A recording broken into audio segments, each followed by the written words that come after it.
All right. Allegedly, our countdown means that we are getting started. Oh man, we're a little lopsided, I think, on our design here. That's all right. I guess so. I thought it was going to be in the middle, Liz.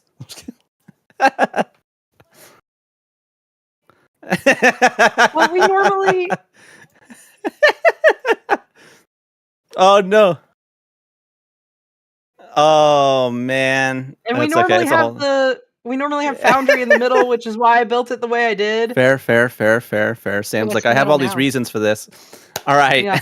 Anyway, welcome back to Crystal Raven Games. We took a little bit of a break, and in order to prevent a longer break, we decided we were going to run a campaign inside of the world of Aelmyr, which is an older world of ours, where we previously ran a campaign called Balance by Force.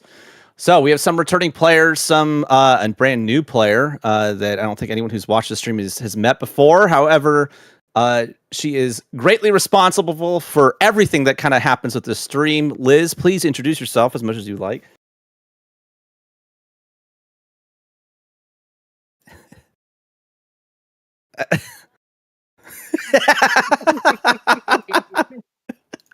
Welcome, Liz.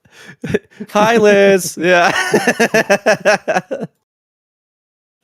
It's okay. Yeah, that's why you add a little bit of shade to things. That way, people can't really tell. Don't worry. At least I can't see the red on account of the color blindness.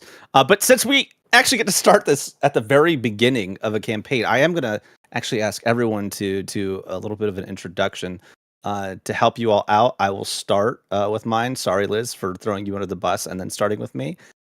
Such a good sport. I'm Devin. I am the DM for this campaign. Giving Sam a little bit of a break and then me a whole lot more stress. It's going to be great. But welcome to Aelmyr. These campaigns typically tend to be a little bit more overpowered, but as with all of our campaigns, it will be heavily focused on role playing, those intimate moments, and our awkward jokes that jump in the middle of those moments to make them a little bit discordant. But we won't really, I don't think we want it any other way, right? We're all a little bit funny, a little bit sad, and very much traumatized, mostly because of Sam and my DMing. But so this is it. Welcome to Aelmyr. This campaign shall be called Shardfall, and you will soon find out why. I'm going to pivot over to my co-architect, Sam. Sam, please introduce yourself. I'm Sam. Are we introducing characters as well? Not yet. No, that's going to be in the game. Not yet. All right. I am one of the fellow DMs for Crystal Raven Games, but this time I get to just be a player, which is going to be nice. And yeah, that's all I got. All right, awesome. Andrew, please. Hi, I am Andrew. I'm kind of the homebrew guy for the campaign. So if there's something unique in here and you think that it was designed very poorly and you wish to vent your feelings, you can direct it at me rather than verbally abusing either of the DMs, because I usually puts things together. Yeah, usually puts together really awesome things. I think during the Balance by Force campaign, he put together essentially nuclear bombs that we equipped on top of our characters. And for Deabros, a lot more balanced, a lot more carefully put together, I would say, because we try to keep that one a bit more balanced. Moving over to Kaylin. Well, hello, I'm Kaylin, and I am just happy to be here. So, thanks for having me. Cool. Awesome. Glad you're happy to be here. Yeah. And that is Lumi in the background. Who is that? Like Lumi. Lumi? Yeah. Oh. One of our many mascots. We also have Leo, who ever so often comes over to Sam. We like to call Leo Cucumber, though. Anyway, that's his name. Jeff, please introduce yourself. Thank you, Devin. My name's Jeff. I represent the East Coast of this team, I believe. And I too, like Kaylin, I'm excited to be here. And let's fucking go. I don't think you're the only East Coaster we have here. I think we have at least 2 others. Yes. Yeah. Oh. Yeah. You're not special. I think you are the Thanks for only. having me, guys. I'm gonna skedaddle. All right. Moving over to Maddie. Please, Maddie, introduce yourself. Hello, everybody. I'm Maddie. Oh, I'm hi. kind of disappointed that not everybody kind of talked about the background of how they got into this table, but a little bit about Shots me. fired. I work with Devin, and after a year of him coming into work and being like, "This is what my D&D campaign did on Friday," I was like, "You know what? I have to join." So here I am. That's so engineered into this.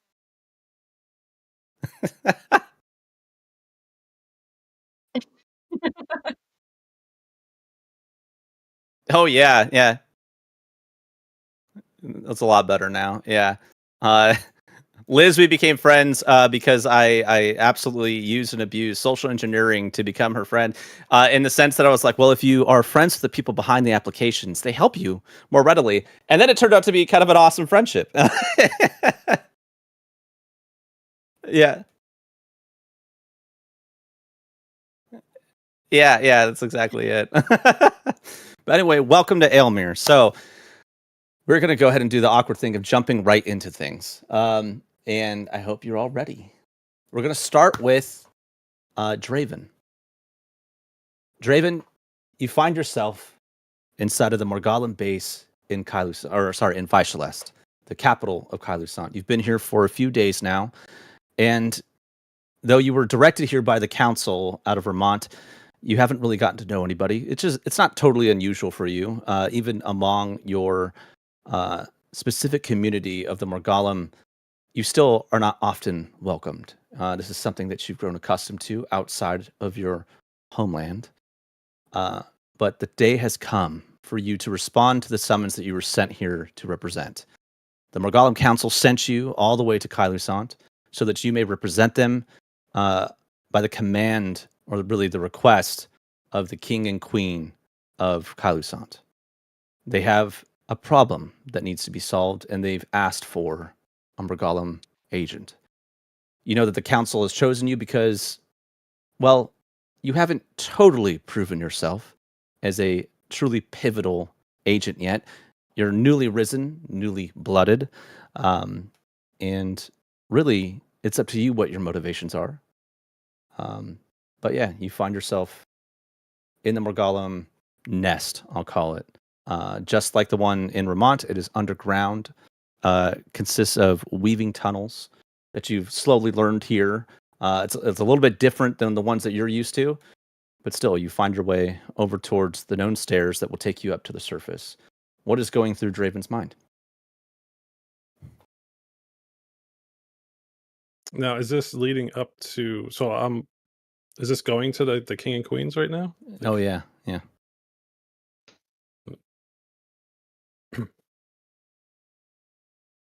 It is very surprising that they sent me on this task, but who knows? You could see what people they also show up as well. I've heard good things. Yep. What you know about Kailusant is that it is a little bit different from Vermont in the sense that they are they're much more welcoming of Aethergis than Vermont is. There have been a lot of reforms in your home country of Vermont, trying to get over a known prejudice over magic users. But the country quite hasn't gotten there. The culture is something that can't be changed overnight or even over 30 years. But Kailusant has made a lot of progress in there, and it is that progress that you probably find most striking as you exit this little shack that acts as almost like a facade into the stairs that lead down into the Morgallon area. As you walk out of the door, you see a raven beside you, an actual Morgallon agent, standing against the shack, keeping guard, nonchalantly smoking some sort of tobacco. It just nods at you as you leave, and you enter the Vycelest docks.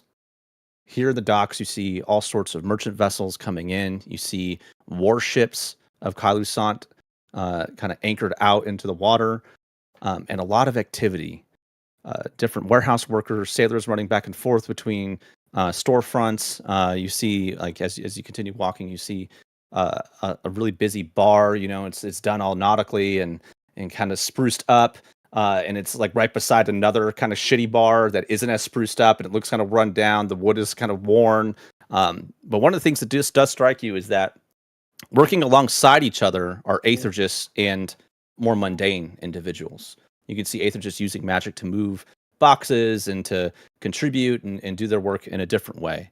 And it's a little bit stark here as far as the difference between Vermont, where Vermont Aethergists typically hide their abilities or aren't actually there, really. But you continue on. You get to the gate that kind of leads into the inner parts of Vichelest. There's a huge wall that surrounds the city, and a few different gates that you can access it by. And you enter, to even give you more alarm, you enter essentially the Aethergist district. And here you see, and here you see just like a wave and wave swarms of different Aethergists out in the open, like very nonchalant, very casual use of magic. You can see there are like some artificers that are hawking their wares to different, what looks like almost students. And as your eyes follow that, you see this, what looks like a college called the Petrogast Academy of Kailusant. You see, different business people and stuff like that kind of milling about. And you also notice that there are individuals without Aethergy that are here shopping, getting different magical items that they can use for their own, whatever they need it for. What's going on with you as you kind of you're heading like southeast towards the palace. You've already scoped it out, overnight. So is it this is during the day or during the day? Sorry, it's morning. Okay. So Draven will make sure he has his hood up. He does not like to stand out. And he'll try to kind of sneak through the crowds, but all the while looking at everyone who's just freely using magic, because like that's not typically it's a sight, especially everyone, as many people as that are there, just freely, openly about using whatever it is they have, like talent wise. It's kind of overwhelming. Because generally, like you were saying, it's not typically something that happens, especially out in the open like that. So he's trying to, in a way, get a feel for it, because kind of watching everyone else's reactions to everyone who's just, not using it, to see if there's any sort of like, sly eye or, side eye, if you will, to see how other people's kind of feeling around. Yeah. So what you actually observe from the individuals you're trying to like focus on, the ones who appear to be, mundane or not magic users, you see like a mixture between, some fascination with specific uses of magic, all the way to essentially like apathy about it, right? It's not so much that they feel any sort of negative way. It's that it almost looks like they're totally accustomed to this sort of activity around them. Right. And for those people, it's like just not shocking in any way. This is definitely a little bit different than I've heard. Right. Interesting. And he'll kind of snug it up, and then kind of keep going, basically. Kind of like Assassin's Creeding through the crowds, basically. All right. Is that your elevator? He's unsure. Oh, I was going to say, because he's also unsure because he's of what his race he is. He doesn't know. He's staying undercover, like out of sight as much as he can. Right. But also he's, a little weary of himself too, to see how they would react to seeing him as well. Okay. All right. You continue walking southwest, following what looks like almost like a cobble road. You're looking around, and most of the roads here are cobbled. It reminds you a lot of Vermont's capital, which is very well taken care of. But this area is very clean. And it makes sense. You kind of look around and you see some like what looks like city workers, Aethergists, that are cleaning the streets with magic, like almost like cubic foot by cubic foot moving through, right? And you realize that, okay, whatever is going on, like the people of the city do care about, I guess, the appearance and how immaculate it looks, at least in this area. You walk by a bar that's called the Jilted Bar. You can see there's like a section there where it's like there used to be lettering that was like lover, and it's been kind of just scrubbed out. So now it says Jilted blank bar. But unfortunate for that person. You continue on walking by what looks like a smattering of different houses and businesses, and you progress out of the Aethergist district into what looks like the government district. You walk by a massive building that doesn't really have any writing on it, but you know it to be known as the Cornerstone, which is the center of all legislative power within Kailusant. Kailusant is different from Vermont in the sense that they actually are a democratic monarchy. The king and queen who have summoned you here are more like diplomatic tools than they are the seats of power in Vyceleste. You're walking by the cornerstone, which is what you know to be the true seat of power in this country. And very soon after that, you walk up to the palace, these huge, wide, grand stairs leading up to even larger doors that are way too large for anyone to really need. But it does remind you a lot of the palace in Vermont, or the one in Vermont is made of like this green stone that you know to be used to nullify any magic, right?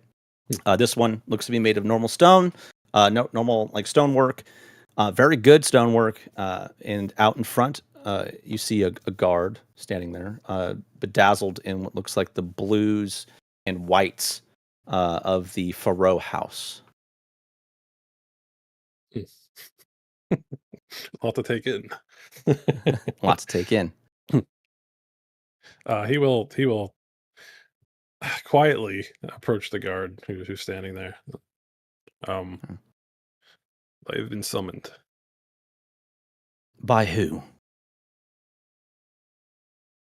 By the king and the queen. I am here by request. What is your name?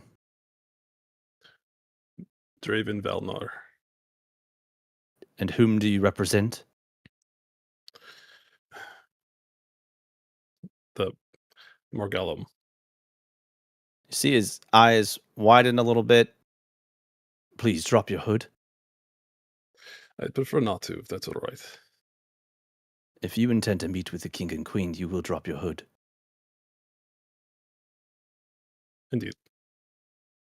He'll drop his hood. You notice there's a twitch, right, where his hand almost drops to the hilt of the blade at his hip, and he stops. There's no need for that. Pardon me, I wasn't expecting to see a drow here. Nobody ever does. And go ahead and describe for everybody what this guard sees when he looks upon Draven. Draven is obviously drow, bright red eyes. His skin is like a dark purplish color throughout. Long silver hair. He has a couple scars by his what eye is it? His right eye. Just want to make sure I got that right. It should flip now every session. Like yeah, that's right. His left eye definitely this time. He is like athletic build. Like obviously he takes his training seriously. So like his body's like carved out of wood, if you will. About 6 feet tall. And he wears dark clothing and a hood most of the time. He tries to more or less conceal as much as he can. That's why he prefers to go out at night. Like nighttime's his bay, right?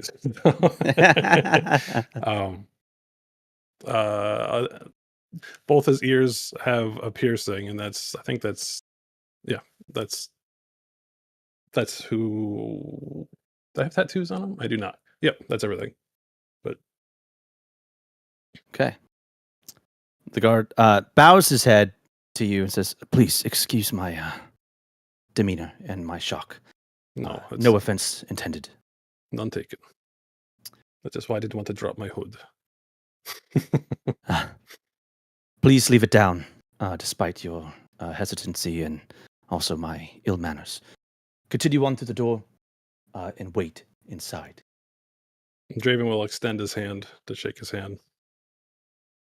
Guard looks at you pensively and then also extends his arm, takes your hand in his, and shakes it. Well met, yeah. Draven.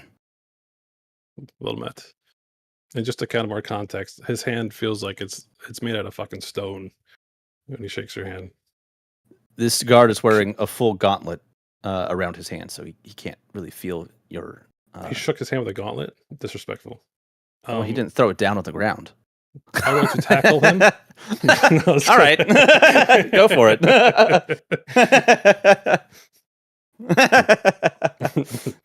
Well, we're about to find out what's happening now. That's right. Yeah. All right. And Yeah, go ahead. no, Draven will shake his hand and then continue forward with his hood down. Reluctantly, I might add. He's not happy with that, but All right. You push on this very large door. It's at least like 6 of you tall. And you're surprised at how easily it opens. And you hear this as it opens inward.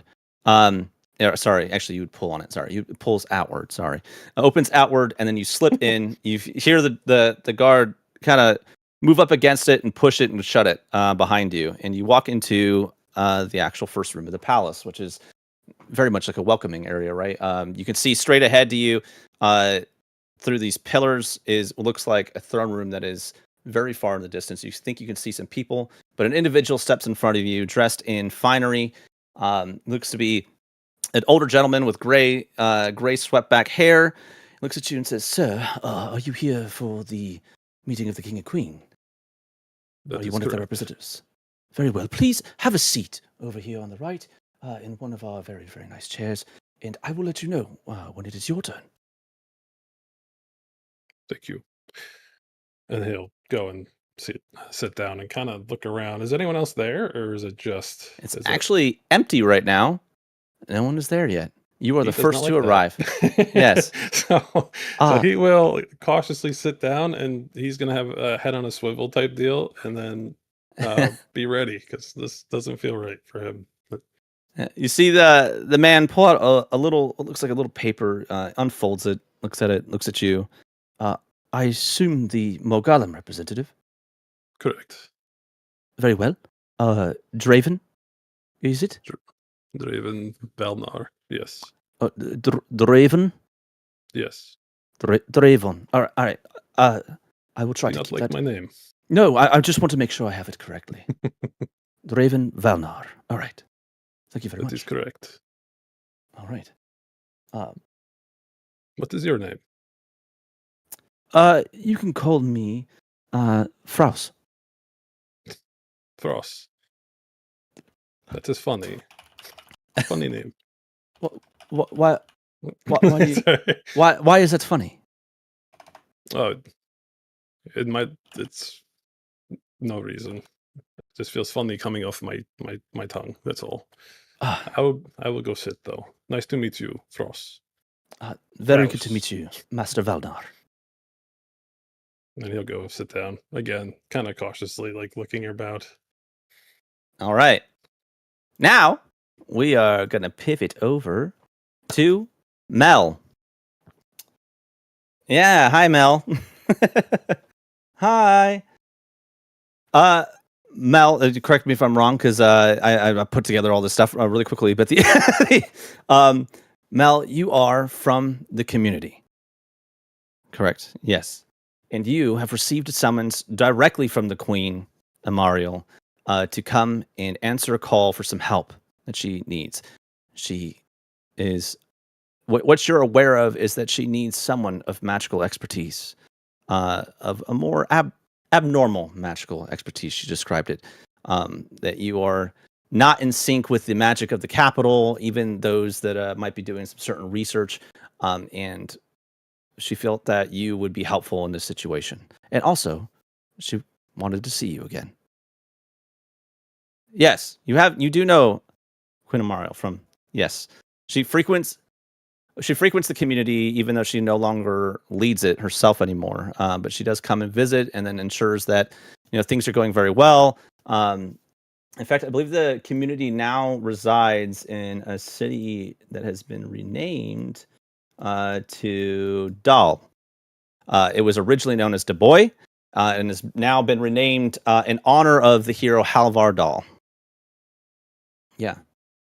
So, but you find yourself here, and you had a room that was acquired for you in the Jilted Bar, which is a similar location that actually Draven just walked by.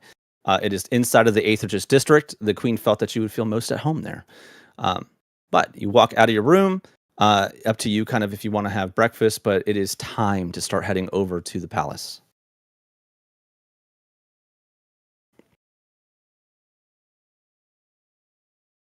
Okay.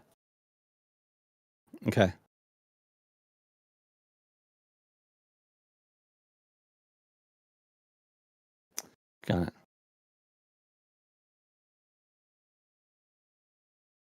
Got it. Yeah. Yeah. So you make your way downstairs of the Jilted Bar, and luckily for you, the crowd is not too intense inside of the bar at this time. It seems to be most of the patrons who have slept overnight. People who had rooms downstairs, going through their own breakfast, drinking coffee instead of actual like liquor.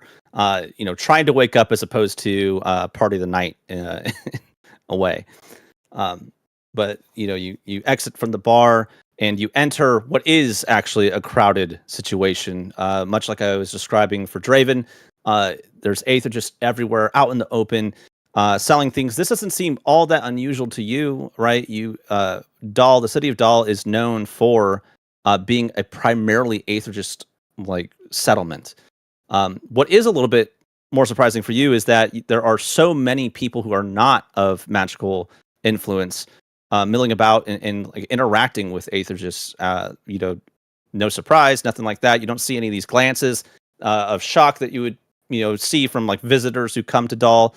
Because visitors who come to Dahl, they're not of magical influence, are there to see the wonders, right, that happen there. Whether they're druidic or sorceress or just like studied magic. That's what they're there for. But here, it just seems like a way of life.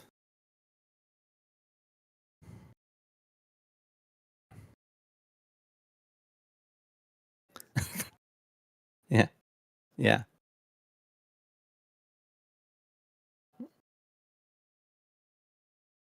Cool.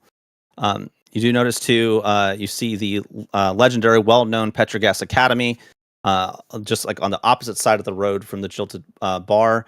From the night before that the bar that you stayed at is a frequent location for students and professors of that academy.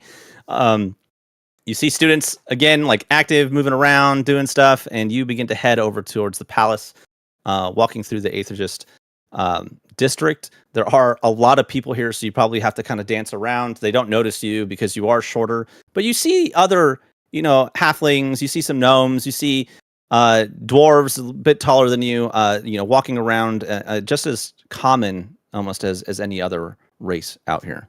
So, but you are harder to see. Yeah. But you dance your way out of there. You get into essentially the government district. There's quite a bit less traffic here, and the traffic that you do see here is, they kind of carry themselves with an air of importance. You see some individuals walking in and out of the cornerstone as you walk by it, and then eventually make your way over to the very same palace with its wide, grand staircase leading up to the massive doors and a guard standing outside.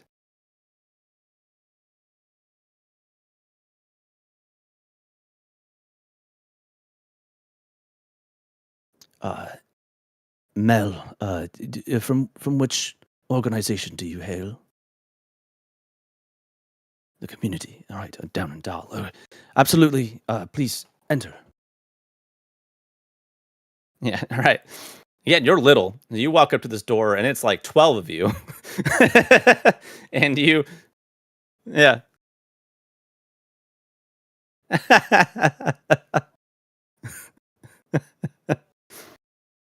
Yeah, you probably note that the door is made out of dead wood that has been, hacked and put together, in this profane way, painted over, hiding its natural luster and beauty. But you pull on that door, it swings open with a surprising ease. You do notice too that there's like different level like door handles, right? For it, there's like one at about your like shoulder length. There's one where you'd imagine like a human or elf might pull on it, and you pull it open and step inside. The guard walks up and shuts it behind you. And when you walk in, you're inside of this, what looks like an atrium situation. You can see the throne room ahead of you, and you can see some people sitting off in the distance. Some different, it looks like, other important people milling about in there. And before you step forward, individual and nice finery steps in front of you. And you also notice off to your right appears to be a drow sitting in a chair, a very nice chair. Now, drow are a little bit surprising for you. You know them to be of elven descent, but they are not often seen, and they have this reputation for being not well-mannered. Racist. I'm just saying what the reputation is.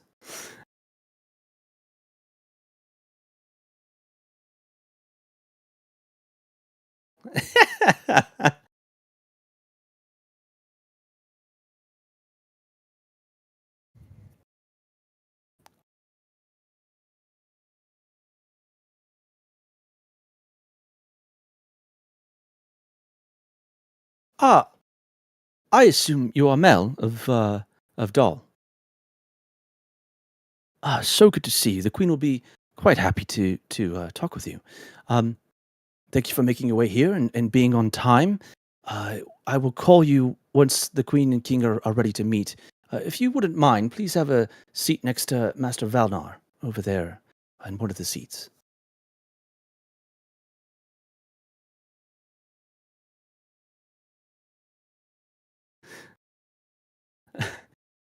What you find when you walk over there is that, yes, most of the chairs are big people chairs, but you do find that there are some seats on the opposite side of this atrium that are designed for smaller statured individuals. All right.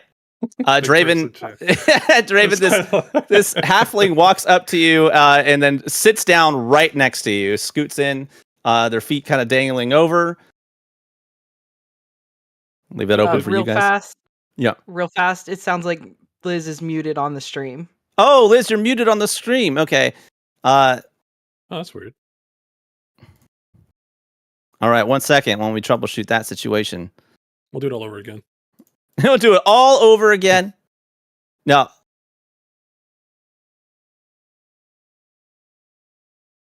Test.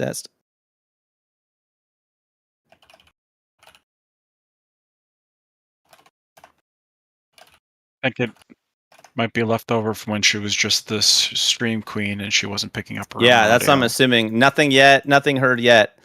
Okay. All right. I'm going to pivot over to another individual.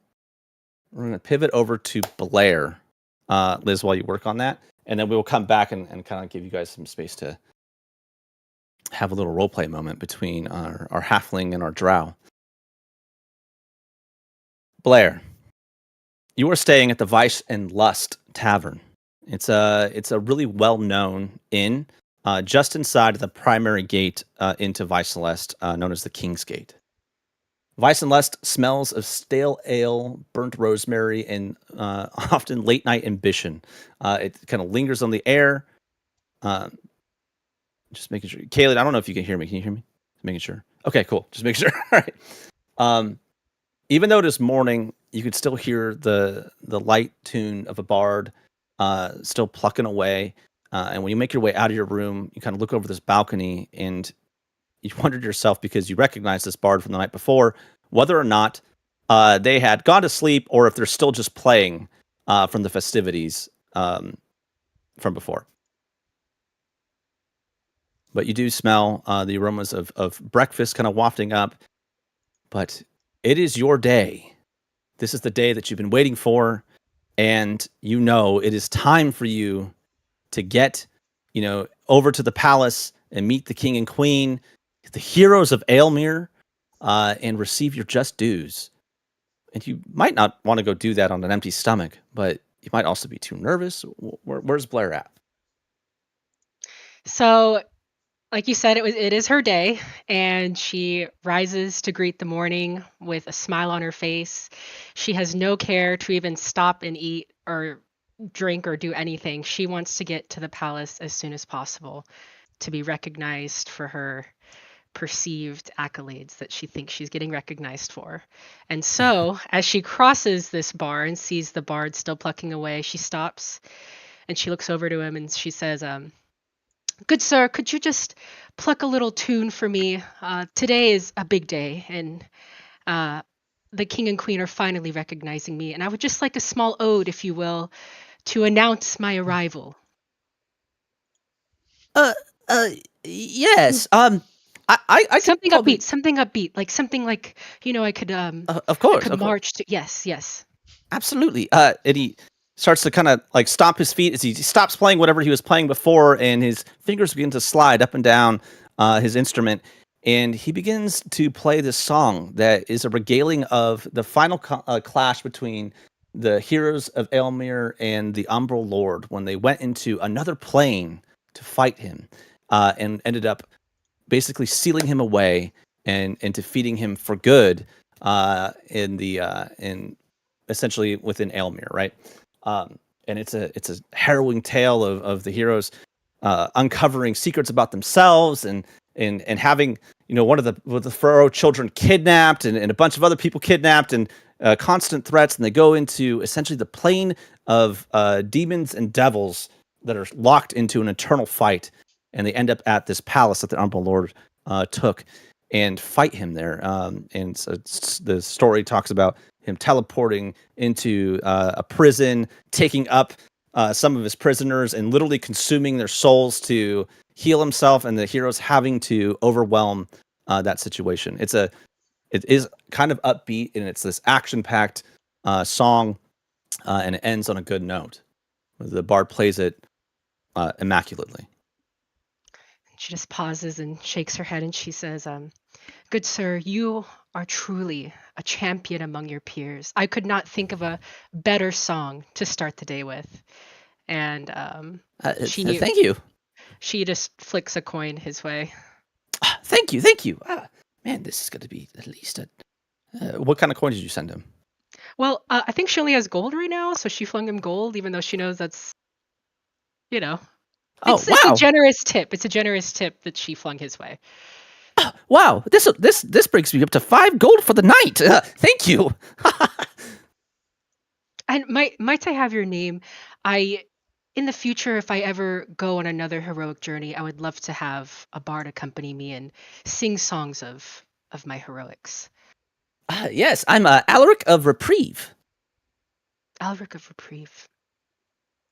It's a gorgeous name. Thank you. Wait, if you're meeting the king and queen, what is your name? Who are you? Oh yes, of course.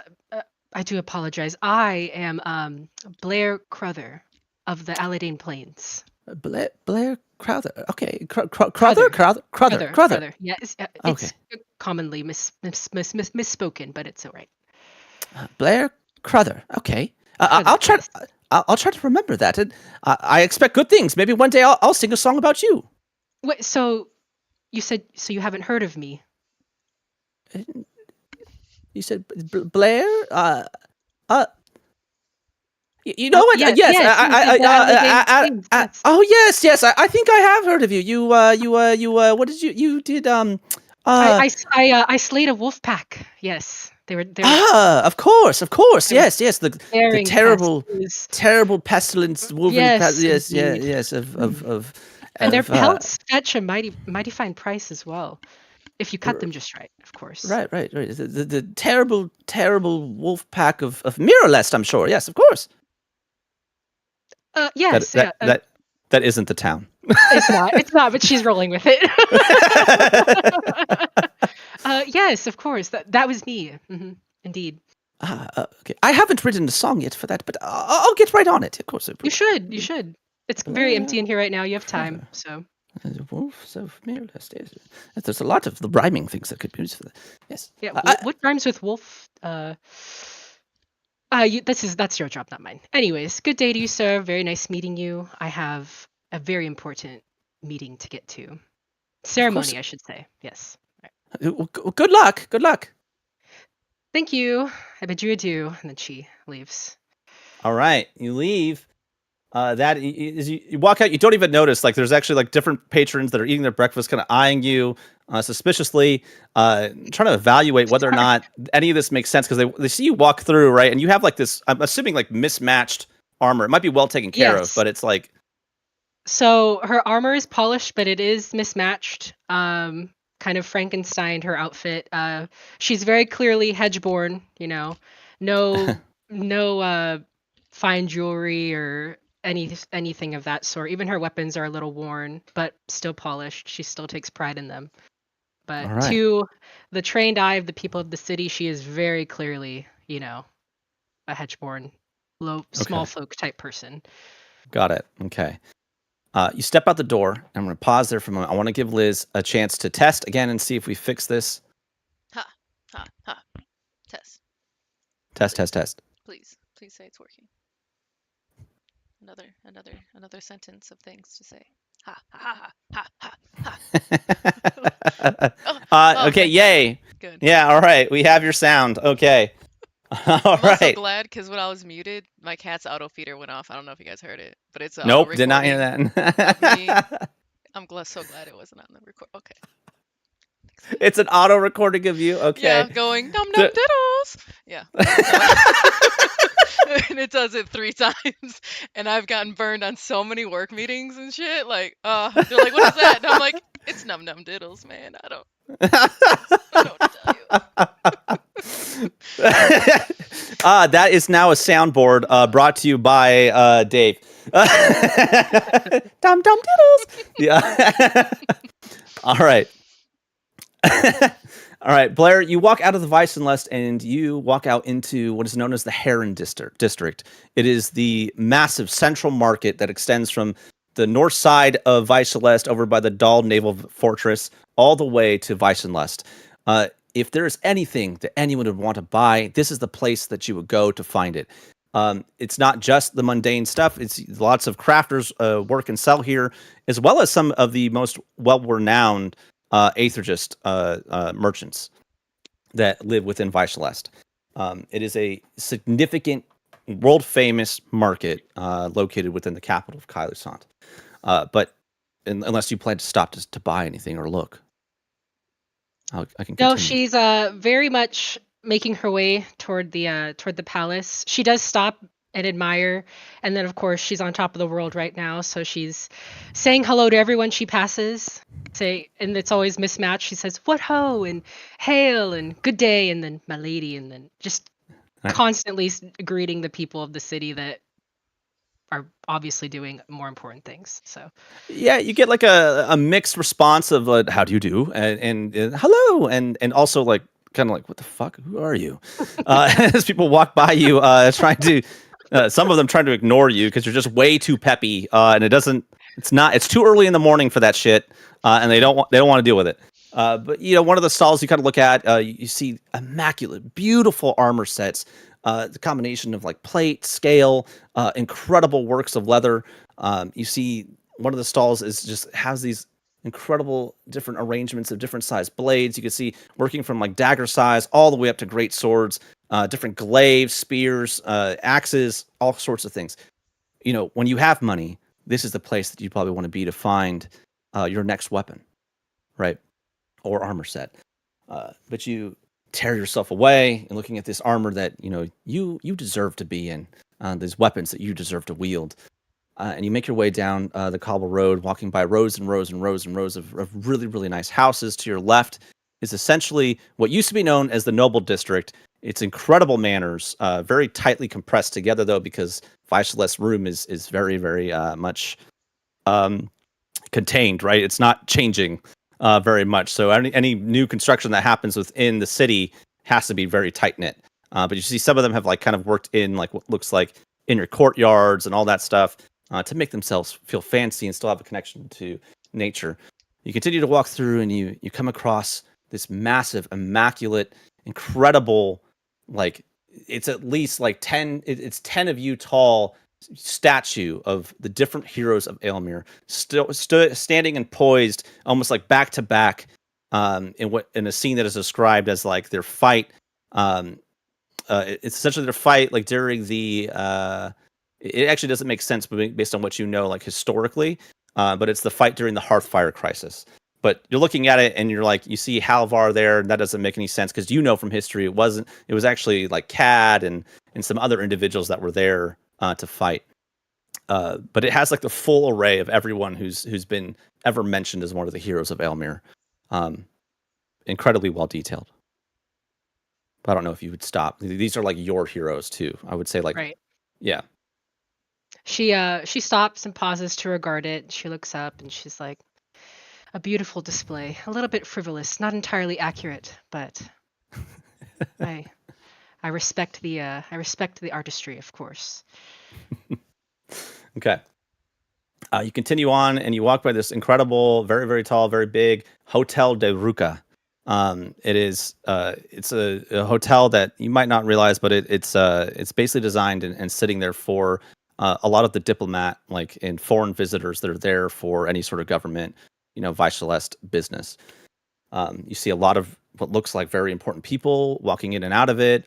People that have like entire palanquins. I don't know if I even pronounced that correctly. I probably didn't. Butlers, like servants, are moving out around there, and you make your way through it, entering this district that you feel incredibly out of place in, maybe, or perhaps your self-worth, your inflated self-worth might push you through it. Like, no, I've earned this. I don't know. You tell me. What do you think? So she's a little self-aware. She knows that she's standing out in all the wrong ways, but Right. she just whispers to herself, "The make of a good knight is not the armor they don. It is a good heart." And then she continues to march forward. Cool. Very good. You walk by the Grand Courthouse. Again, like very ridiculous decorations found on these buildings. You can see like this huge, like, battle, like the scale, like standing in the front of it. It's like has its own statue made of what looks like some sort of maybe gold, which you find kind of frivolous for the Grand Courthouse of Viceleste. You walk by the Kylon Cathedral, which on its spires has the different gods and pantheons of Aelmyr, kind of emblazoned or kind of stuck up very high over, looking down on the people of the capital. And eventually you make your way over to the heart of Kailusant, the palace, where you are intended to meet the king and queen. Finally. You come across this wide staircase leading up to the massive doors, and you find one singular guard standing in its front, donning looks like full plate armor, and this like overlay the clothing of fabric of blue and white with the king's emblazoned or sigil emblazoned on their shoulders. How do you She proceed? stands before him and clearly Okay. gawks at his armor. And she just mumbles to herself, "Oh, the colors of House Faroe. To think today I will share these colors." And then she speaks a little louder and she says, "Soon, my friend, we will be brothers in arms. I am so honored to join you in the court." I'm not aware of any knighting ceremony happening today. Oh, well, perhaps it's, more private ceremony. Sorry, forgive me. I am Blair Cruther of the Aladane Plains. And she says it like he should know who that is. Are you one of the individuals summoned? Oh, is there more than one? Wow, It's I never yeah, knew that to be true. I thought when individuals were knighted, it was a more independent, or she's trying to find the word. You know what I mean. When you were knighted, you weren't amongst others, were you? 29 others, actually, yes. Oh, okay. Well, that's not. The stories just make it seem a little more, personal. Yes, that's what I'm thinking. Personal. We were still the elite of our graduating class. We went in as 300, and only 30 of us were selected as knights. That's incredible. Thank you. You said Blair Crothers. Cruther. Cruther. Just Oh, sorry, I didn't Blair. mean. Yes. Well met, sister. Yeah. So you're one of the people summoned. So by all means, you may enter the palace. Please stop in the atrium and don't go any further. Thank you. Oh, that blue is gonna match my eyes so well. Yes, you're very striking blue eyes. Oh, thank you. Thank you so Of course. much. Yes, Yeah. my lady. Please enter. I will be seeing you in the yards. Perhaps we could smack around the pels together. Yeah, sure. That sounds great. Anyway, please don't keep the king and queen waiting. Oh yes, of course. My apologies. It kind of looks at he looks a little like confused, right? He's never heard of a knighting ceremony in this way, and he's not tracking any sort of ceremony. He's like, I feel like you see him kind of looking around. Something's off for him, right? But he waits for you. You walk up to this door again, very similar. There are the multiple handrails like along the entire thing. You can grab it, pull it open, and walk inside of the palace. Before you walk in, though. However, we're going to pivot back over to Liz and Draven to have this little moment of roleplay. Now that we have Liz's audio back on, but yeah, Draven again. Once again, this halfling has sat next to you, and correct me if I'm wrong, Mel. Did you leave any room between you, or you were like, I'm going to be very friendly. I'm going to sit like hip to hip with this individual. Well, I mean, I figured like there's separate chairs. Maybe there's arms. Oh, So okay. I'm not like touching him. But Okay. it was very obvious that I didn't choose an appropriate size chair. I'm Right. in all black leather, by the way. I got this wild mange of black curly hair. And normally I would like to go in like a dark, shadowy corner, but I can't kind of resist having another gruff individual with like maybe rough manners like myself. So I climb up on this big person chair and like I probably look like a toddler sitting on it. And I just now I don't know what to do. I've made it there and I have no idea what to say. Are you like looking at him? Or are you No. like not looking at him? You're like Nope. being awkward? Like, Yep. okay. I'm just Okay. like looking straight ahead and like looking at like the corner of my eye at him, and I'm just trying to sit there in my big old chair and act normal. All right. And Draven's first reaction is he's looking around at all the other chairs that are around. Why did she sit here? There's so many other chairs around. Do I know this person? No. I got from the Margallum. She's wearing all black. So his mind's just kind of drifting. Okay. We're just gonna sit there in awkward silence for a little while. Incredible. So he's gonna do the Incredible. only thing that someone that he would, with his charisma would do. He's gonna look down a little. I also Start have like no riz. circling your thumbs, like, ooh, okay. And that is when the door opens up outward, and then in walks this individual, also black hair, right? You describe yourself, Blair, please.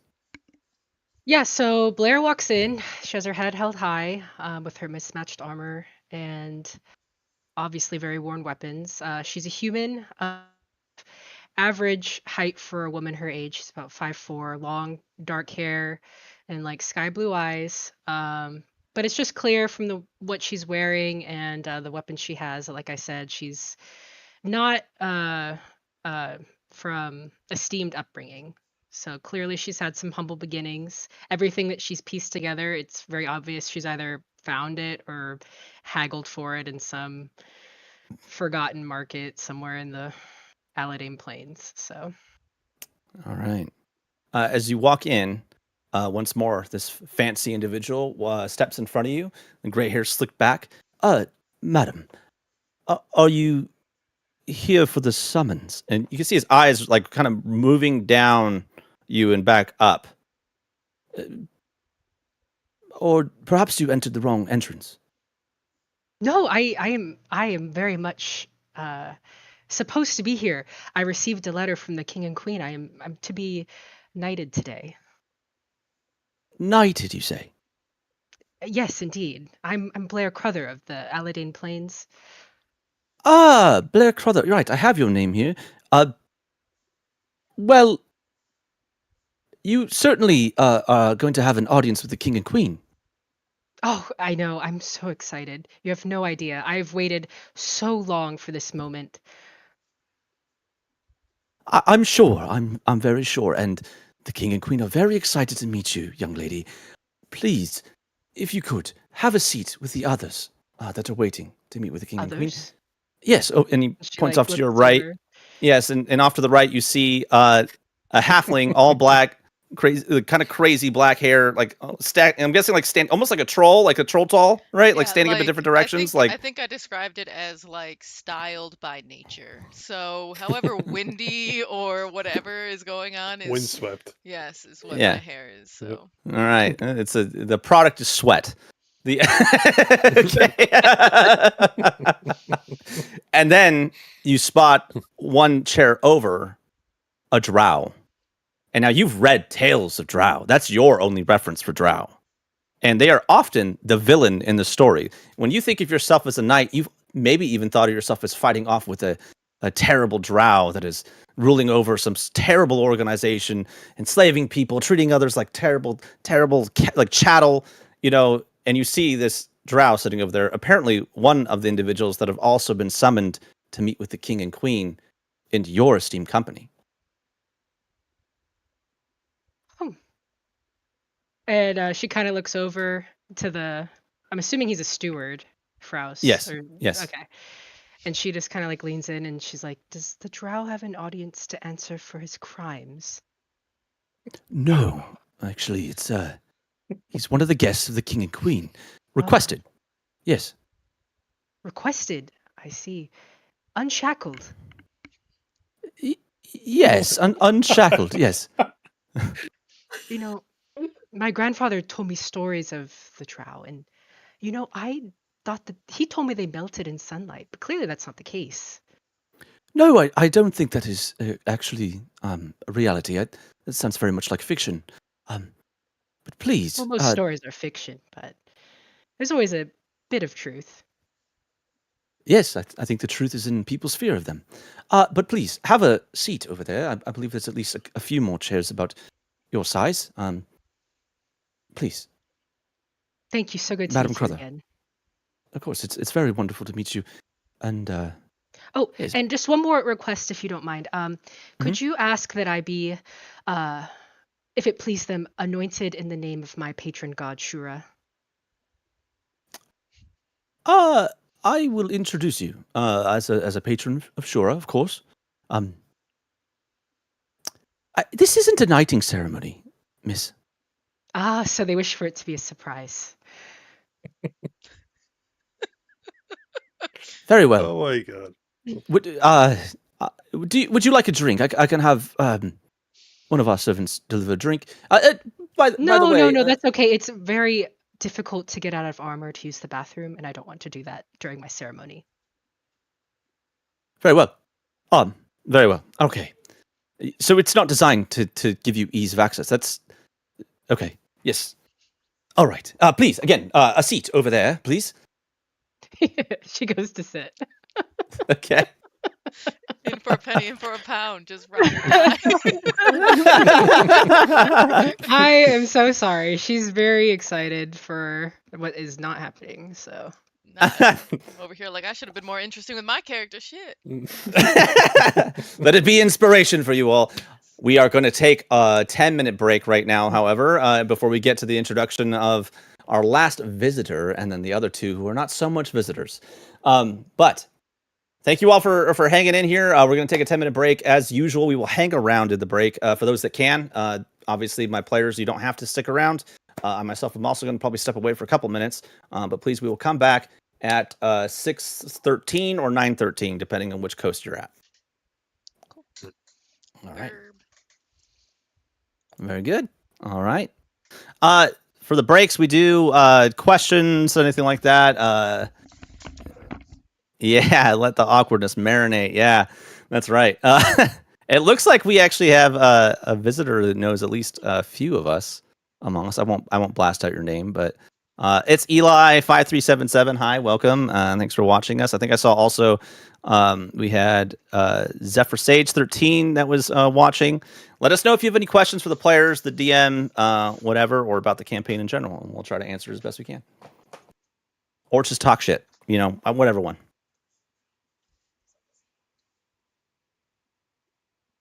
All right. I'm going to go get a drink and check on the kids. But whoever else is around, please keep an eye on the chat, hopefully. And then, hi, yeah, it's Aaron from Eli. Kaylin, you know Aaron. He worked with us. Oh, that Aaron. Hi, Aaron. Yeah, that Aaron. Hi, Aaron. All right, I'm going to step away. Let me see. Kaylin, I gotta say, Blair is everything I wanted and more when you gave the description of the character. Like, just out of the park. That was just... She's going to be fun. She's going to be fun. Don't get me wrong, I like Pyrite. I think I'm going to love Blair.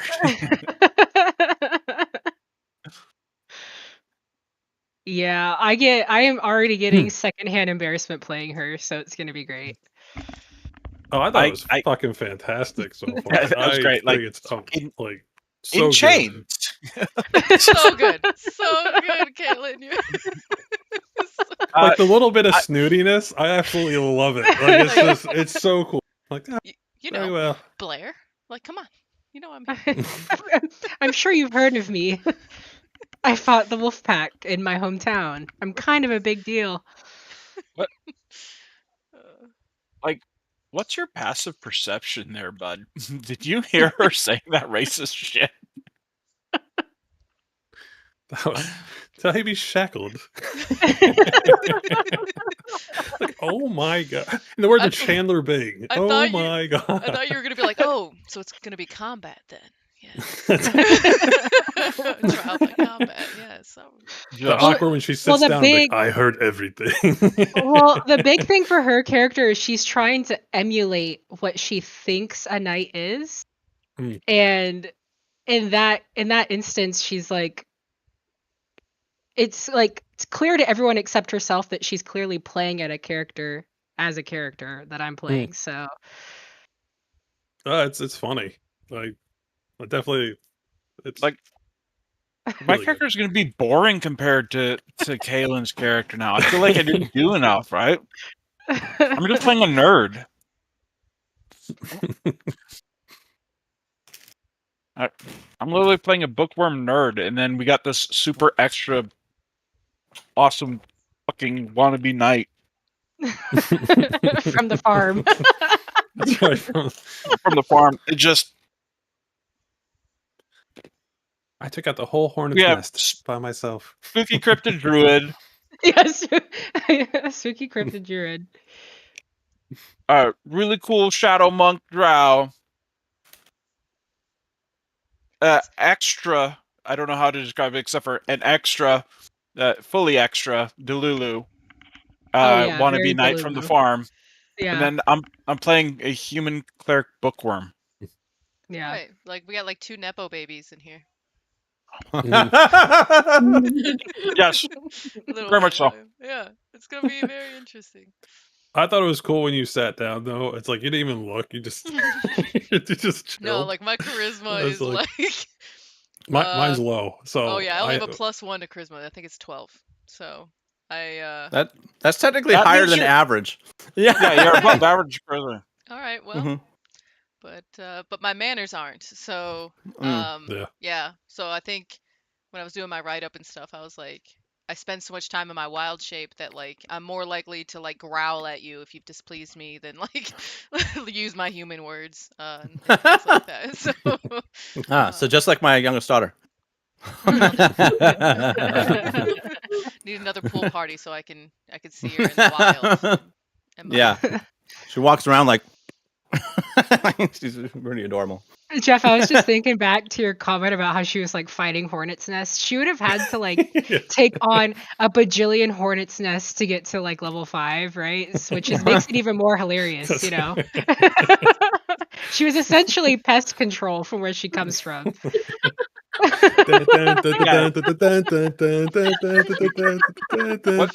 that meme from South Park? We're gonna go in the woods and fight boars. That's right. Yeah. Oh man. So far, it's been a lot of fun.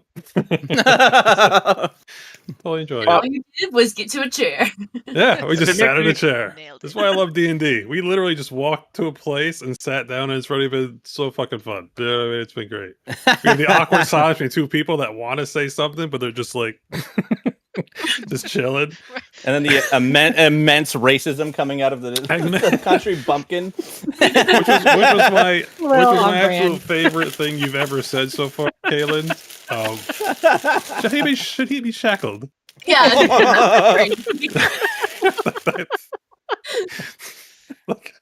Oh my god. I guess I'll leave that up to you and the DM whether or not that was heard, because she was speaking like in undertone to Frouse. So I don't think he was probably close enough, right? I also to hear that. love that Devin didn't have a name ready, and he was like, "Yeah, it's Frouse." What do you Tell mean? me your favorite no, I color. mean, no, yeah, and you're who right. your You family. totally had a plan. I totally had that What- planned. No.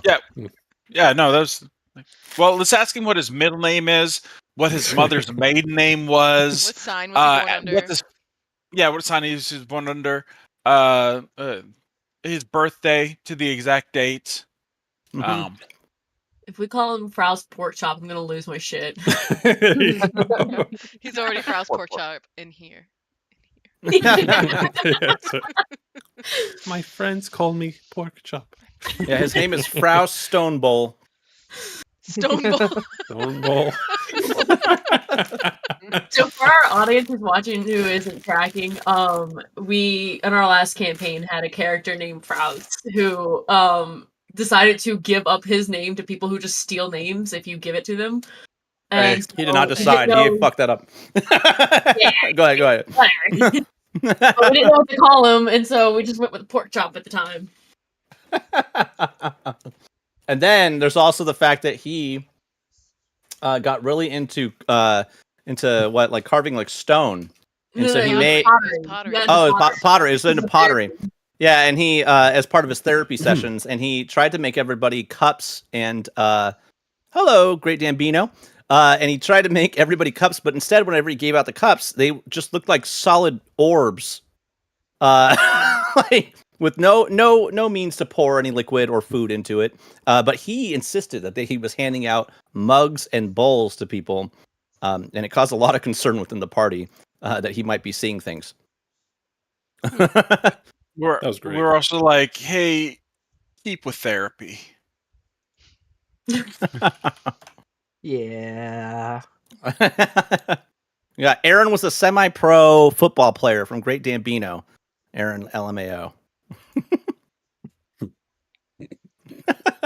Welcome, Great Dambino. Welcome to the chat. Welcome to the game. Are Hope you we like it here. ready? We have about a minute left until the end of the break, but I guess we're technically ready. But Oh, actually, before we're playing, as our halflings, right? That's what you're playing, Liz? Mm-hmm. Halfling. Are they common, or is that a common thing, halflings, or are they a little? Okay. Yeah. Yeah, you're the Do we odd have one. any uncommon Yeah. You're the characters in this game? Besides Jeff's, like we're not used to seeing Jeff. I think Draven is going to be the most uncommon like character race or species that we have in here. Yeah. Yeah, I think with the drow, you'd be more likely to see the gnomes, right? Than like Yes. halflings. So, Yeah. but I'm about gnome sized. But Oh, okay. Well, Okay, that would make sense then too. 'Cause Yeah. Underground gnomes, and I got you. So, Yeah. So he'll mistakenly, because you said that, think of you as a gnome. So that's awesome. the hair makes Thank sense. you. Yeah. troll Yeah. We have a couple seconds left. I was listening to a reel this week where it's talking about funniest things that you were ever given while on deployment. And somebody said their grandmother has sent them a gnome, and so they dressed the gnome up in like a guard gnome, dressed the gnome up in like a military uniform. That person was like standing morale watch 24/7, and it became so popular that like other people started getting gnomes. That's amazing. cool. That's cool. Treasure that grandmother. Yep. Grandma's wiser than her years. Let's see. It's Eli, a real tight end, still talking about Eli being a pro football player. I would say it's a real big ass tight end. Over there. Yeah. Real badonk tight end. Ready? Facts. Great man. Dambino says facts. Yes, we're absolutely ready. Okay, we're back. All right, and we're back. Okay. Blair, we left off with you being directed. I think you were going over to sit down. Is there anything that you do in particular as you walk up to this sitting drow, sitting halfling with crazy hair, and take your seat among your company? So she actually does not take a seat. When she walks up there, she continues to stand. She's honestly still too excited to sit and be still anywhere. So Okay. she stands before them and she looks them over, and she's obviously still a little apprehensive, but she nods to them cordially and says, well, I thank you both for coming to my ceremony to bear witness. I'm Blair Cruther of the Aladane Plains. And you are Confused. well, what's so confusing? Oh, I shouldn't explain. Yes, I am being knighted today. That is what the summons was for. You're being knighted. Indeed, yes. I'm I'm a What bit is- well known in my hometown, so the Aladane is it? Plains. What does it mean to be knighted? What does it mean? It means to join the ranks of the great heroes. I would be among the king and queen's court, wearing the colors of House Faroe. I suppose you don't really have knights where you come from. It's always night where I came from. Okay, this is not night as in, day night. It's night as in the defenders of the weak, the protectors of the innocent. Right.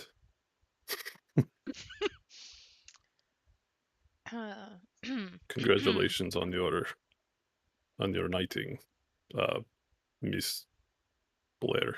Yeah, maybe that'll happen before or after the thing that what we're here for. That's I don't know. I'm just here to talk to the queen. Her and I go back. You know the Queen. queen? Yeah. She visits my community. I've spoken with her before, and yeah, but had many of a full moon celebration. She knows my sister. It's something. She hasn't been there in quite a while though, so I gotta remember to give her a little bit of shit about that. Give her shit? You would give the queen shit? Not like literal shit, but yeah, it's all nature, right? You give Queen shit. Well, I was expecting more of that. Yeah. Today I will. I think I'm in the wrong spot. King shit. well, you give her shit, I'll give her my sword. Clearly our goals are different, but Do you know one another? No. no.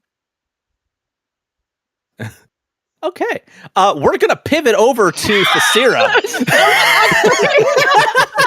That was so awkward. That was beautiful. What are you talking about? Yeah. Oh my god. Thesira, before you are going to respond to your mission, which has been given to you by Ignacio Monteses, to report to the king and queen for a mission that he believes only you can answer to as his most trusted assistant. He first asked you to come to the lab to speak with him, and so that way he could look you over and make sure that you are properly dressed for his friends, and that you don't, make a fool out of him or yourself. So you find yourself in the lab, very familiar place for you. This is where you work day in, day out, within the Petrogast Academy. At the very bottom, underneath many levels. You have to basically go. There's unfortunately no elevators down here. It's all just stairs. You have to walk all the way down before you get down to down to Iggy's lab. Right. In fact, you only know about Iggy's lab because you were hired for it in your proximity with him. Most people have no idea that this lab is even down here. But you find yourself in your lab. You can have these huge test tubes where you have different creatures and magical creations that are happening. Spell books everywhere, acquired from all over the world and brought here for you and Iggy to dissect, figure out, understand the different runes that make up different spells of every origin, right? You find Iggy kind of glides up to you. You could tell today is a day where he's all pomp and circumstances because he has not dropped his illusory facade. He's in essentially the skin that would make most people comfortable. Even though around you, at this point, he's often dropped it. Thesira, are you ready? More ready than you would ever know to say that we finally get to take what you've been teaching me and use it for the king and queen's needs. Let's go. We can do this. I've worked hard for this. You believe in me. We've got this. Of course I believe in you. I wouldn't have made all these incredible discoveries without you. Thank you. I think that you're going to do really well on this mission. Just keep in mind that not everyone might be as magically learned as you are. That's fine. That's why you're sending me. If they're more magically learned than me, then why would they even call me? That's right. Anyway, good luck. I just wanted to see you off. He's looking you over. He kind of moves his hands over your outfit, kind of dusting off some things here and there, adjust the collar of it. I don't know why I'm so worried about this. It's you'll be fine. You know, I want Bax to like you as much as he likes me. You know, that's it. And this, when she hears him say Bax's name, it kind of tracks her a little bit because, you know, he saved her way back in her early years, and that's how she was able to kind of get into this academy and like be able to work down in this basement, essentially. Yeah. You'll be fine. All right. Go on. Do you need anything else from me before you head out? Any questions or? Do you know why they're calling for us? It's been years. A situation is brewing out in Arendrum. They need you to go out there and be the expert. Okay. I've been. Proud. I know. He Now she smooths. goes to walk. Yeah, But- he smooths back his like coils of black hair that aren't really there. In fact, like you see him like go to smooth it, and his hands just kind of fall through the illusion, but they then somehow react to it a little bit late. And he turns around and starts grabbing some of his different kits and kind of gets back to work and kind of looks over at you one last time and like winks, nods. Get going. She starts making this trek up the never-ending stairwell. Yeah. Internally, she's feeling super insecure. Like she knows that she can do this magic, and she wants to be able to take these spells beyond like what most people would be fearful of. Like she wants to use the stuff that others would never want to use. But at the same time, like she has such high respect for the person who has taught her all of her sorcery that she's just not ready to be like disappointing him. So there's a little bit of fear inside of her, but at the same time, she's like, all right, let's show them what we can do. That's right. You make your way up what feels like a dozen flights of stairs. And no matter how often you go up and down these stairs, by the time you get to the surface level of the academy, you're like, what the hell? Why is there not an elevator yet? Or some sort of teleportation thing that you can use to get down there? My goodness, you guys are like the kings of magic. You should know how to do this. But you get up to the first floor of the academy, and there are students everywhere, as there usually are, all none the wiser of what happens floors and floors down below them as they go about to get to their classrooms and learn things. And you begin to head out of the academy. But as you do, a short individual, a gnome, a really well-known gnome of the academy, walks in front of you, and you recognize him as Pegulin Petrogast, the very person for whom this institute is named. Looks up at you and goes, "Ah, Thasira, where are you heading off to?" To go see the queen. King, they've summoned for us. Oh, that's right. That's today. Yes. What's that? Said I feel like of all people would know. You were just finally ready to represent the schoolhouse. Oh, and seeing her face and the fact that she, very insulted. I was like, no, I didn't mean any insulting to this. I'm just, I want to make sure that you know that we're gonna show everything that you've set up and created for me to learn, that it's gonna be going to put to good use, and we're gonna put you in good name. And she's like rambling on this point. She's like, and I'm gonna stop talking now. Are you usually this nervous? I wouldn't say typically. I think today she's especially nervous because it's been a long time since she's been in front of the king. That she's and with everything that she's done since he saved her, she's just super. It's okay, Thasir. And he takes your hand in his little hands. He kind of like pats him. It's okay. You'll be fine. Baxter is just the loveliest person in Mario Immy. Oh, she is just warm. It's just all fine, and they will treat you so well. In fact, Baxter is the inspiration for my main character in my novels. He's a wonderful individual. Please, he doesn't even see himself as a king. In fact, he was my student. Did you know that? I did not know that. What student of what? Of Was that Aethergy, of course. Yes, I do know that. I've read this before. Yes. In fact, when I knew him, he was scared of his magic. My character, would I have known that he was magical? Hold on. Yeah. You would have known that he's an aetherist. Yeah. You wouldn't have known that he was scared of his magic. Like, that's not really something they talk about in stories. Okay. Scared of his magic? What? Oh, yes. Well, back then, Aethergy was not as in as it is today. So he was very, very terrified that he was going to be some kind of like pariah of Vice Celeste and take his family name and run it through the mud. And instead, he ended up being, a hero of the world. And I told him that. I told him that from the very beginning. That's why I started writing books about him immediately. I mean, the fact that we can use magic today and not be afraid of it, this is phenomenal. Of course. I'm scared to see where we can take it further. Oh yes, well, we have to be very careful how far we take it, and whatever you and I almost called him Cap, Iggy are up to down there. It's just be careful. Of course, always. And I know that they've kind of done some experiments that maybe should not have been done, but we're gonna keep pushing the limits. I think maybe I'll go downstairs and visit with Iggy.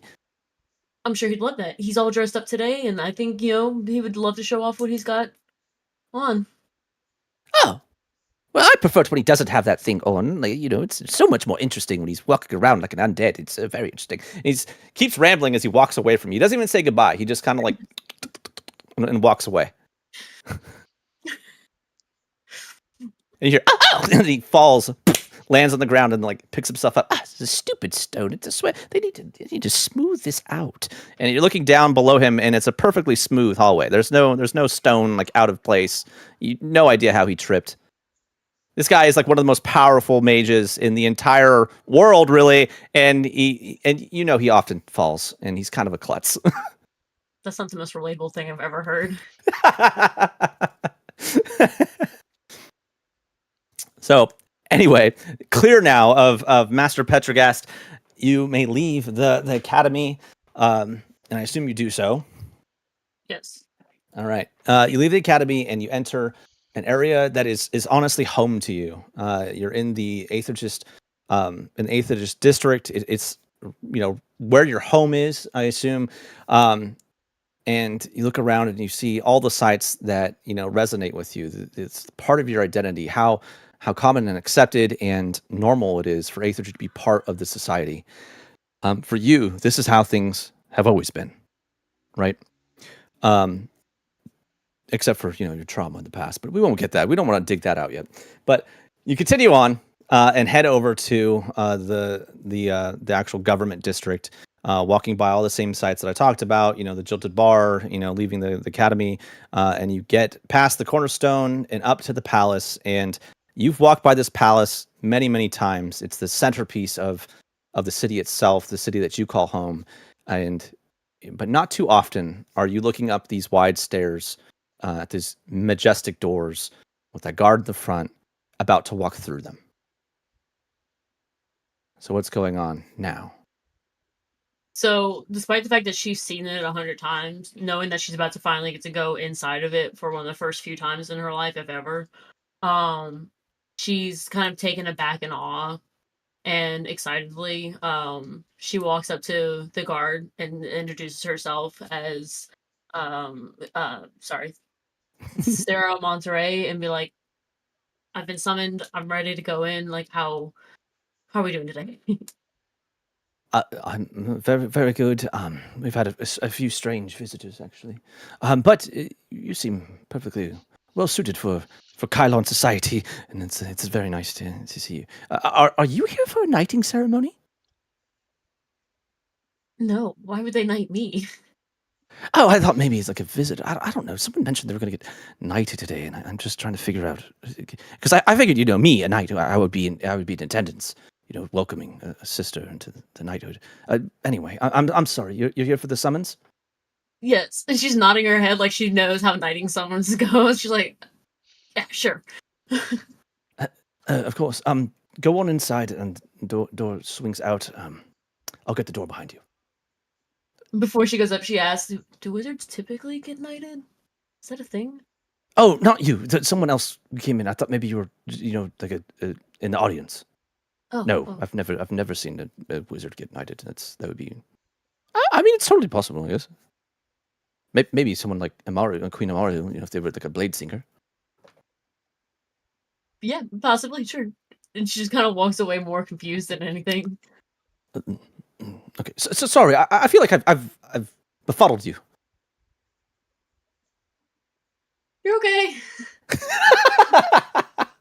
All right. You open the door, find your door handle, open it, and he shuts it behind you. And you enter the atrium of the palace. And for a moment, you can see kind of down this throne room, and you can see who you assume to be King Baxter and Queen Amaru at the very far side, and a bunch of other individuals in the way. And suddenly, the butler or servant, Frau, steps in front of you, swept back hair, says, "Madam, how may I help you? Are you here for your summons?" Yes, please. Yes. And I assume you are then... And like you can see like he's about to pronounce it, but he kind of wants you to say who you are. You're going to make me say this again? Yeah, slower. You said it so fast. Yeah, naturally, because, I don't want to mess it up. Oh, it's your name. I think however you pronounce it is how it's pronounced. Thessera. Thessera. Yes. Last name, please. Miron. They. What? Mironte. Moronte. Okay, I thought you said Moron. They, and I was confused who you were talking about. That's how I'm gonna Welcome. remember to pronounce it from then on. Moronte. Moronte. More like they. There's a lot of hate going on right now. And now that I've pronounced it incorrectly, can you one more time pronounce it, please? Mironte. Moronte. Okay. Thank you, my lady Moronte. Please, if you would, sit over to the right. We have some of the other guests that have been summoned here waiting as well. And you look off to the right, and you see someone, I guess about 5'4", black hair long, kind of bouncing, walking around, sort of doing these short pacing movements, right in front of what looks like a halfling with this crazy mane of hair, fully black clothes. You said leathers, or no? They weren't leather. They were leather. Okay, fully black leathers, and then right beside that halfling, a drow, and you recognize the drow instantly.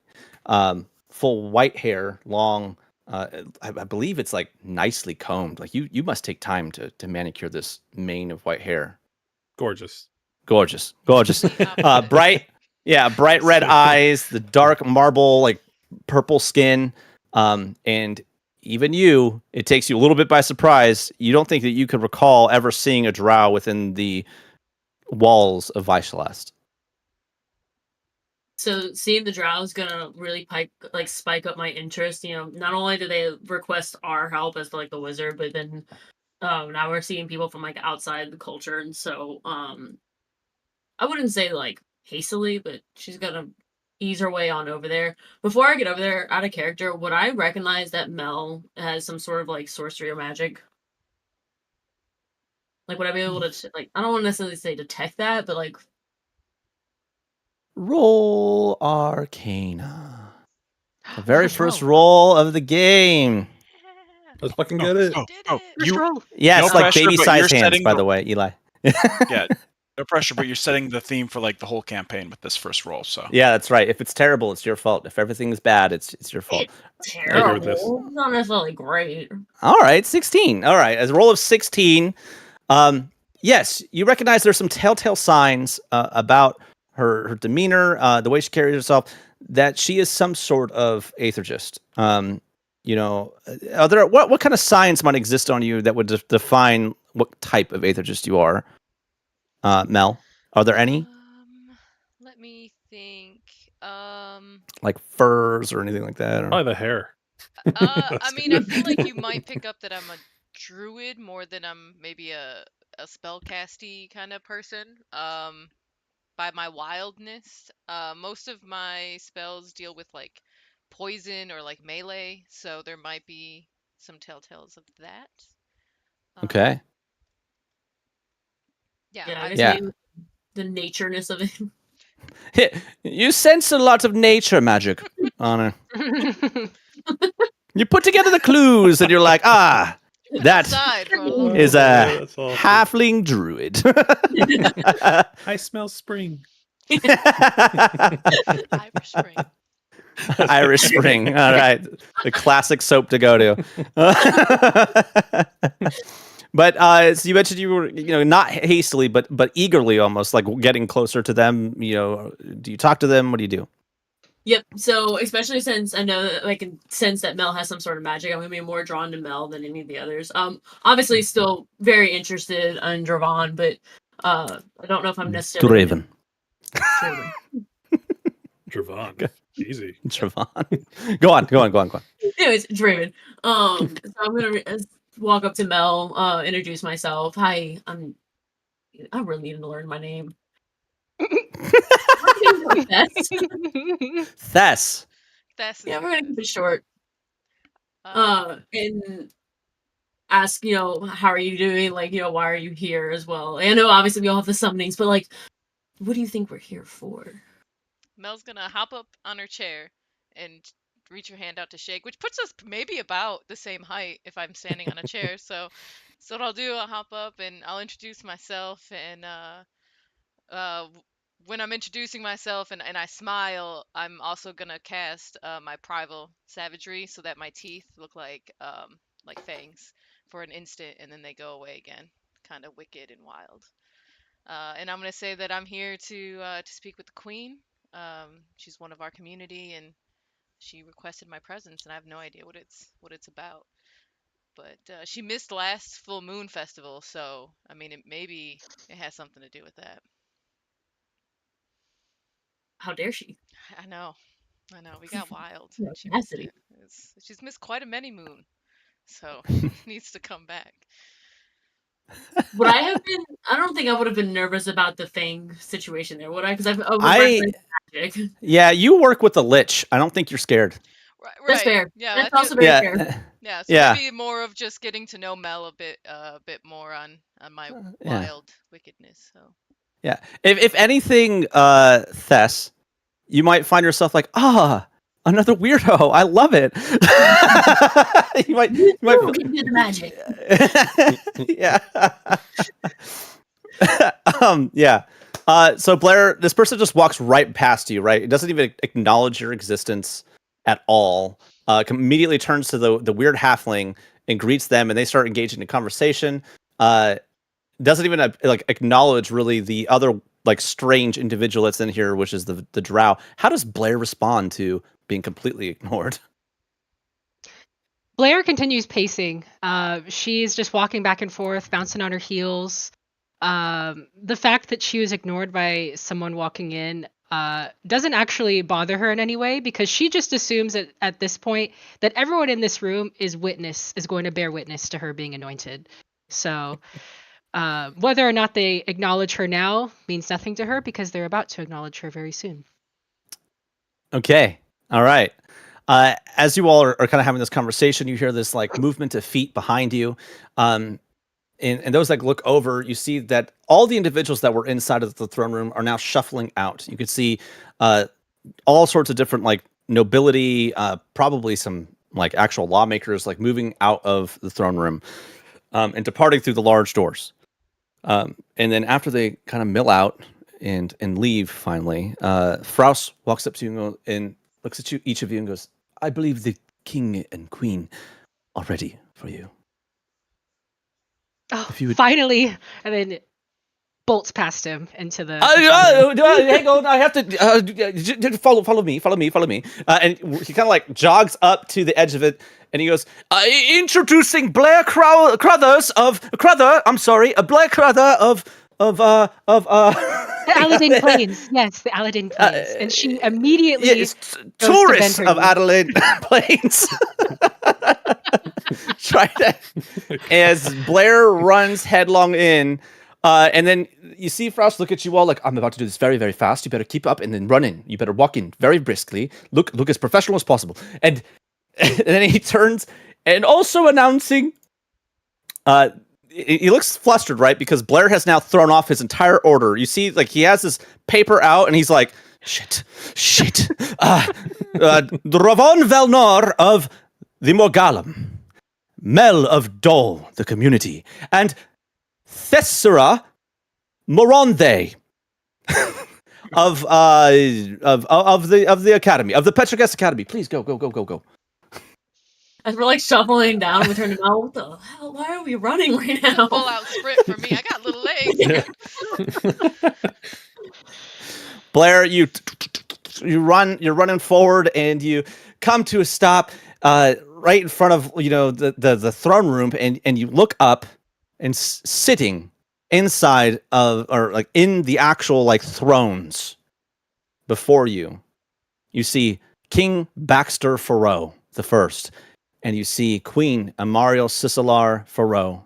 Beside them, an individual wearing what looks like full plate, very, very nice, different colorings than you expected to see on someone in service to the king, but you recognize them from statues, you recognize them from sketches.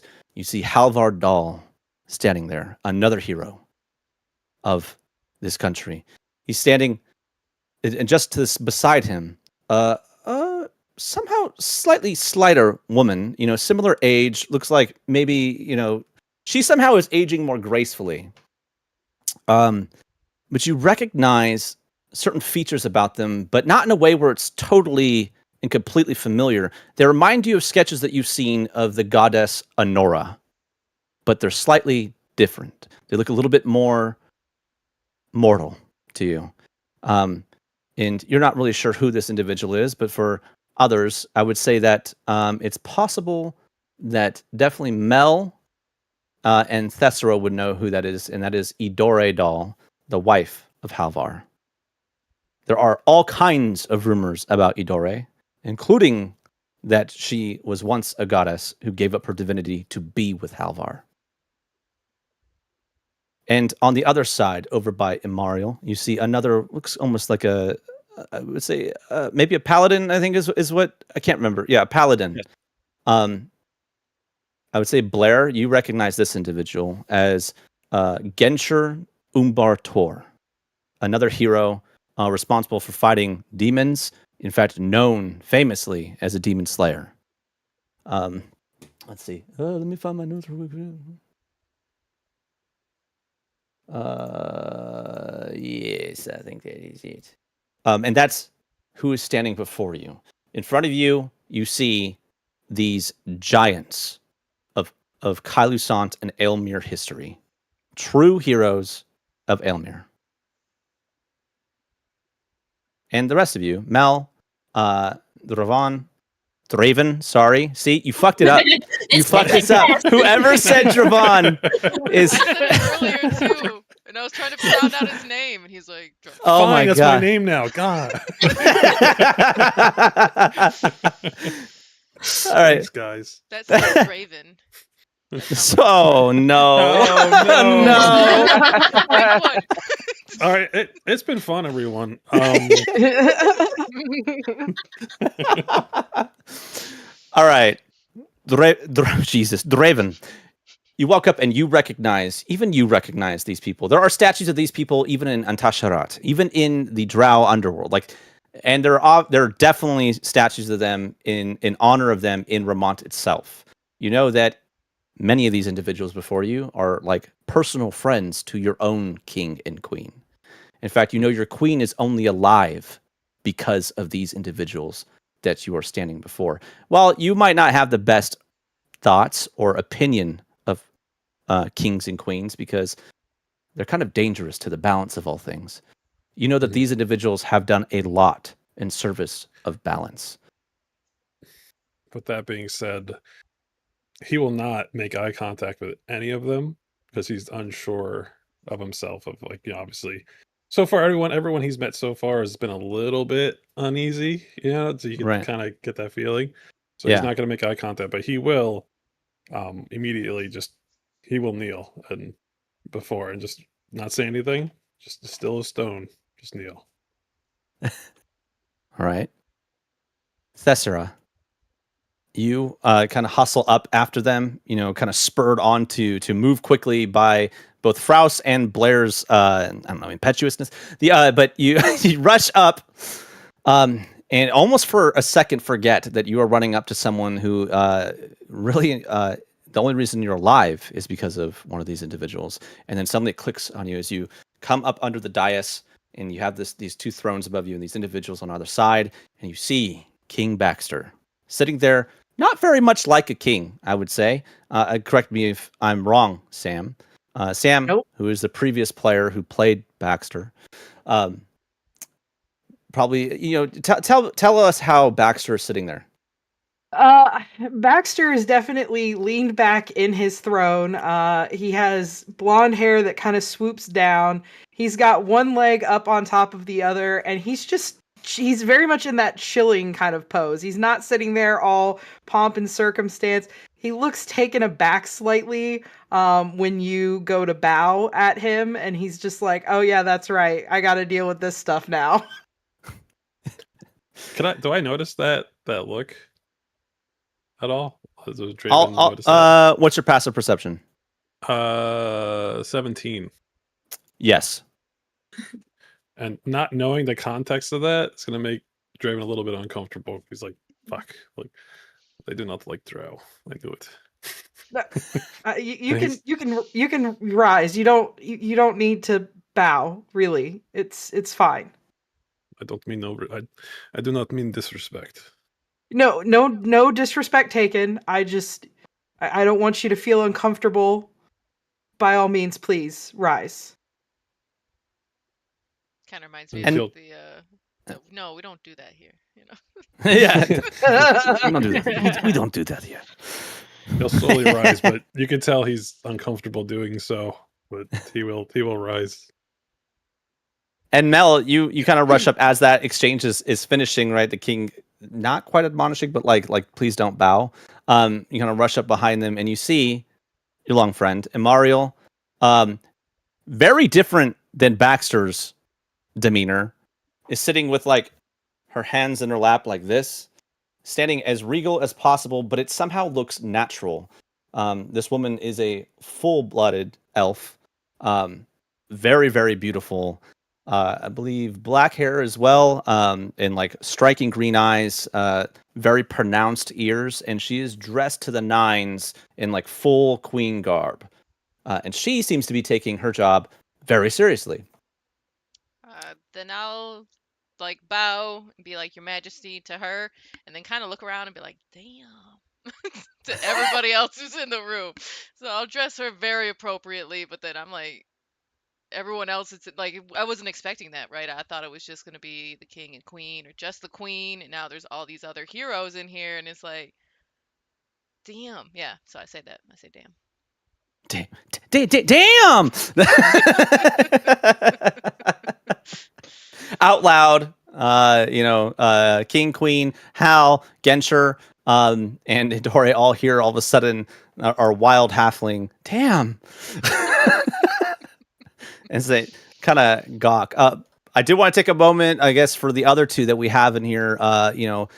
Blair, you run up, you're all excited, you're thinking you're about to have this moment, and then it, like a face into a wall as you're looking at people that you've read about in books, that you've kind of become acquainted with from like all kinds of different stories from your grandfather, and like dismissively like hated on by like your father, I believe, right? Yes, yeah. So what happens to Blair when realization hits? So again, she bursts into the room in a sprint. So she's kind of still like breathless, and she's still breathless beholding all of them.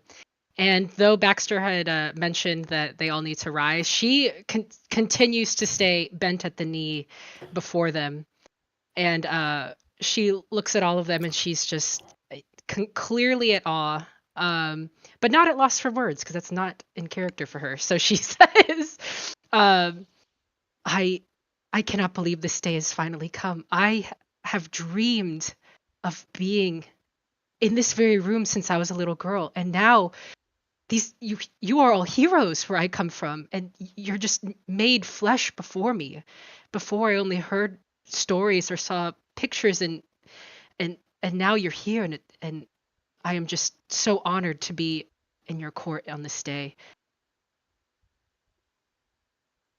I'm gonna lean towards the queen and say, "Oh boy," and then I'm gonna sit up straight. And I promise you, I am no different than the rest of you. I get up every morning, put my pants on the same way. You really don't have to. Well, I don't Not want the them to pants feel. story again. I don't want them to feel uncomfortable. This is a very difficult situation, and I'm trying to make everyone feel relaxed. Difficult, my king. I don't see how this could be difficult. I mean, you're the great king of the people. I am just in awe again to be in your presence and to be here knighted by your hand. I again lean towards the queen. Did she say knighted? I think so. I don't. That doesn't. You didn't write that in the letter, did you? I did not write that in the letter. I Okay. know better than to write that in the letter.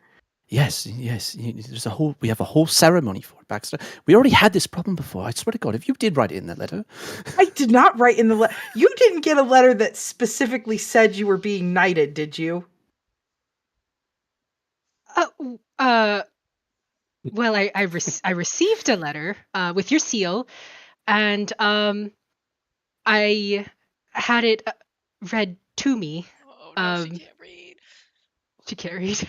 I had it read to me, and it said that I need to come here on this day, and my apologies. I just assumed I'm not being knighted. No, it's fine. I understand where the confusion came from. Unfortunately, no, you are not being knighted. However, I do have quite the task that I need done, and you are one of the people that I have summoned to do it.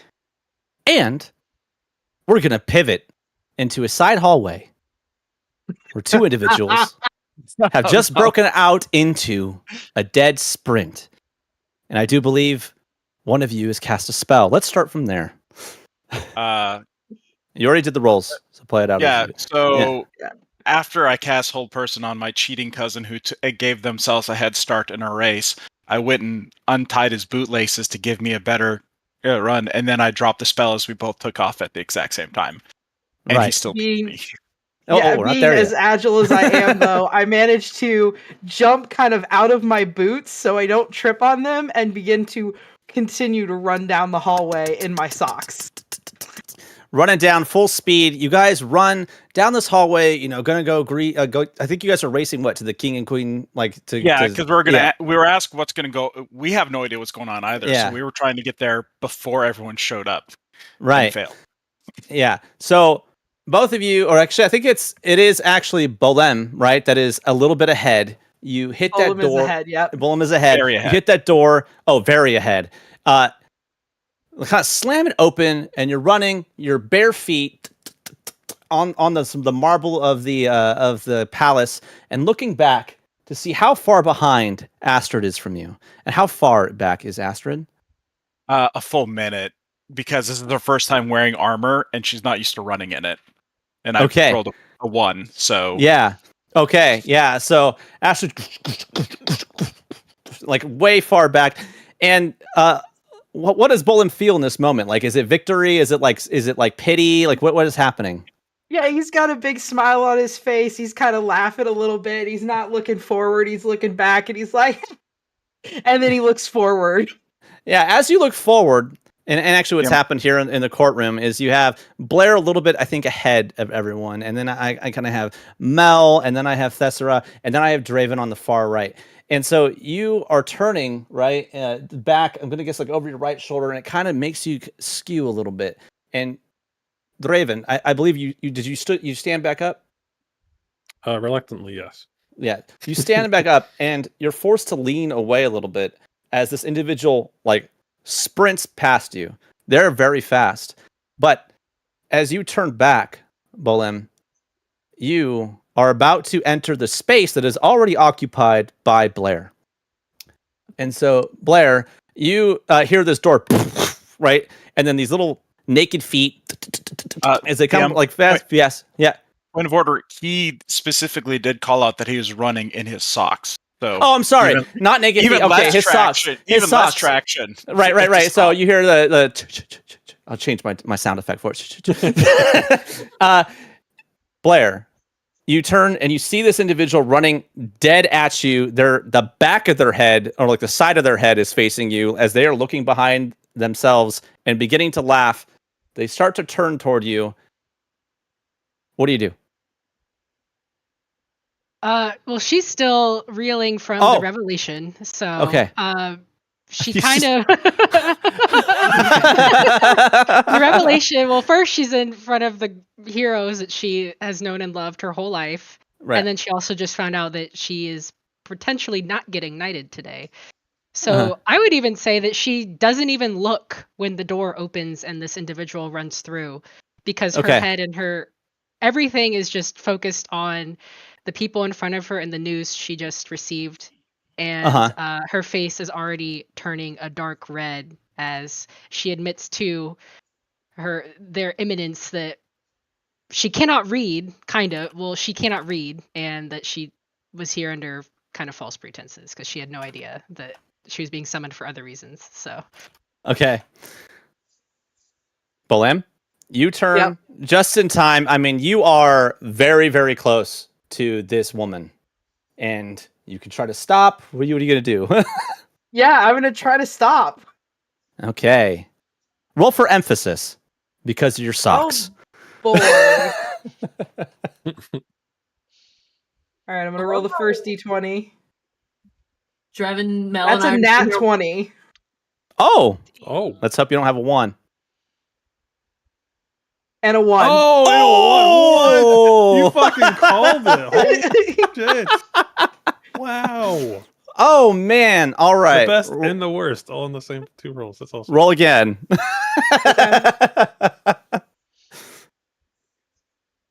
All right.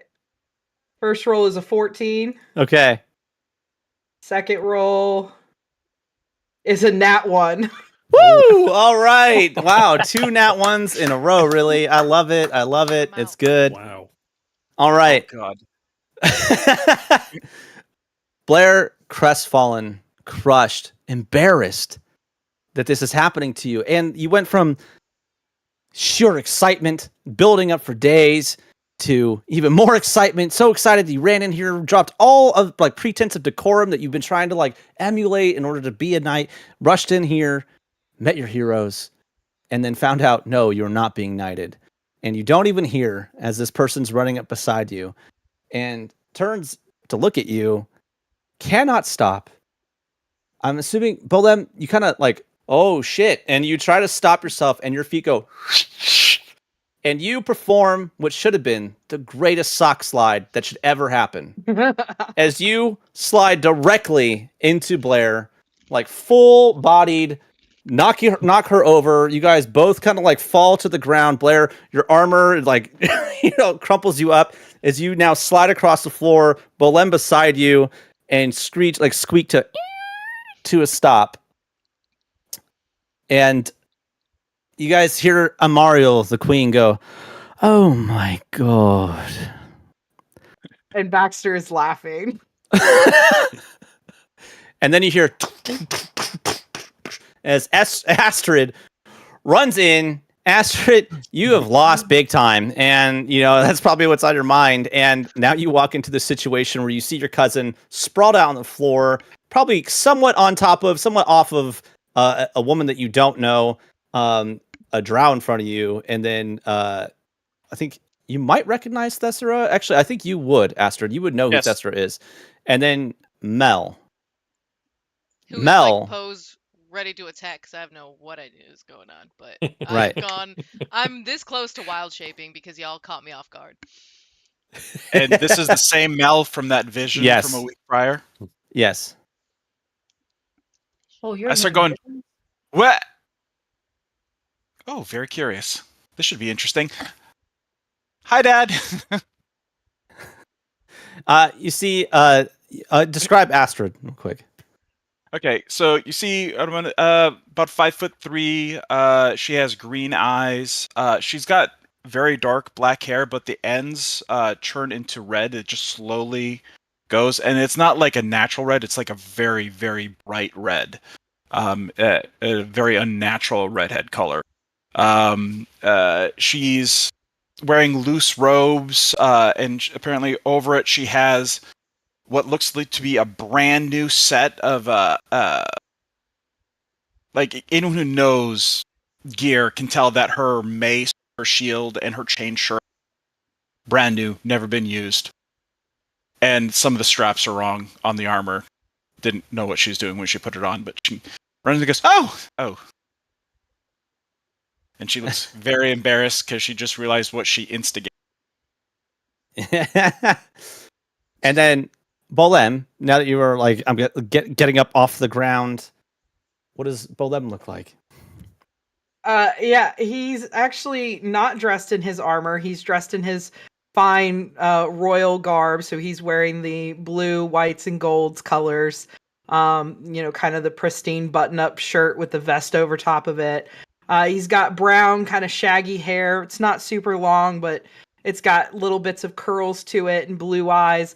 And he immediately looks down at the person that he just pummeled as he came in, puts a hand out, and I'm so terribly sorry. I cannot apologize enough. Please let me help you up. Blair, you look up at this individual and you have seen posters and paintings of this person. You recognize them as one of the royal children of Baxter.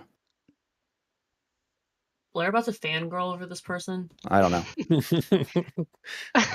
Before Blair even like realizes who he is, she just mumbles to herself, "The gods try to humble me this day." And then she looks up and sees that it is the prince, and she's like, or maybe not. As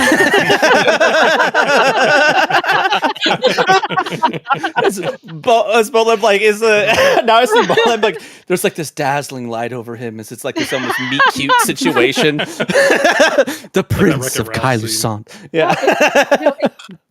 Pardon me, my prince, for being in the way of your whatever you were running towards just then. And her face is still like dark red from her previous revelation, and it's somehow turning redder, and she's just like trying to gather herself, and she's like, no, I can lift myself up. Thank you. Well, it's my fault. I was joking around with my cousin, and I should have known better. And again, I cannot apologize enough. No, you do not have to apologize to someone like me. I was in your way. Let me just. She stands up and kind of like brushes herself off. She just kind of stares at him and is like, "Well, I'm Blair Crother of the Aladane Plains. I'm sorry we had to meet this way. I hope I didn't bruise you at all. I know my armor's a little janky." No, not at all. And he puts out his hand, Bolem, and it's a pleasure to meet you, Blair. Blair's standing there, like staring at his hand, like, can I touch him? Or You're meant to grab it, dearie. You just.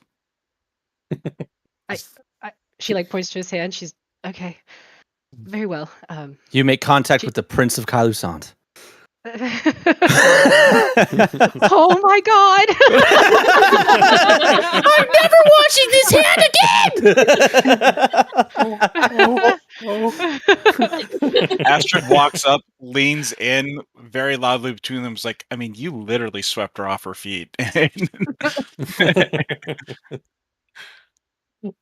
Just an elbow back. All right, for the rest of you, yes, Andrew. When it's you're up. Yeah. Draven, you also recognize a little bit more. You recognize Bolem by his dossier. You have a dossier on basically everyone in here, and you're probably given it before you left. And you recognize Bolem.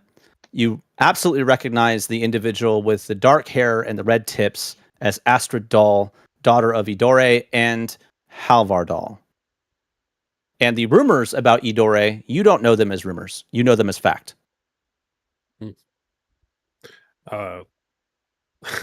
Seeing that and everything that's taking place, he really doesn't want to be seen right now. He really wishes that he could just put his hood up. He will like slowly take a couple steps back and kind of just try to make himself not.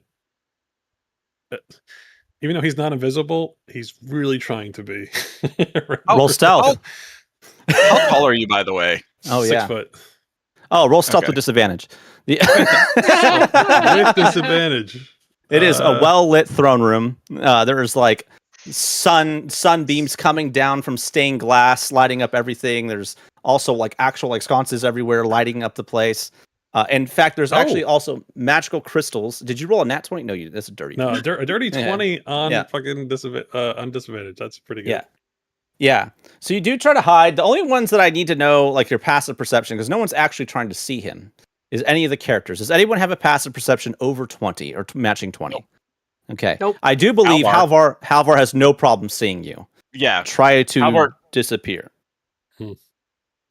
So he'll step back and just kind of blend in a little bit more with his surroundings as best he can. Okay. Yes, so this interesting situation has now occurred. Thessera, you recognize Astrid immediately. In fact, you guys might have even gone to school together or at least been around each other at the academy. You definitely know that Astrid was gently asked in the previous week to go on a sabbatical from her research work at the academy because yet another one of her experiments with Pegolin led to an explosion that completely destroyed a lab. She has a reputation around. She got her doctorate very, very young, but her reputation is someone that finds it much better to ask for forgiveness for her experiments rather than authorization. So you two probably get Would along. Astrid and I be friends or no? Like we maybe just like I mean, yeah, as long as you don't. She doesn't think she's anything special. Like, at least she doesn't act like it when it's about her family background. So as long as you're not like intimidated by who her dad is, absolutely. no. I mean, intimidated may not be the word. It's more of just like shock and awe because it's somebody who saved her once. But I think if we've been in the academy for a while, you and I have probably gotten over that. Astrid's father is actually Halvar, not Baxter. Oh, Yeah. never mind. That's okay. So yeah, we got along fine. Yeah. Oh, there's Sarah. I'm glad to see you here. Oh, will you be going with us? Absolutely, be going with you. You've been gone from the academy for a minute. I was told you were going on a sabbatical. Where have you been? Oh. Is that what we interrupted, Uncle? I am so sorry. Talking to Baxter. Yeah. yeah. I'm looking at Baxter going, I'm so sorry, Uncle. Baxter's just got a smile on his face. Halvar is shooting daggers at his daughter, like disapproval look. Just like Amariel is a stone face. She has no expression. All pomp. Mel's having a great time. She thought that the city was going to be stuffy and awful, and this is like she's got a shit-eating grin on her face. She's like, "This isn't that much different than the wilds." Like, "Oh right, okay, yeah, I should come to the city more often. This is pretty good." Yeah, We're all animals. Sorry, go ahead. Wait, did you tell her to roll animals? We are all animals. Oh, I was like, I didn't know how to roll. I'm a lion.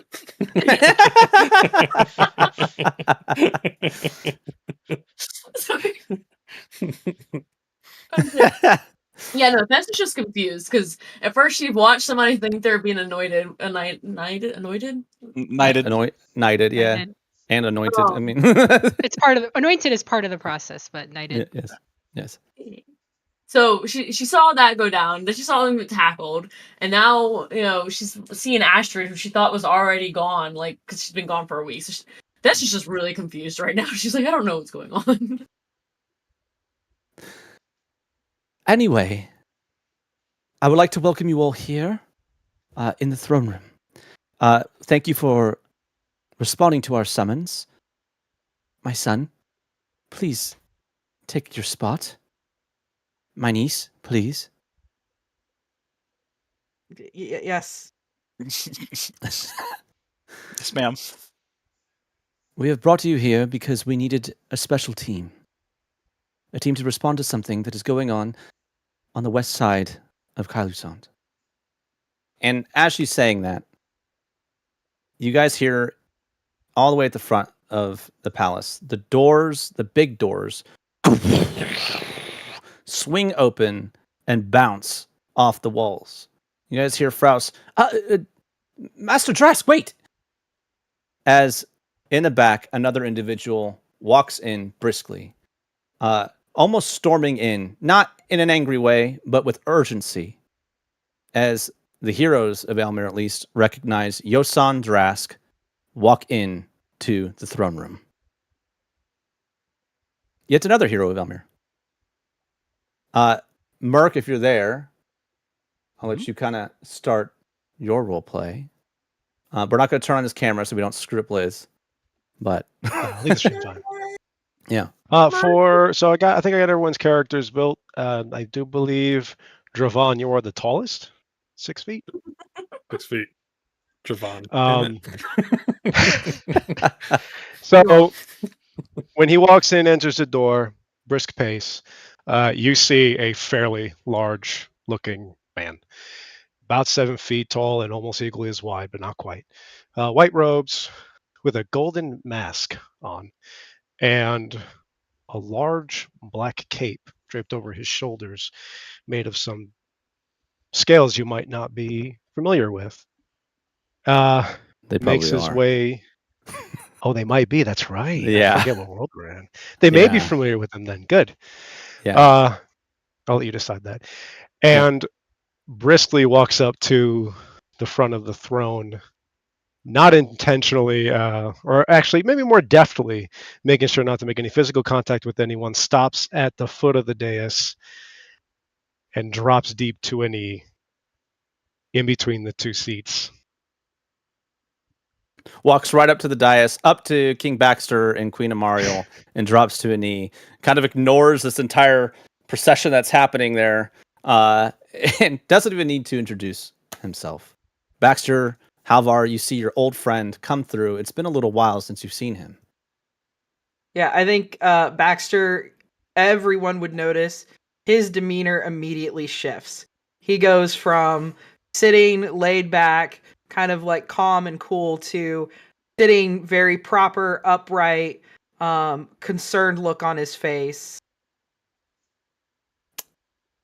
All right. Would any of us know why he would have such a shift like this? Yeah, so all four of you who are I think outsiders, you guys all recognize, like, despite face not being revealed, what is immediately identifiable for this person is the golden mask and this scaly cloak that wraps around him. I would say, like, I think literally everybody here would recognize that this is Yosan Drask, another hero of Aelmyr, who has the properties of a dragon with him. He's known to hide his face, often wear masks, and is considered one of the closest friends and colleagues to the king and Halvar, all of the heroes. Also known to keep to himself and try to not be noticed, even though there's a whole aspect of him that cannot be ignored. So, Your Excellencies, Halvar, a moment, please. if it is not too dire of a meeting you're currently having. Oh, he breaks in with this request, and this is where we're going to take a break. Damn. Come back at we'll do a little bit longer, just slightly. We'll come back at 8:15 or 11:15, depending on what coast you're on. 11:15. It's 2 minutes. I'm sorry. Oh, wait, I oh. meant. Sorry. I meant 7:30. Sorry. 7:25 or 7:25. Yes. Or Yeah. 10:20. God. 10:25. All right. Math got a little hairy for me. 11 minutes. 11 5:30. minutes. Yeah. There you go. I swear I can do DMing. I know math. Welcome, Dave. Hell, Every I minute. don't know any math. I love that on the stream that we don't necessarily have like Merc's face, so he just sounds like a voice from God. That's mean- exactly how Yosan likes it, though. John kind of is. Yeah. Yeah. It's been a while. I'm trying to work the voice correctly. It's been a Yeah. minute. It's a little different. It's not like a Spanish thing anymore. No. Yeah. He grew up, voice change. Well, no, it's just that was never his voice. It was Yeah. other characters. Yeah. Shoot, I can't even remember Yosan's voice anymore. Tried to make it very heavy because he's a big person. Mm-hmm. So, but he also spoke softly. It's kind of like it's very similar. He spoke softly in the beginning, and he was there to be a hand, not a. He was there to be a hand, literally and figuratively. Hello. Hi, New Buried. How are you? Welcome to Aelmyr and Crystal Raven Games. As I munch on this burrito. Food. Oh, I see Trash Pandas. What's up, Hotbox?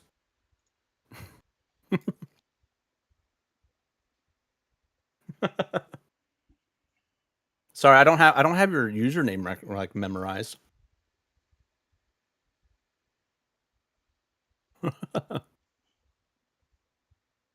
But anyway, when we do our breaks, as always, anyone that might be gracing us with their presence on the audience What kind can of pizza do you want? always ask questions about D&D in general, the story, anything like that. Any of the players, if they're interested in how they're playing things, questions about dynamics, whatever. Bacon. We're always eager to spinach answer. mushroom. Or if you just want someone to gush about shit.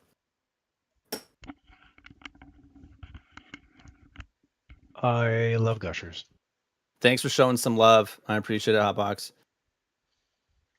Always like any support we get. We'll get there. Give it time. Yeah. Oh yeah.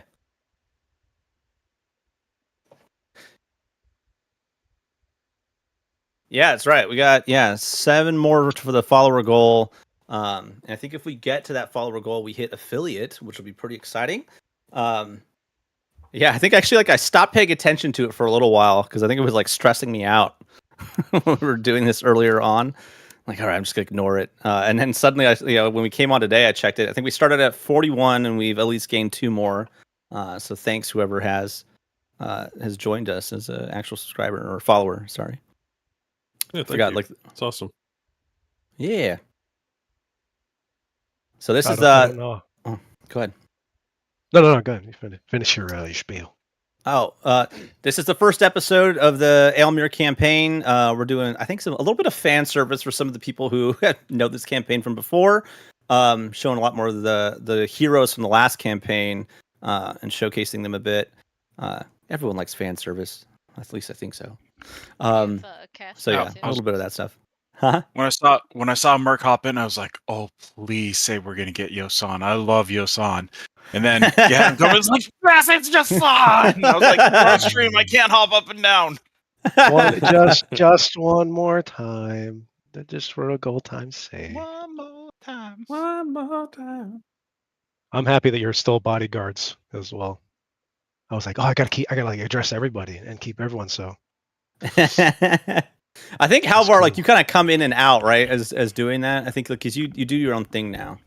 Well, yeah, I mainly do it for big formal occasions. I'm still the captain of the King's Guard, so for things like this, I come up. But I mainly handed off most of the bodyguarding. I spend a lot of my time actually healing the needy in my downtime. Healing orphanages from the tyranny of the DM. There it is.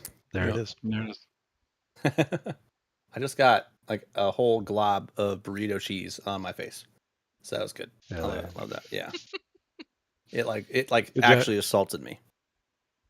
Too busy This is goofing. my one chance, Jeff. Gloop. It's my one chance Hmm? to.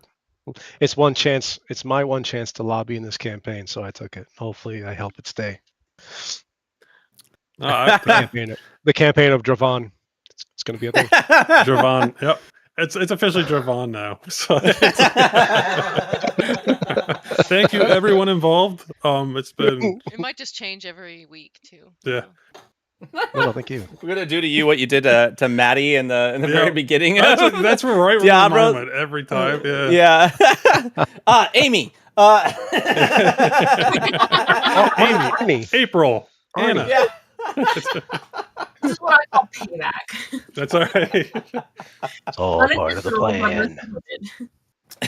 Hey, Draco. What?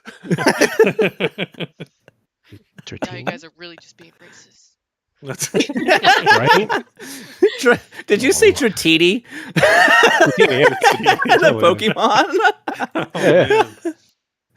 Oh, I regret nothing. No, that was great. Oh man. Hotbox, hit us with some sort of name that's close to Dravon that's in Yu-Gi-Oh. Ooh. Yu-Gi-Oh. Yu-Gi-Oh! Well, yeah, because I called you Jatini, so that's Pokemon. Oh god. He's like, I got called out. What the hell? Yu-Gi-Oh. Yeah. Yu-Gi-Oh. That's the other card game. I remember that. Right? It's the other card game. Other card How game. dare you Ooh. dismiss it so? Sorry, everyone. All Yu-Gi-Oh fans everywhere. Sorry. All you Yu-Gi-Oh fans are so sorry. Especially It you. matters. That's right. All five of you, we apologize. We lost a fan. Damn it. But somehow gained 3, so we don't know.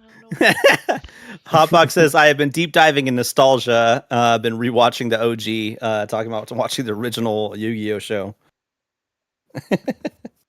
I can't believe you're rewatching Yu-Gi-Oh! Like that. I think we already talked about it, but There you go, Valon. Valen. Oh god. Well, its last name is Valnar, or like Valnar, so it'd be Valen Yeah. Valnar. Valnar. There you go. Now you're a Marvel character. That's right. This is an Oh, that's right. Yeah, get that alliteration going on. Yeah, I like it, alliteration. Who's driving this train? Who's driving this train? Nothing. Allegedly me. No. So sorry. I am an agent of chaos. You really have to drive a train? Doesn't it just kind of stay on the tracks? You would think. Hotbox You says, just crank it. Hotbox says, yeah, if you have an alliterative name, you could tell he's important. No one just gets named like that. Like, yeah, that's like, yeah, if you had like an alliterative name, I'm pretty sure Blair would be like, you must be a knight. You know you won't die in the first act if your name has. That's true. alliteration. It's true. I mean, we already knew he was important because it's just one of those things. This doesn't belong here. Just waiting for someone to be like, do you think he was picked because he's a drow? He's a go-to character. Now that we're all here, we can have the execution that we want. Shackle him. Blair, grab him by the ankles. And we'll knight She's you. just like, I knew it. I knew it all along. It's my time. After we're done with him, can I have his armor? Blair over there sizing up. See what You have to get it tailored. Yeah. Oh, that's some street lingo. What size are them shoes? My size. Damn. What's your shirt made out of? Drow. Oh, we're gonna go with that. We're gonna. Oh man, that's dark. wig. Oh yeah, he's a drow. Shit. A drow pelt rug. It's made out of real drow. Oh man. Why are we all laughing? Dark humor. Shut up, Jeff. Shut up, Jeff. I knew. Well done. Well done. This guy. That was not intentional. Damn it. I hate to say it, but I'm the black sheep. Stop. You're purple, first of all. Purple is dark. I'm sorry, but purple is. It can be. It can be light. He did say Oh, a we're dark getting into purple. colors. That's right. You did say a dark Light purple is mauve and then fuchsia, right? That was your choice, though. Yeah, none of the species that are have any. None of them are locked into colorings. Getting sure. Oh, sorry, I don't mean to do that.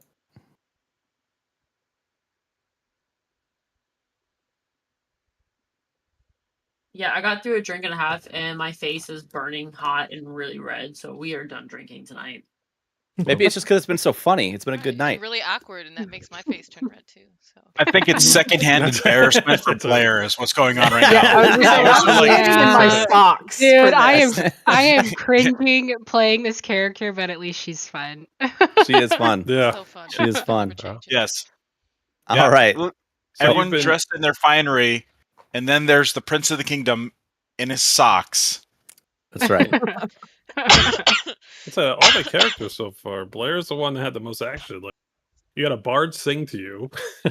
You- By request. you- By by request. request. You said hello to a village town. Yeah. So you had your own solo parade, if you will. Yeah. In her head, yes. Yeah. And then you met the king and queen. You were summoned, and then you got smacked into by the one and only Bolin. And you can't forget she Boleyn. gaslit that poor Boleyn. guard who thinks he was disinvited from a knighting ceremony today. Yeah. You've made an impact across this whole town in like, Already. 3 hours. Yeah. That's right. Oh my gosh. And you wanted to chain my character down as soon as you met. So I did not want to chain. She did not want to chain him. She was wondering why he was unchained. Oh my bad. My bad. That's on me. Yeah. Who She was- released that dog? Yeah. She was wondering why this place has no security at all. As a knight, she would fix this. Yeah. Clearly, they're understaffed. So.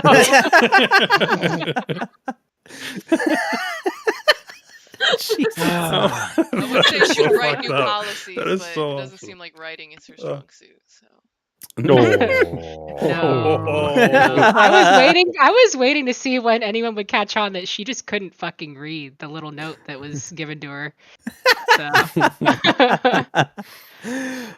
All right, we're ready to begin again. Okay, let's jump back into this. Let's flip it back to our normal we're flipped. setup. Yep. All right, we're flipped. Okay, welcome back to the game. All right.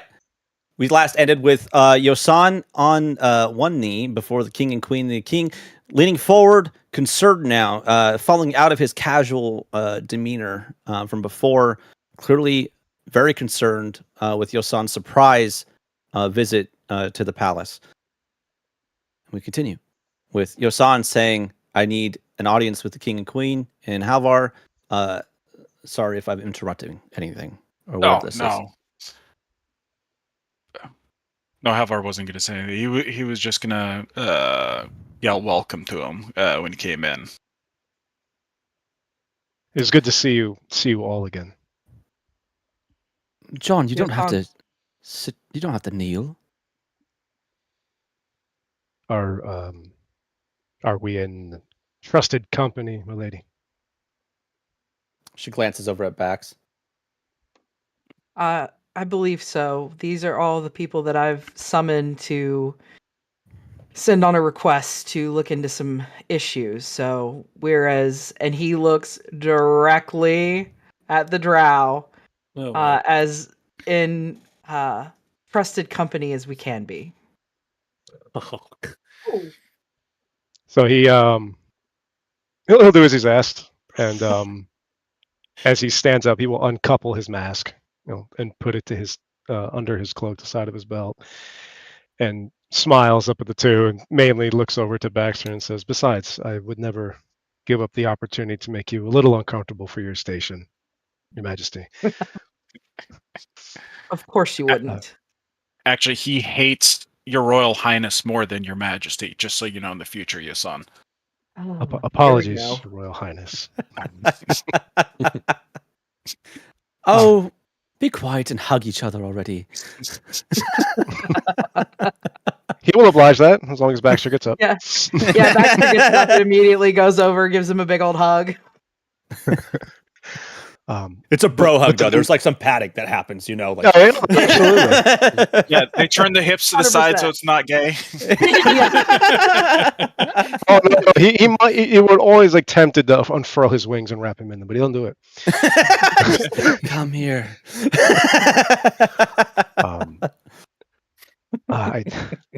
We have so much to catch up on.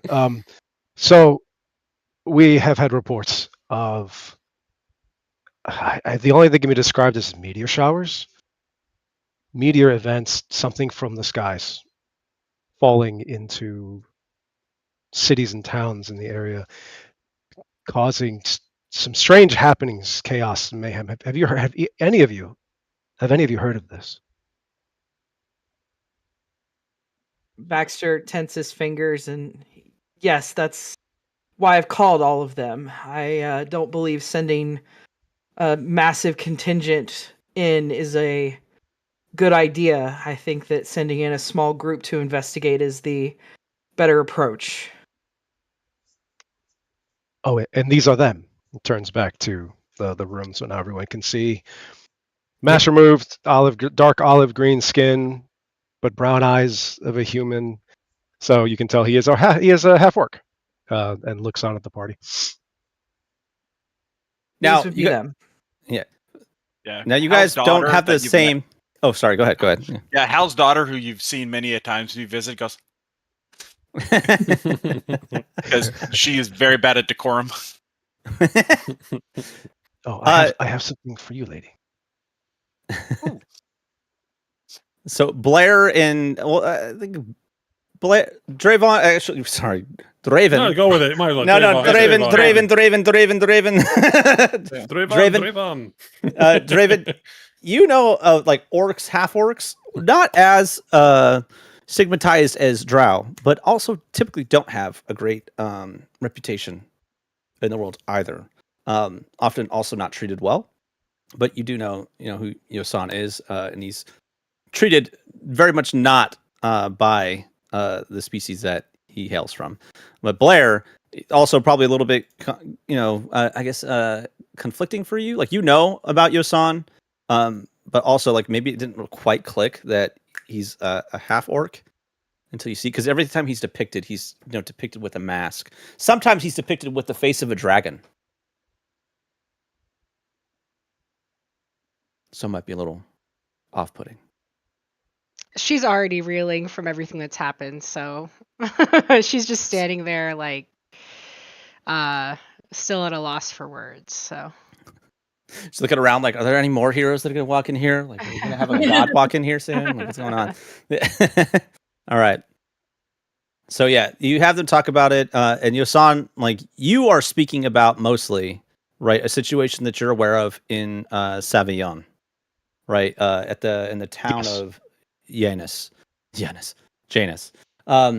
and the king is talking about a completely different city, right? But I don't know that you guys are quite there yet. So there's, Yasan, you're probably like, wait, you're going to send someone to Savillon? And then the king is like, how are you tracking things from Kailusant when I thought you were all the way up in Pepperwood? Well, of course, my agents, as you know, they move, they get around. So this party here, where were you intending on focusing them? I have a total understanding of at least 10, maybe 12 sightings. That many. Well, my main concern was Arendrim, where there's been a violent collision that caused all kinds of damage, and they found some kind of object in the crater. Yes. I don't want to speculate, but it couldn't possibly be the void. Do you think? I hate to make that speculation as well. I know that there's been all types of strange reports coming in, distortions in time, mirrors in the sky. People are having visions that don't make any sense. There's irrational behavior coming from people. It's a great concern, and I could see how the void could be part of this. Well, you say distortions in times. Heron would like to know about that. Maybe she has a clue. Says hi, by the way. Tell her I said hi. Of course. I can't believe you Okay. didn't bring her, your son. The queen says. You know how she is. She's very locked up in her work. I could hardly pull her away from the projects whenever I can. The only time she ever comes down here is to check on the other side of her business. But don't yell at Well, me. Her business is booming. Has her own town now, I see. Yes, as my loving husband has said, we're very concerned about Arendrum right now because of everything going on. The reports I know that we read was talking about an iridescent object, which would be very different than at least what we know of the void. I would almost expect some sort of inky black situation to be there, if that was the void. And besides, wouldn't Ruka not allow anything like that to happen? I mean, I'd like to believe that. what's left of him, I would hope, right? That's why he made his sacrifice. I don't know. I didn't have that report on the iridescence, so. But I do agree with you. This party, this amassing of skill that you have here, I would agree that Arendrum would be a good place to start. Plenty of evidence, plenty of people to talk to, and then it would help me to send my people to other locations and maybe shine some more light on the situation. Yes, I think that would be good, Yosan. I would urge you to be careful. Our initial scouts that went into the area did not come out, which is why we put together this team. We have a couple of magic experts of different, backgrounds. We have Astrid, who of course has done a lot of experimentation and research with Master Petrogast. We have, of course, Thessera here, who has been working with Ignacio for, I believe, decades now. Vast knowledge. Lucky you. Yeah, Fantastic. Thessera, I don't know if you consider that lucky, working with Ignacio. Not wanting to ever speak bad about him in front of other people. She's just going to butter him up. Oh, no. Absolutely wonderful. It's an honor to work with him. That man is a great general. You have no idea. I'm Or maybe sorry. you do. We go back to the fact that you're saying scouts are not coming back and you're sending us? Yes, that's right. Sarah, you are focusing on the wrong thing. There is an unknown magical thing going out there that you and I get to study first. Good point. We'll leave it at that. And we have Mel, who deals with abnormal magics. Right, so we are hoping that we've put together at least a magical knowledge team that will understand how to interact with this object much better than our scouts would have been able to know. All I'm saying, Yosan, is please be sure to include some sort of expertise, and we will let you know what happens with this team as soon as they have found success there. And then, because of our concerns, we are hoping that the individuals we've put together for the martial aspects will help protect our researchers, including my son, Bolim, esteemed representative of the Mogalim, a wraith, as I understand it, the Raven, and a rising hero of the West, Blair. A rising hero. It is Don't feed the ego. it is a pleasure to meet you all. And he does a tight salute, but his eyes do rest on Draven when Baxter says the Morgellum, a wraith of the Morgellum. That is also good to have. When the queen says that, Baxter definitely has a look of disdain in his eyes. And Mario's hand kind of like lands on Baxter's hand and kind of squeezes it, like, be kind. just to clarify, Yosan's is not one of disdain. He's just interested. He doesn't frown at him. He just rests his eyes on him.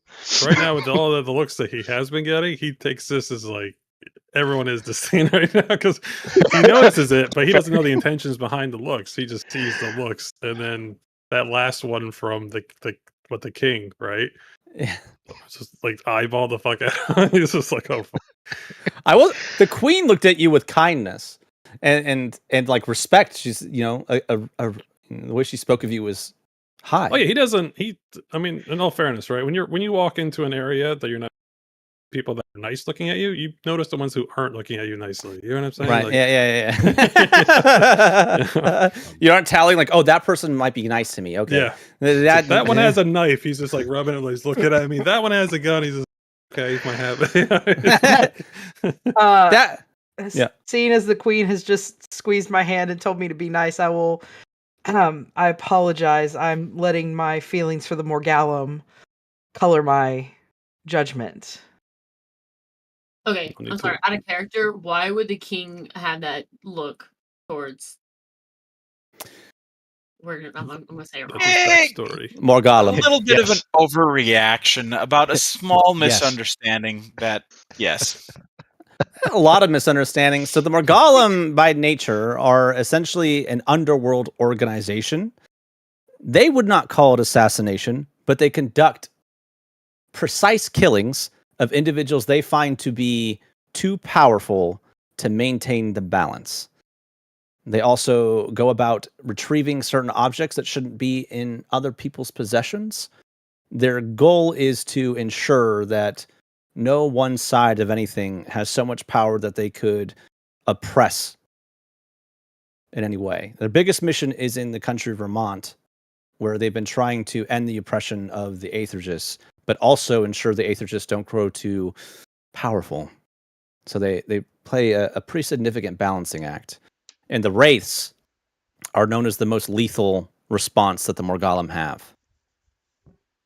Kind of Ra's al Ghul kind of vibes from Batman. Yeah, for sure. They're a powerful competitor to the Convergence. Yes. Yeah, and then the Shrouded Convergence is it's more like I would say like an espionage network or like a information gathering, network that works with Kailusant, but not for Kailusant. Yeah, they adapted to the guys under the Pepperwood Monastery when it was almost completely destroyed. Yep. Merc always has a spy network. All right. That's his thing. It's his thing. It's reason. Yeah. Love it. But as the king apologizes, Draven won't make eye contact. He'll still look at the spot. He'll actually look down because obviously he's there's no need to apologize. I completely understand. And he'll just stay there. Stone is just, again, even though he's being stared at, he's in his mind desperately trying to disappear. He does not like to be the center of attention by no means. And I will say he's doing a very good job of being obscured right now. Like he's like kind of hidden ish. Especially with a massive orc. Yeah. Taking off his face and looking at him as well, specifically. That's also not something he's used to. And there's a little, oh boy. This is not what I expected at all. And I make eye contact with you, your son, and then he'll kind of look back down to where he was looking, letting you know he knows that you're looking at him, but he obviously doesn't know why he's getting that kind of attention, but he'll look down also.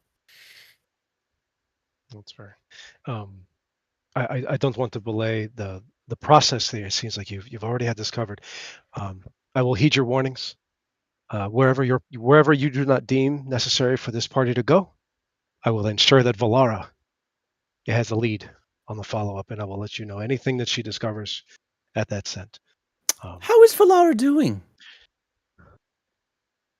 It's come a long way. I believe she's no longer feeling the weight of her past transgressions. Incredibly skillful. Yeah. I didn't think she would come that far. I think she surprised even herself then. Aelmyr is also proud. Hmm. And That's also an that's interesting saying a lot. Yes. You guys will recognize the name of Aelmyr as the Red Dragon, who controls a lot of commerce in the western half of Kailusant. Blair, it probably causes some problems for you because he probably owns a lot of farms in your area. He'd be like the big farm conglomerate that all the little farms are trying to like survive against. He's like his own version of a capitalist scourge. Fucking Walmart. Yeah, basically. Yes. I just imagine him like kind of like a mobster, or dragon mobster is always how I saw him. Yep, that's basically it. Yeah, dragon mobster, the kingpin. But yeah, but that is why we have. Oh, sorry. Go ahead. No, please. I interrupted you. I just want to make sure I get all the information out. I have just something for Astrid and Boleyn before I leave. But please. Of course. That is why we have summoned you all here. Sorry about the lack of a knighting ceremony. But if you do a good job here, perhaps it's in your future. And now that I know that we know that you're interested in becoming a knight in our service, that's something by all means, Miss Blair, that we can talk about. This is a high honor, Your Majesty. Thank you. And I won't let you down. At that, Halvar actually finally speaks up and actually says, I think you should probably ask my daughter for reading lessons while you travel. The knights need to be able to read missives. Yes, of course. I shall study up. Do so. Halvar's correct. We do need you to be able to read, especially if you intend to be a knight of leadership. Yes, very much so. I didn't have as many opportunities to learn, but now that I do, I will take full advantage. I assure you. Very well. So, where we would like to send you is the city of Erindrum. As you have heard, we have lost contact with our scouts in that city. Something fell from the sky. We have reports, as your son is saying here, of multiple objects being seen in the sky like shooting stars. And some of them came down to the surface. One of those locations is Erindrum. That's the one that we're aware of. I'm unsure if we have other locations. Your son, we would like to confer with you after and perhaps see what information you do have. Of course. But we need someone to go investigate in Erindrum, find out what is going on, perhaps retrieve the object and make it inert, or destroy it if it's causing problems. Olim's gonna speak up, and Your Majesty, do we know how many people have been lost looking for this item or investigating this item? It was a small team of about 6 scouts. The other issue is that we are no longer hearing anything from the city. It's a very large city. Thousands.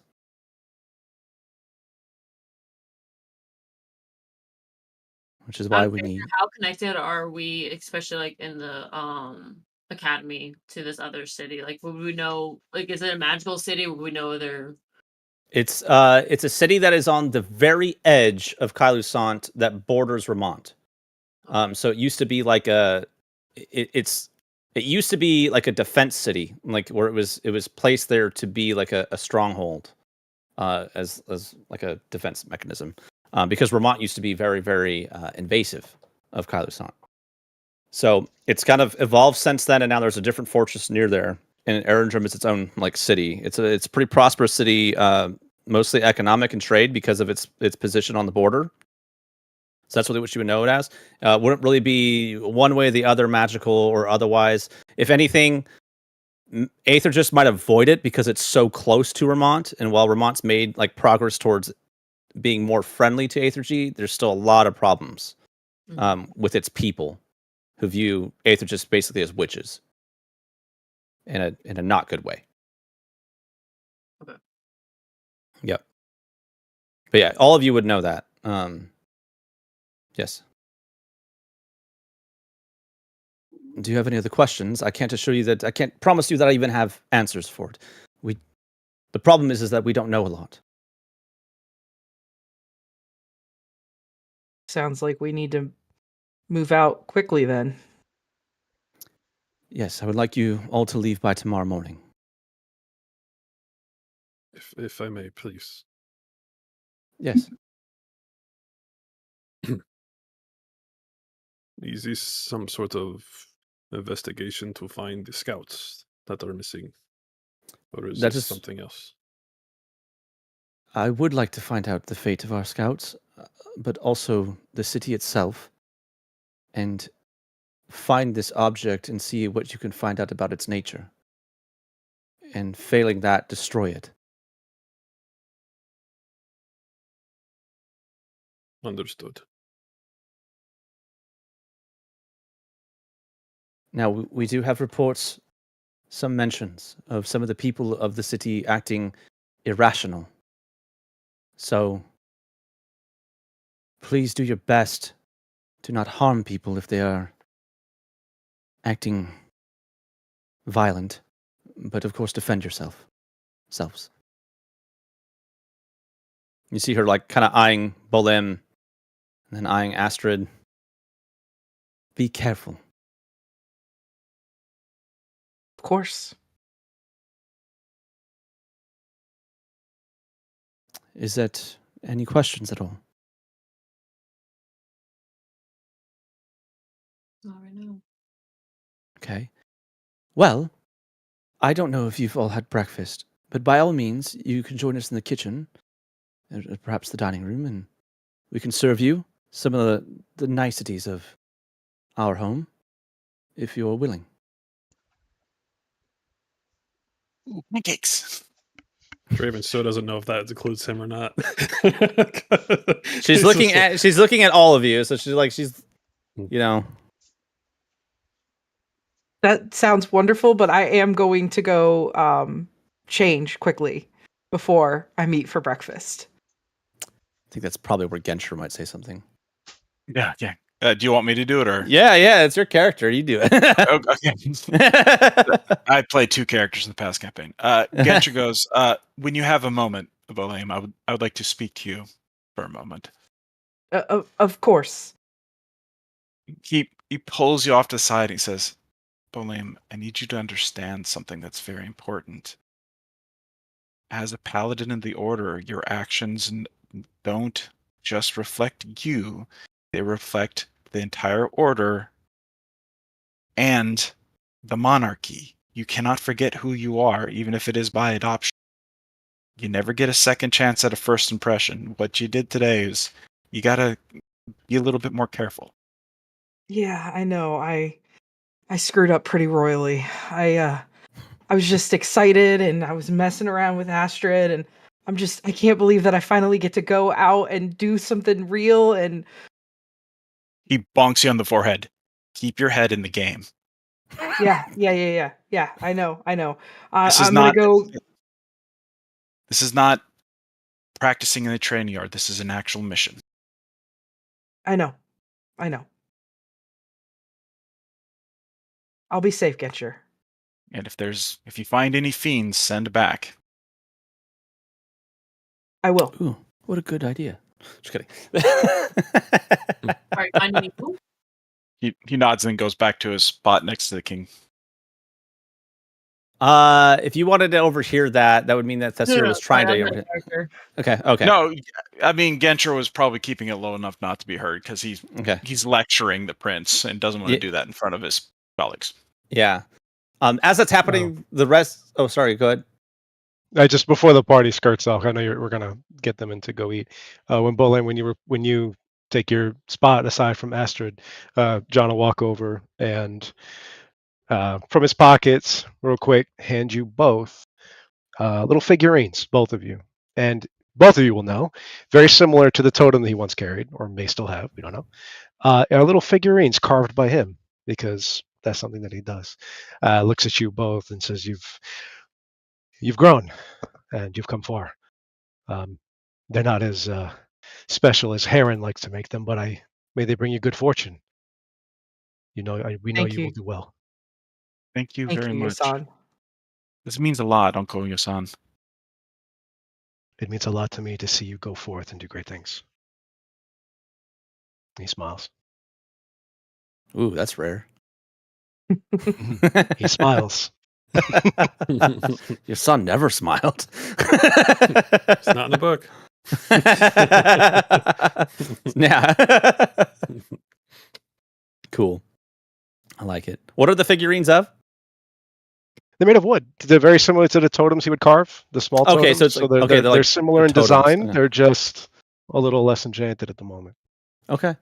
Cool. William's The little- gonna attach it to his necklace that he has. Cool. I like it. Are the little like sockets for special stones?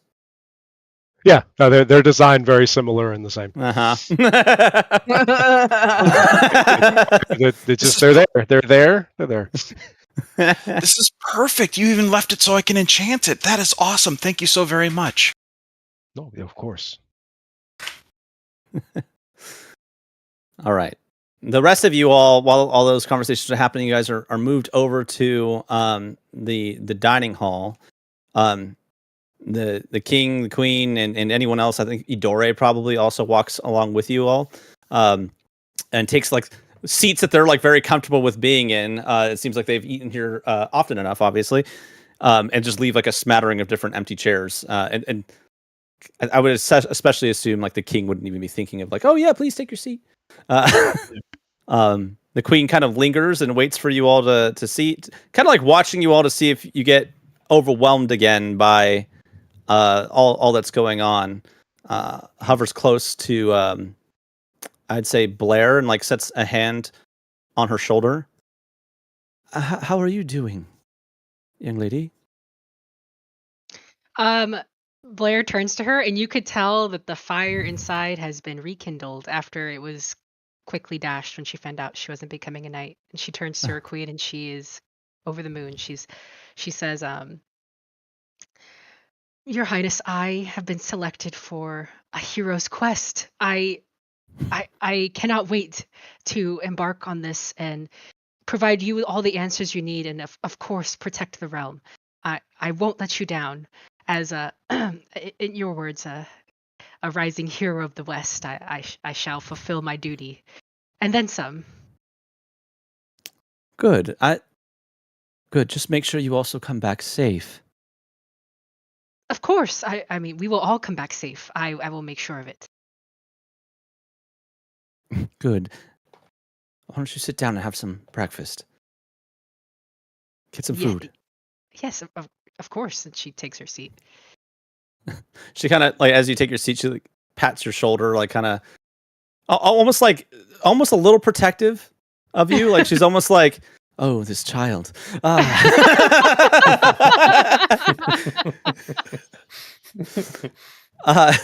And slowly moves around, walks by Thessera, looks over you. So tell me, how's Icky doing? Oh, We he's- never see him. Of course. I mean, we've been really busy down in the lab and, testing out things that would better prosper this nation. Sorry, Charlotte's barking. Charlotte, knock it off. Of course, it's just that it's been 30 years really, and he's maybe visited like 6 times. Perhaps encourage him to leave his dungeon. Just a little bit. Sorry, out of character, would I know how he feels about leaving the dungeon? Like, would he talk to me about that while we've worked together? I mean, he very much likes his it's essentially like his spot. And he's a little bit protective of that area, and like doesn't so much even like other people coming into it. And that he very much like it's very focused on work. And you also know that he doesn't really recognize like the transition of time so much anymore.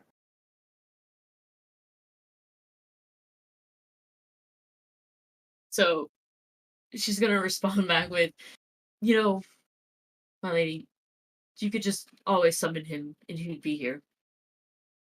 Yeah, it just feels so formal. Given that the king was a little lackadaisical when we got here, it may feel formal until he gets here. Yes, I can never get him to embrace his station. No, I don't think he would leave it. You see Mario kind of eye Baxter from across the table. And she, no. Baxter has 100% pulled out his he's not doing the violin today. He's going with the old school lute, and he's like tuning it up, like getting ready to play music. Always a bard at heart. Looks like you all are in for a treat. And she makes her way over to Mel, and like actually like turns and then like, you know, kind of gets down on like a knee and says, "Mel, it's so wonderful to see you. How are you doing?" Oh, Your Majesty, it's so good to see you. You've missed quite a few full moon celebrations, and you know you need to come back and celebrate with us. But yeah. You're right, I do. I'm sorry for that. I've been trying to educate our people here on such festivities, and it has not been going well. So perhaps I should take a little bit of a sabbatical and go enjoy everyone's company in Dahl. Yeah. Mel's Still hate the name.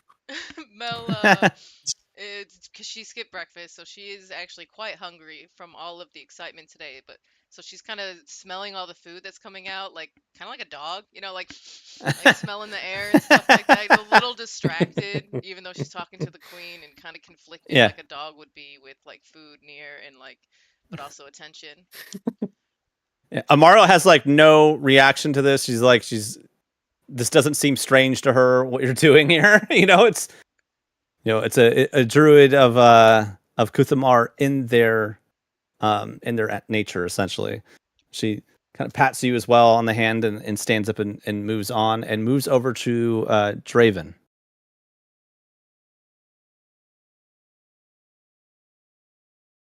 So good to see a more golem of the shadows among us. I know that the king is not so keen on you, but I try to keep a more neutral sentiment for you all. I understand. No need to apologize for him. Oh, I'm not apologizing for him. He's earned his his feelings about it. But how are you feeling about this mission? I think I'm having more of an understanding of why some of us here were summoned. You wish us to make sure that your children come back in one piece. No. I mean, yes, but that's not why. No, that's not why I hired you. You see her like glance around, and then like Bolem's like entering the room, and she's like, "That's not why I've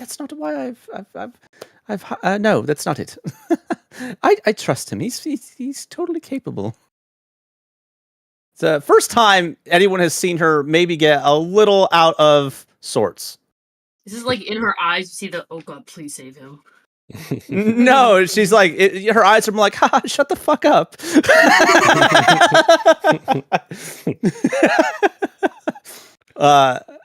Bolem, I'll let you like roll perception if you wanted to hear that.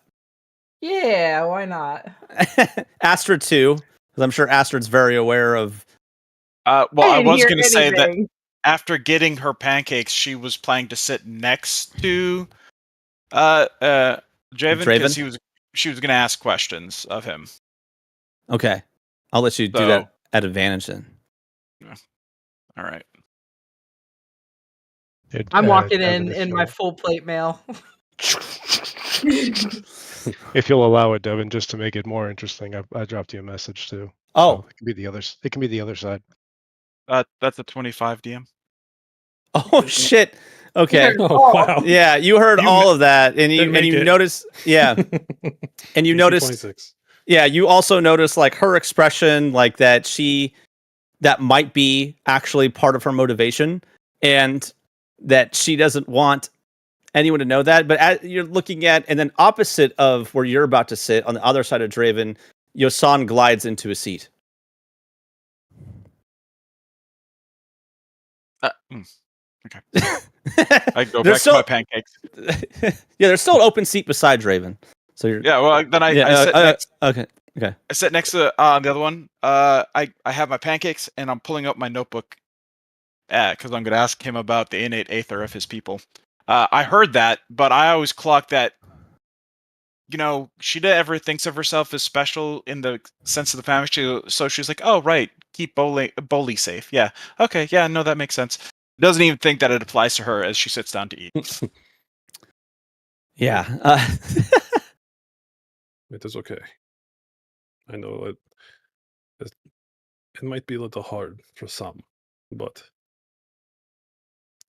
I will do everything I can to bring them back. Unharmed. She nods and smiles, and she puts a hand over yours and squeezes it. And her eyes say, her eyes say thank you, but she doesn't say anything else. He'll just nod his head, and he'll try really hard not to squeeze her hand too hard because his hands are like overly calloused. Doesn't bother her. Her husbands have the hands of a musician, very calloused.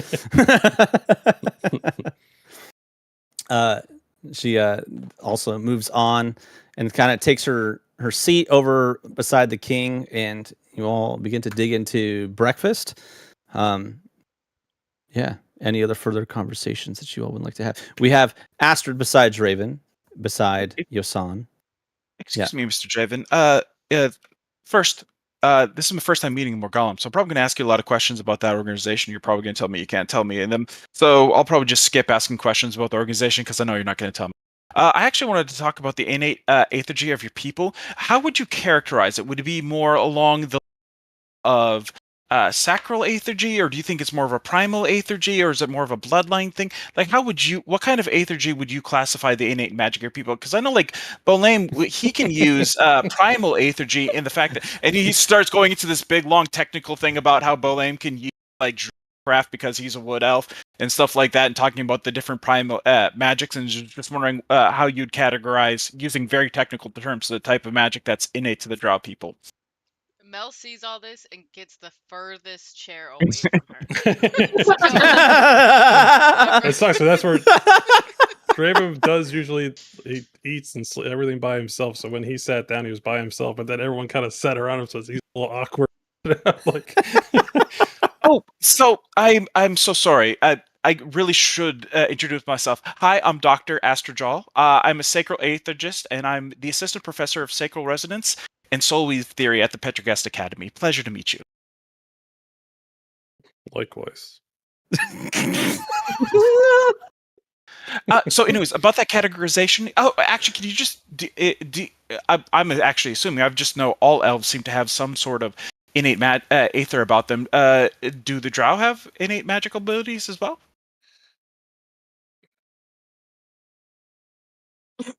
You like to talk. I like to learn. Understood. I'm not one who likes to talk. I will say this. The drow live in beautiful chaos. But yes, they have magics. Oh, awesome. Well, I look forward to seeing you use it. You should have the pancakes. They're very good. I don't eat pancakes, though. Thank you.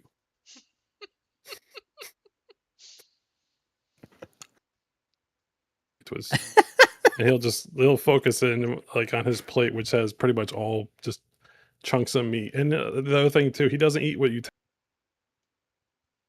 he does not use any sort of object to eat. You use your hands. Just my hands. Oh, that's what I do. Oh, What a barbarian! But not like he's not. But he'll break it apart and eat it like civil, but he doesn't use utensils. Are you using like carbs as like your wraps? Like to grab, like, are you like pulling bread and then like grabbing it I'm like thinking that? like And pork leg, maybe chicken leg, whatever they Okay. have available. You know, Ham. he'll kind of peel it off and eat it. You know what I mean? Okay. Like civil, not like, you know, face first, like, you know what I Not mean? like Like a pie eating contest. not like Mel. You know what I mean? Yeah. That's the idea. Mel- Just bring Mel's the plate like- to my face and just The- how does the pig eat? You know.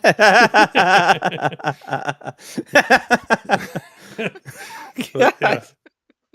The opposite of that is what, you know, he's very like very slow. He's very calm. And he's just eating a little piece at a time. But he's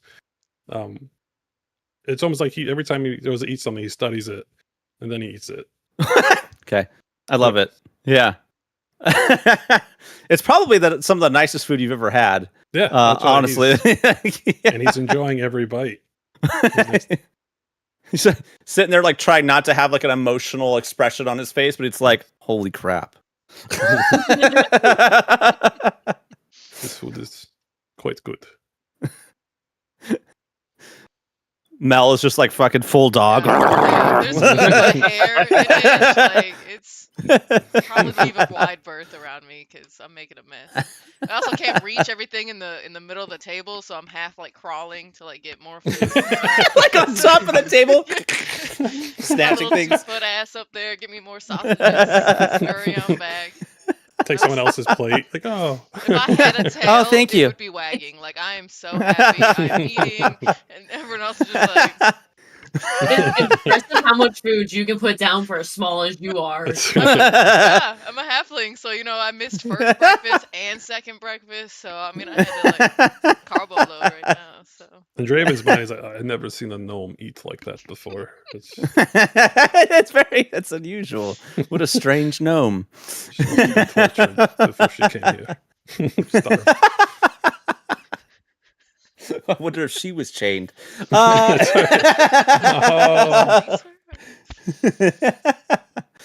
All right. What else do we have going on? I think Bolin would go over to Blair because he still feels real bad about what happened earlier. All right. Is it someone in heavy armor comes and sits down next to you, Blair? Yeah, and for you, Blair, you would notice that it is a immaculate, probably brand new set of plate mail, in like kind of a bluish hint hue to it. And he sits down next to you, and again, I cannot apologize enough for earlier. I know that you may not think that it's a big deal, but I should have acted with more decorum than what I did. My prince, you have no reason to apologize to me. Again, I was in your way. I think, maybe kneeling a little too close to the king and queen. So, again, please don't apologize to me any further. And she's clearly kind of like looking over his armor. Like, there's a little bit of shame on her face, honestly, because she is aware of what she is wearing in comparison. And now they're sitting next to each other, so it's gruelingly obvious. But at the same time, she's kind of like glancing at the rest of the people at the table and is like seeing how they're eating and is a little confused at the the troop of people that were chosen for this mission. And in her head are her future fellow heroes. So she's yeah, she's a little confused. Well, don't feel the need to call me Prince. I am your fellow traveling companion, and in truth, I'm sure you know, I'm not in line for the throne in any way. That would be my... is it brother and sister? It was Yeah. a boy and a Yeah. girl, right? Yeah. It's Baxi and Shay. Yeah, that would be my brother and sister that are in line for the throne, not I. But you stand much closer to the throne than anyone else in this room. You're too humble, my prince. I don't understand, I guess, where you are coming from. Well, I, had very interesting beginnings, and I got lucky. And I had 2 wonderful people decide to adopt me, and I don't forget that that's where I came from. You may not be related to them by blood, but again, you are their son. And in my head, in my mind, and my heart, you will always be a prince. Well, I appreciate that, but you'll definitely have to get over that if we're going to be fighting together. I expect you to train with me. We have to keep our skills up and ready to go at all times. Of course. I mean, yes, I would very much like to train with you. Good. And he will I assume there's like flowers and vases and stuff like that around. Oh yeah. But there's probably some that aren't like fully in bloom yet. Yeah. He's going to grab what he probably knows is like the royal flower of the area. Yeah. Pick it up, make it bloom with druidcraft, and give it to Blair and say, so that you have the royal colors on. Oh, Snap. And she just turns like bright red. She's like holding this flower and like staring at it. I don't know where to put this. They don't really have. She looks down at like her breastplate and she's like, You just pin it right, and then like uses the buckles on the side to kind of like put it on and in. Yeah. Huh. And Astrid, seeing this, use minor illusion to have like little hearts bubbling behind her head, so Bolly has to see it, but she doesn't. Yeah, absolutely. Roll stealth. Oh yeah, I'm not good at that.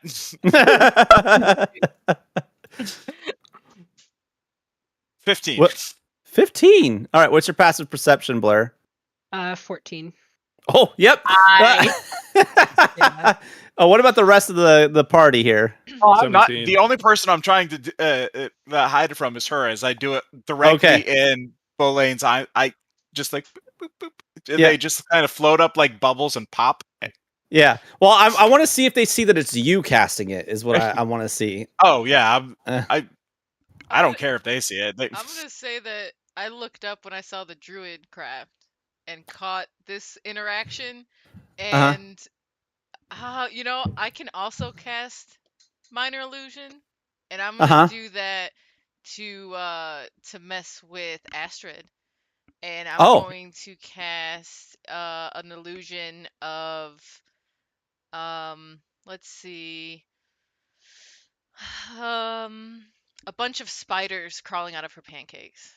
Oh my god. Oh my god. PvP turned on. Okay. Are you gonna try to sneaky it? Yeah. Let's see. All right, roll stealth. Yeah.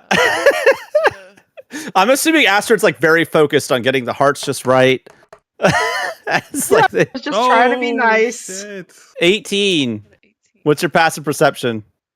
It is 17. Oh! Uh-oh. No, the better question is, do I even pay attention to spiders because I'm too busy focusing on the hearts? Yeah, right. You're over there like shooting it, and then the spiders start to crawl out of your pancakes. Bolem, how do you respond to seeing the hearts over over Blair's head? I just shake my head like, oh god, I know it's Astrid. I know she's messing with me. I was just trying to be nice. I think Tess is gonna be sitting across from Astrid and see the spider start crawling out and just start yelling, "What in God's nation is going on here?" All right, so then Thess stands up and points at your pancakes, and there's these spiders crawling out of it. Fascinating. I wonder what caused that. And I start trying to grab them. Your hand goes through them, and you basically like crunch or like squish onto the syrup-covered pancakes onto your hand. Ooh, illusion. And I start looking around, trying to figure out who did it. So was that you, Tessia? Like as you're like Thessera? Yeah. Thessera, was that you? Learn your name. No, just kidding. You over there. No, gosh, I wouldn't do that to your food, please. Like, no, we've got better things to use our magic on. Interesting. Hey, Astrid, as you crumple your food, Draven will look over at you and be like, little pieces. And he'll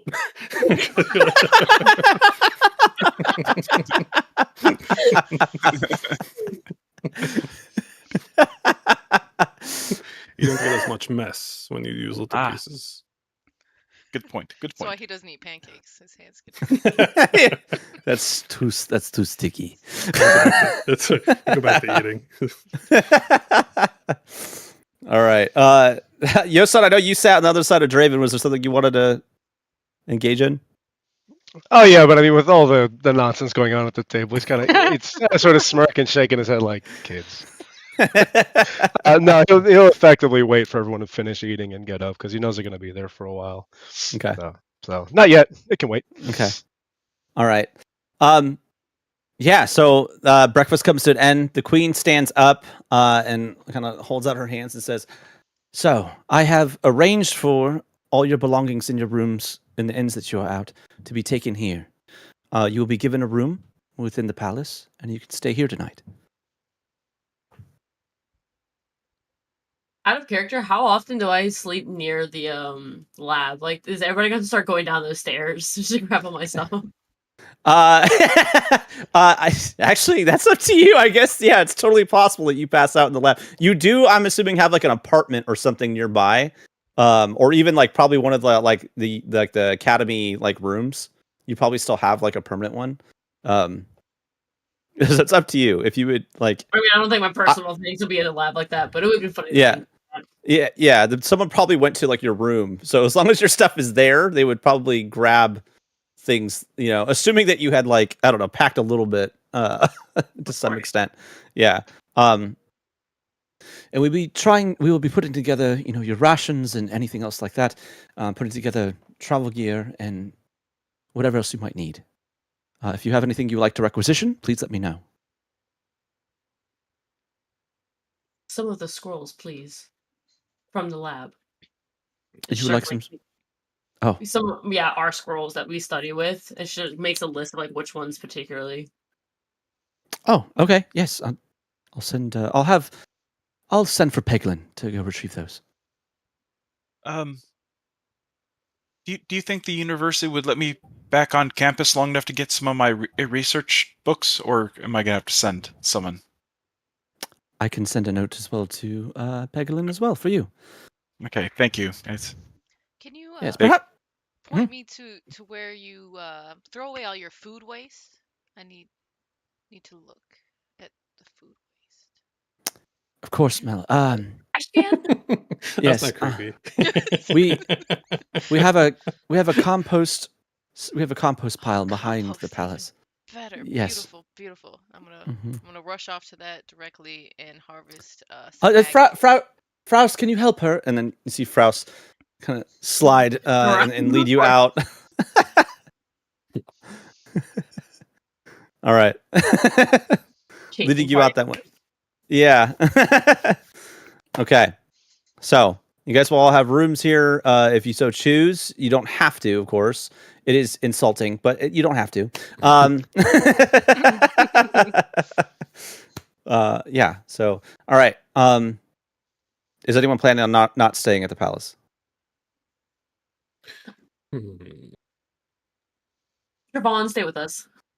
Yeah, he was ordered to, so that's why. If he wasn't ordered to, he would not. But He didn't order you. She didn't order you. No. The Morgellum ordered got him it. too. So Yeah. Okay. Got you. All right then. So by all means, make yourself at home here, and you still have the rest of the day, so please go enjoy the town.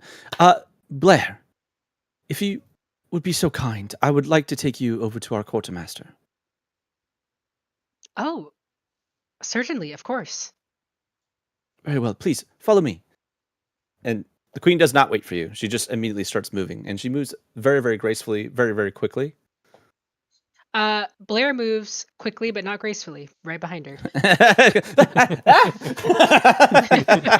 All animation. And then she says, farewell, thank you for dining with me, my prince. And then she hustles off. Very good. Okay. Let's see, pulling this up.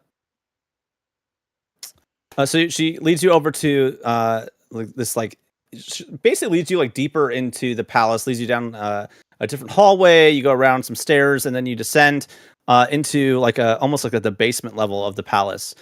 She walks by a place that you definitely recognize. Looks to be like a dungeon area, but she moves past it over to. It's like there's a little desk there, an individual sitting there, and like a actual like gate, and behind it you can see what looks like genuine treasure and like different pieces of armor and stuff like that. And the queen stops, looks over at your equipment, and then looks over at them and goes, "Please, could you just get me some replacements for these? So that way she looks more the part and has equipment befitting of her station." The quartermaster stands up, opens up the gate, walks on in, comes back out with what looks like a brand new set of chainmail and a brand new looks like brand new shield, a brand new like sword, a spear, a brand new crossbow, and a brand new battle axe. It doesn't replace it's not like upgrading you or anything. It's just that they're providing you literally like brand new pieces of equipment that don't look mismatched and everything like that. Is she gonna be strong enough to carry all this? She's actually has she's plenty before? strength. Yeah, she's pretty strong. Yeah. But out of character, Devin, when we were going over all the stuff she was getting, I had to use some of the gold she had to pay for it, but now it looks like she's just getting given it. So does that mean I get my gold back? No, because you did in fact buy all that equipment. Oh, okay. Well, it was worth a shot. Yeah, she's replacing it now. The receipt still? Is that still good? You could hold on to your old pieces and attempt to go sell them in the market. Oh, yeah, I'll do that. Yeah. Okay. All right. They basically put it into a box for you and scooch it over to you. And then the queen basically, she tells you which room is going to be yours. And then, if you get lost at all, please ask any of the servants in the palace and they'll guide you to your room. They know exactly where you're staying. Thank you, Your Majesty. And she looks at the stuff the quartermaster brought out and she kind of hesitates and she says, I fear I'm not worthy, but I'll make sure that I am worthy of this equipment and thank you. Oh dear, it's just mundane equipment. It's fine. This is the finest artistry I have ever seen. That's just because you haven't met Heron yet. It's fine. You'll trust me. You can have these. These are extras that we have. She gets on. She kneels again, and she Please, says, "Please stop that! Stop that! Please, no, Blair, please stop." She's still kneeling. She says, "I pledge my sword and my life to you, my queen." Very good. I am forever in your debt for such kindness, and you have no idea how much this means to me. Thank you. Very good. Yes, I accept your sword and your pledge. She's satisfied with this, and she stands back up. This doesn't mean that you're a knight, though, yet. Okay. Still have to... I know. I must learn to read, and of course, complete this hero's quest you have bestowed upon me, which I will not fail. Of course. I know you won't. That is why you were selected. First one get her booty slapped. Huh? Oh yeah. I mean, we'll see. I got lucky with her stat rolls, so. And then Devin just kind of like beefed him up a little more, so. Shh. All right. Okay. No more kneeling. Okay. That's an order. Thank you, Shiloh. Okay. Very well. And then she just salutes instead. Okay. That is so in sync. It's ridiculous. That's so good. Okay. She like puts an arm around you and like kind of like brings you along. Let's go back up, huh? Let's go find your room. She like guides you back upstairs. It takes you like back to the first floor and then up the like this really really nice grand stairs. Looks a lot like what you saw outside, but obviously like carpeted and everything. And then leads you up to looks like the first room on the right and says this one is the one that you'll be using. By all means, put your stuff away in there, and then you can change however you want to. You're not going to be in combat today, so if you have any like normal clothes, that would also be fine. Oh, of course. I'll take all this. Yeah. There's also like washing rooms right down there. Okay. And then she walks Oh, away. she like smells herself.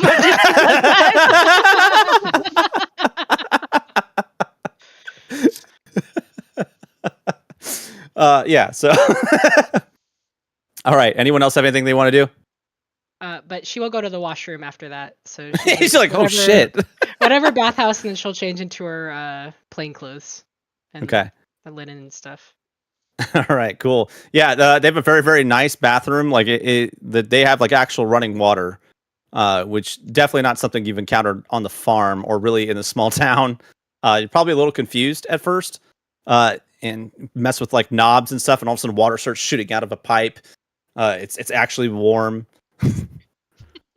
Yeah, it's a very awkward experience that unfortunately she has to go through in the nude. So. Oh boy. It is a private room though. It's not like a communal situation. It is the palace. That's great because no one Yeah. wants to walk in on that. That boot camp. What the hell is this?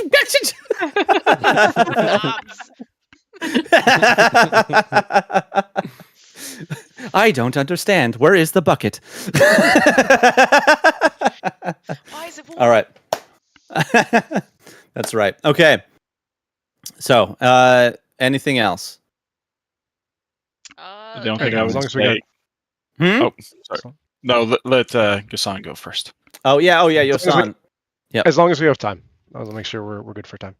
I'm gonna check with you guys first. So, like I mentioned before in my personal messages to you guys, that I will go forever for my sessions.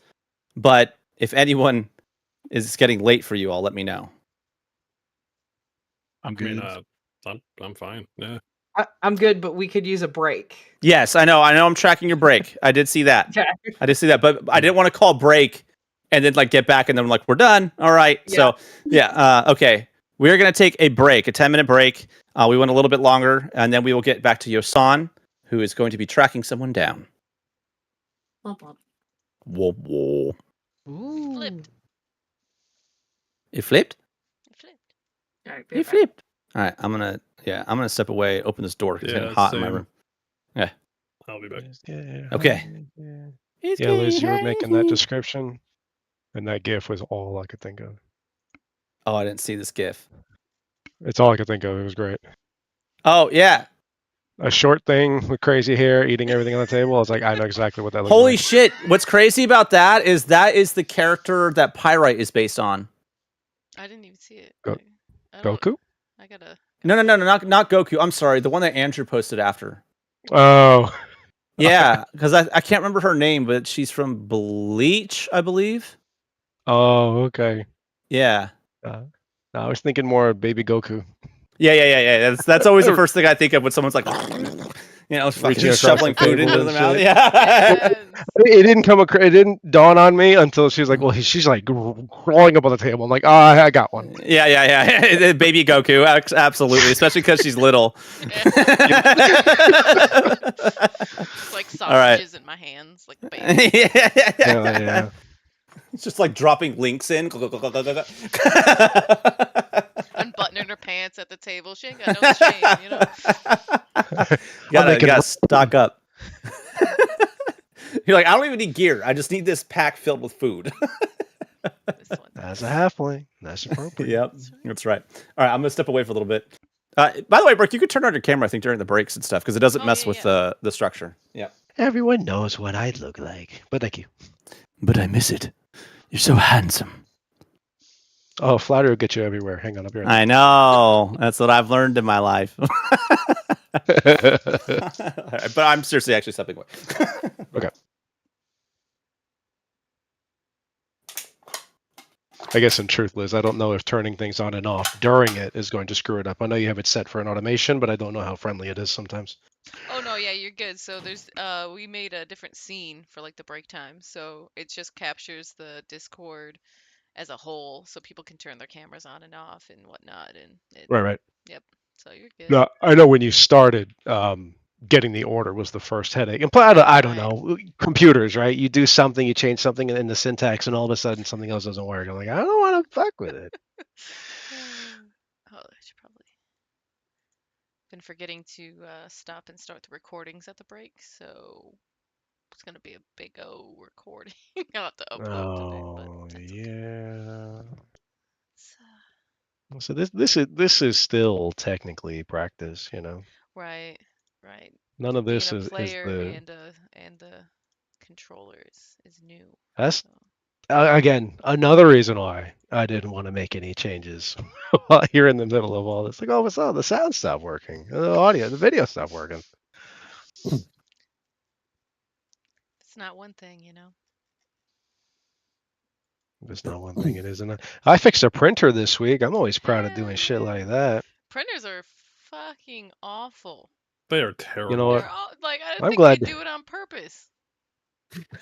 for someone who is as well versed in setting things up as you are. I'm glad to hear someone else agree, because Every that's how I friggin' feel. printer is a nightmare, you know. And you Every try to print printer is a something, demon. and you're like, they're like low on cyan. You're like, bitch, it's black and white. And they're like, fuck you. Where's my cyan? Fuck you, low on cyan. I ain't printing without my cyan. Like you mixing all the colors to make black. Like what are you doing in there? Probably.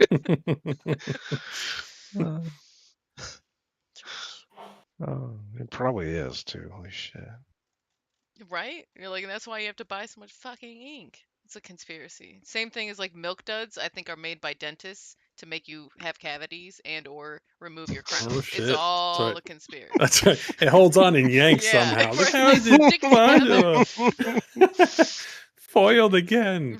I hate that makes sense. Holy shit. And they're so good. I love Right. milk duds. They are They're so so good. fucking good. It's a conspiracy. Those are my favorites.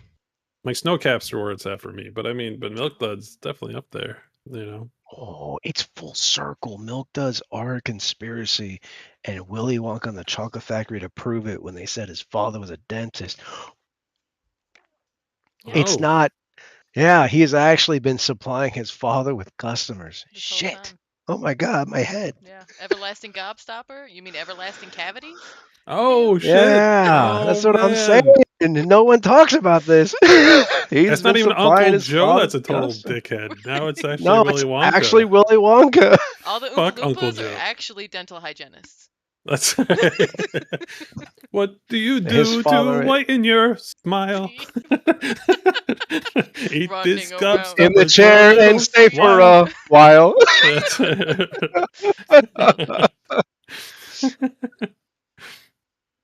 Surprised we haven't got any hits in the chat about all of this awesomeness that's going on right now. I don't think there's anybody here.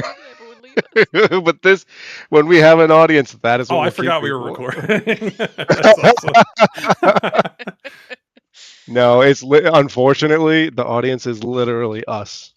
That's all right. Oh, is he? Hmm. Would you do me a favor, please? Would you go get his bottle for me? Upstairs in his room. How are you enjoying playing so far, Liz? Oh, it's good. It's good. I feel like I need to still feeling out like how my character Yeah. should react to some things, but yeah, it's good. No, absolutely, yeah. Which is Well, great because we're I- kind of all in that feel out stage right now Right. with playing that. Except for Blair. I love. Oh, absolutely, yeah. I love when you, and yeah, I miss being there. I love when you guys are newer and you do some wild shit. Be like, I would never think of that. Your illusion thing was like, I would have never thought of that. That's just funny as Yeah, fuck. the spiders. Yeah, that's really It's well done. like I'm gonna Uno reverse and also do an illusion. I was like, what? What's crazy? Yeah, as soon as you said spiders coming out of pancakes, in my mind, like just as me, I was like, I didn't realize how fucking like dark your character was. Like you could have chose anything. You chose like black spiders coming out of his food, out of thought her about food. like maybe shooting the hearts out of the sky with some arrows. but okay. That's pretty couldn't good too. And you went with That. spiders. But That's what I'm saying. You went with spiders out spiders. of yeah, so like the backstory for my character is, she has spent a lot of time in the ancient kind of haunted, creepy, spooky forest. So Oh. my animal forms look creepy, spooky, and stuff from that influence as well. So I was like, yeah, we'll lean into that, but it doesn't like I was thinking like kind of Wednesday Addams ish, right? Like Oh, low that's neat. Chris. Okay. Oh, I can see it in your character's picture now. That would make a lot of sense. Yeah. Kind of like not a quintessential Wednesday, but you're like a variant ish Right. of that. Yeah. Okay, that makes a lot of inspiration sense. came from that. So I was like, yeah, Nice. like, Yeah. that would be cool. And druids just have a lot of like flexibility in the shit that they can do as well, which is what I like. I played it in Baldur's Gate 3 and it was the most fun I had. And I was like, yeah, you just do a little bit of everything. Cast spells, some of your Oh my spells are God. melee, and then when in doubt, So- just turn into an animal and just rip their fucking face off.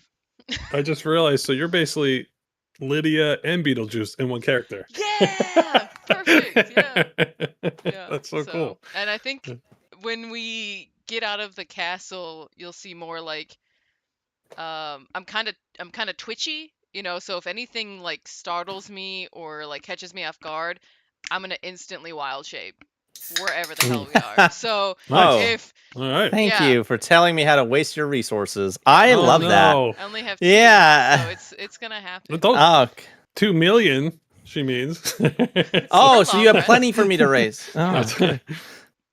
And then I was talking to like Andrew and stuff and Sam beforehand, and I was like, each of my wild shapes has kind of like a persona, right? Like if I turn into a spider, like I'm always the same spider that I turn into, but it's I'm not the spider. I'm Winona. Winona is the spider. That's right. So You're yeah. literally Beetlejuice and fucking Lydia in one character. That is so all cool. of my different Like, wild well shapes done. have different personalities and shit too, based on what kind of animal You better they wear are. high socks. That's all I'm saying. The striped high socks. That'd be so cool.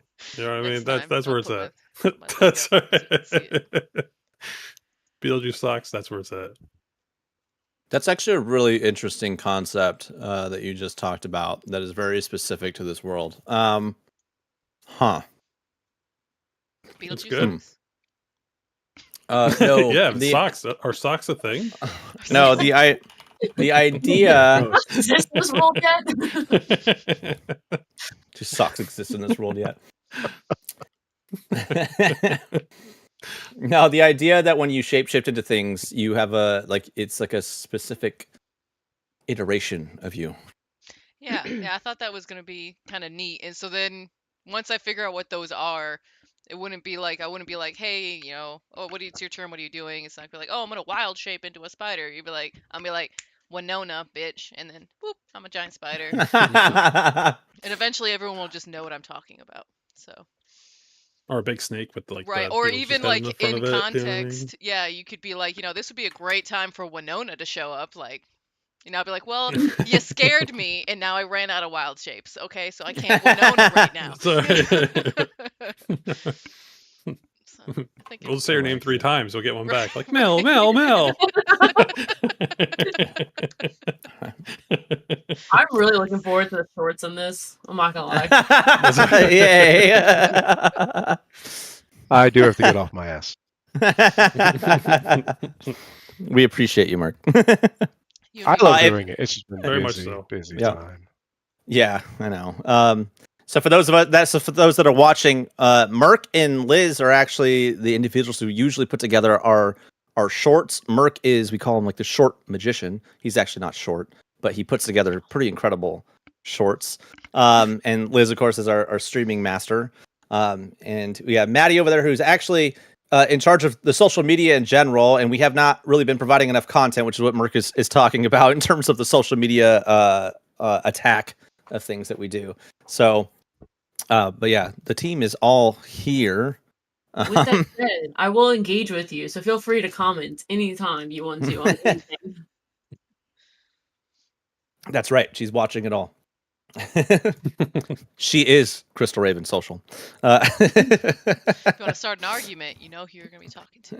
Yeah, now you know who you're talking to. Go on the chat GPT road. Yeah, show off some meta knowledge when you're engaging with a social media. Be like, listen here, Maddie. The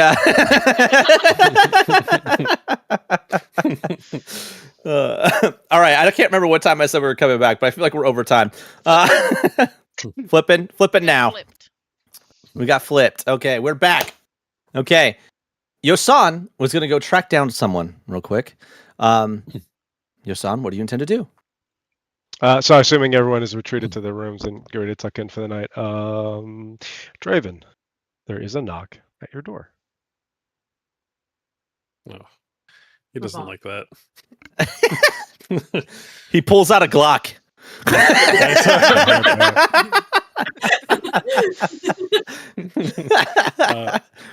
He will. He'll walk up to the door and he'll put his ear to it first. Let's see if he can hear something. If there's like multiple people, if there's whispering, anything. Do you have like enhanced hearing? No, just perception. he's got pretty big ears. Yeah, go ahead and roll perception. So much racism. No, it's true. You do have big ears. With your ungodly big ears, you can hear the heartbeats of the many. God, you're so sensitive.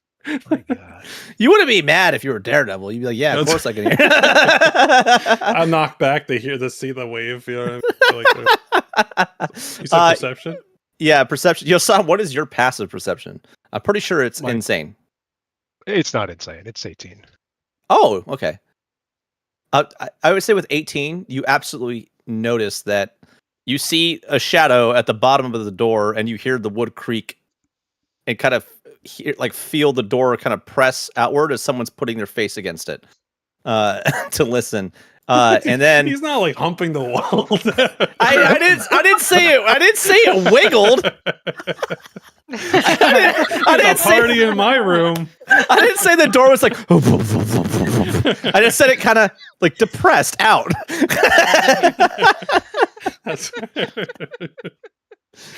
Okay, you rolled a 22. I don't know what you're trying to perceive though. Someone has knocked. If there's a lot of people, you know what I mean. Like if what the audience, he's trying to make out like if there's a group. You know, okay, himself. Correct me if I'm wrong, Yosan. Yosan stands very still. So when you go to check with the 22, your perception is that there is no one on the other side of that door. Thanks, Dave. Unless Yosan intends to let you know that he is there, because he also knows that you are standing at the door being weird. That's so fucking cringe. I know that you know. I know. So when you like reach the door, give it a second, you don't respond. Directly into your mind. You needn't fear. I just would like to speak with you. Please join me. Draven will open the door and kind of peer out. His hood is up. And as you can't tell as you open the door, he's gesturing down the corridor and starts walking. He'll look out further and just look both ways to see if it's just him. Like, and then a bus hits you. And you're fucking dead. Raven's getting ready for bed. Like he's got no pants on, but he still has his hood on. That's right. Boxer shorts and a hood. It's a separate accessory. Hey, are we kink shaming now? Can I not get No, anything? no, we're kink celebrating. Never. Yeah, kink celebrating. He had to strip down so he could hump the wall. That's right. Man thong and everything. Just walk around with his banana sack. You got like the World of Warcraft banana hammock thing that they put on over their underwear. Yes. Oh God. Can't have a serious moment here. Can't have a serious moment. Look, we gotta embrace this part of our creativity. Okay, everybody get serious again. So Draven will follow you. Okay, so it'll go far. We lead out into the courtyard. It's one of the areas that we had used prior for some of the meetings and whatnot. And he will simply kneel down in the grass, almost in a sort of a meditative seat, and pats the ground next to him and says, "This won't take long. I just wanted to speak with you." He'll do as Johanna's the spot that he gave him. He will kneel there as well. I sense the tension. I know not why, and I won't ask you. But just understand, especially as a Morgellum, you will learn in time when it is time to be the shadow and when it is time to be the light. But I assure you that you are in good company. You are going to make friends for life here. Whether or not you see that yet is up to you. That was very poetic. Thank you. Dave's really good at that, by the way. Mr.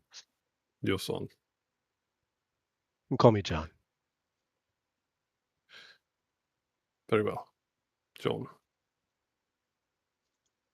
Unfortunately, trust is something earned, not given. I do hope that what you say is true. And I can tell by your fists that you indeed have seen your fair share of war, battles.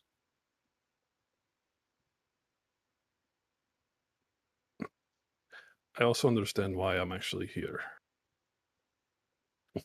If anyone was to come back, it has to be those two. And I understand. And I must make sure that they are safe.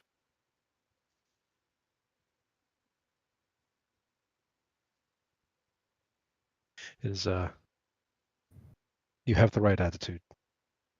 There was a time where I couldn't look the king in the eye without this mask, and he pats his hip. And there are those that I still cannot look in the eye. Family of royalty and the king. Little complicated.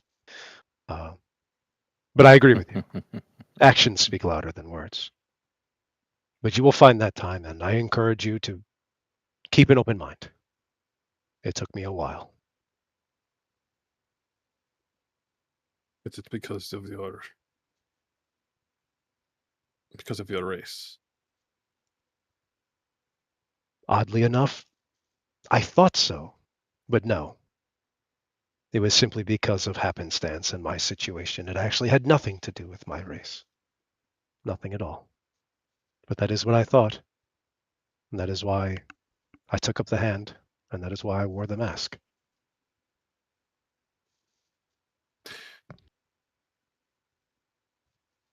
Is that why you still wear a mask now? No, I wear the mask because I serve as the Hand of Mercy. He shows the emblem. And for context, for those who are, for some D&D lore, Hand of Mercy monks can sometimes wear a mask and decide to always wear a mask, mask their face. But it's just simply the art in which he performs. So he pats it and says, "This is merely a sigil of my art, and also an honor to the king." And there is a Vaishal-esque crest alongside the pepperwood crest on this particular one that he brought today. No.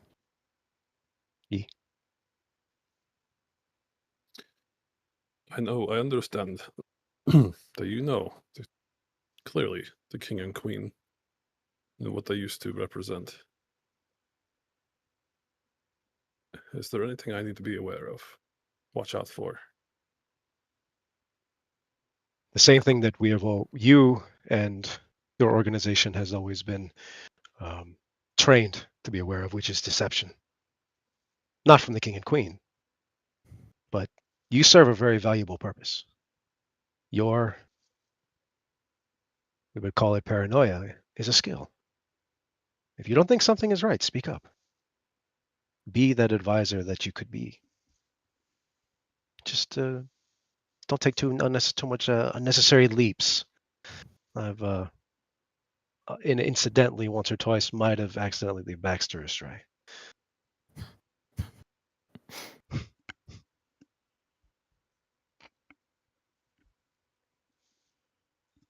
That was all. I sense the tension.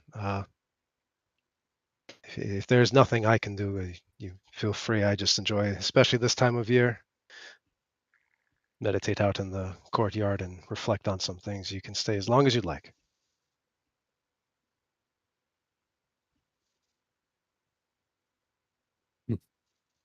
You were very kind to me. To be honest, I was not expecting that since I got here. But also, and I don't mean this in any sort of disrespect, but from a half-orc like yourself. None taken. Wait until you see the division of the aether and the mundane, and you will not feel so alone in this world. I promise you that.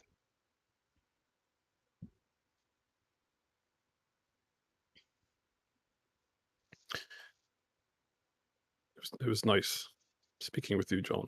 I hope we can do this again. Of course. Good luck You to you both hear a crackling, like electricity running along something hard.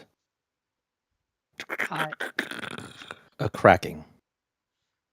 Yosan, I don't know how you would react to this, but you recognize the sound. No. Did you just say no? Nope. I get out my shotgun and I'm ready. Yeah, you fucked me up, bro. No, please, God, no. Not again. You see, Usually that's Sam's line. yeah. No. You notice right behind Draven. Do I you notice this too? Oh yeah, you would hear this electrical. So I immediately get ready. Like I don't fuck around. Like I don't know what it is. So I get ready. I'm in stance and I'm ready to let's do this. Like John doesn't move. Yeah. Right after having a talk about you need to calm down. And then you hear crackling. It's not an ambush. Yeah. A strange cloud of red forms behind where you were sitting, Draven. You can see the glow and the shadow cast by yourself from behind you as you hear this electrical sound build. It continues to form, and you see it looks like almost like a ball of red vapor, and then it hardens and expands, and it forms a perfect oval. Yes. He'll look at John. Is this why you called me here? Are you ambushing me? Calm down. Draven's like, I am the knight. Like I said, trust is earned. It is not given. Like, you know what I mean? Like that's his that's the whole philosophy. No, this is a little bit of an unexpected visit. A single leg extends out from inside of this portal as it's forming. Smooth leg, very bare leg, feminine. And then a figure steps through. Bright, icy blue hair, dark purple ends. You see eyes that genuinely look like they belong on a glacier. A woman steps out, and she looks you up and down, looks over at Yosan, and a smile appears on her face. Yosan, oh, my love, where have you been? And this woman strides over and drapes herself on Yosan while he is sitting in this meditative state. It's very dramatic. Good for him. Draven will get out of his fighting stance, realizing he's even more awkward than it was. He kind of wishes it was a fight now, and he will just he'll take a couple steps back and just kind of look elsewhere. Like I shouldn't be watching these people. Keeping in mind of the company, my lady, it has been some time. Too long. Even I've noticed how much time has passed. Let's be honest now. Hmm. Yes. I Yes. genuinely meant it. It's been too long. And she runs her hands up over the top of your head and like tousles the top of your head a little bit, and stands boy. back up, looks over at Draven and goes, "Who is this?"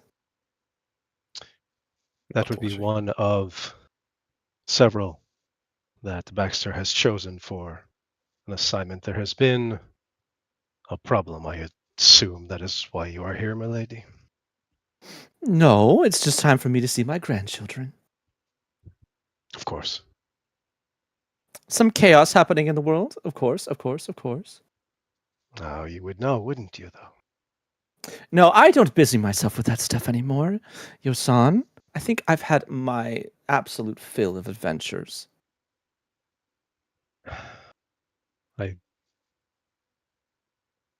He drops his defense a little.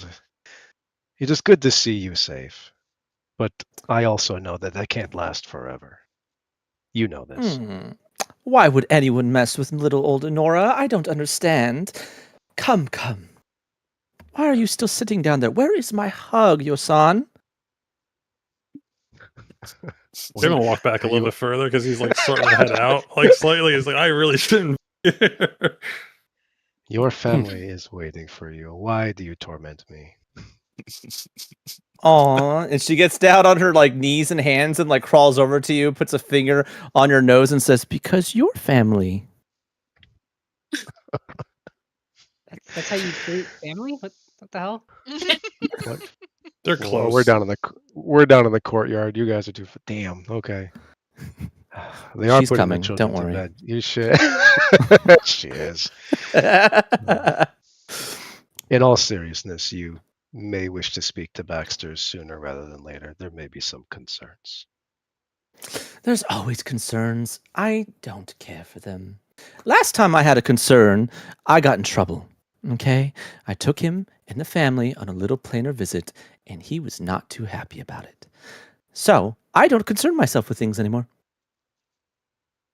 Well, in that case, you definitely should go see the kids. They're suiting up to go with this next group, so maybe that should concern you just a little. Well, There maybe may it be some sounds like... danger. Well, good. They're grown up.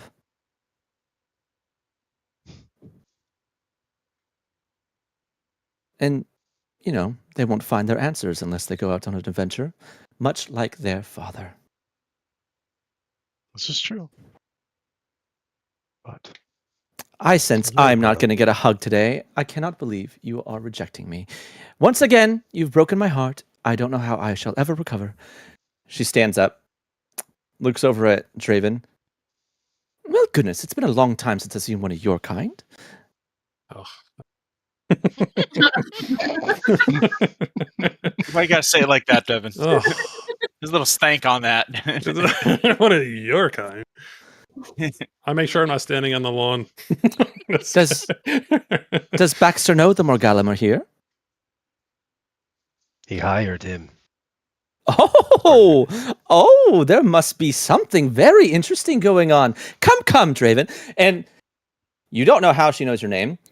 Grabs your hand very, very gently, but very, very firmly, and pulls you along and starts walking towards the house. Draven, in your head, you are safe, but I am sorry. And he doesn't move. He just stays there on the lawn. I'm like, what? I'm just looking at him. Is this courtyard near the compost bins by any Oh, chance? yes. Because I think Mel is gonna make an entrance. She's Okay, carrying absolutely. some an assortment of things, and is quite pleased with herself, and is coming out into the courtyard and kind of sees this and is like, "Oh, are you guys fighting maggots too?" Oh my god. So to speak. Oh. I understood what you meant, Yosan. That is very clever and rude, I have to say. Mel, I mean, you see this woman holding on to Draven. Is she She's probably one of the most beautiful people you've ever seen in your entire life. She doesn't look normal at all. She looks like her whole purpose is to lure you and everyone in. Okay. Oh. Would she Then- realize like that she's being allured in, or is she just gonna be mesmerized and That's a good question. It's not affecting you that way. Like it feels more natural. It doesn't feel like she is magically drawing you in. She's hot. That's it. Right. Yes. Okay. Gorgeous. Gonna follow. I'm looking down at like all the garbage and stuff that I have in my hands and stuff right now, and I'm looking at the drow and the half orc and this insanely hot woman, and I'm like, this is. You guys wanna help me fight my maggots? I'm gonna set up a little arena made of garbage and trash, and I pull out a handful of maggots from my pocket. Oh, God. Maybe. So we have a Morgalim and a Kushamaran druid. And if the core is anything like these maggots, everyone here is nice and juicy and fat. And I'm putting them all in my little arena so they can fight to the death. And the best That ones is, I'm going to use for my spell casting. that is gross. You know what? Now, You say Draven. fighting arena? Draven, don't insult Mel in such a way. I didn't insult her. I said that is gross. But she's Okay. This woman looks you up and down and smiles genuinely. Says, "I hope you have fun." Oh, I will. Looks like you're going to have fun too. I just oh boy. kneel down Oh and no, start playing with not the with this one. He couldn't handle me. Oh boy. He'll look back at Yosan like what is like trying to get something. Like some sort of like what the fuck's happening? Like, Yosan's probably just like, hey, better you than me, buddy. Pretty much. You've already had to put up with this shit. He's like, I've done my time. You deal with this.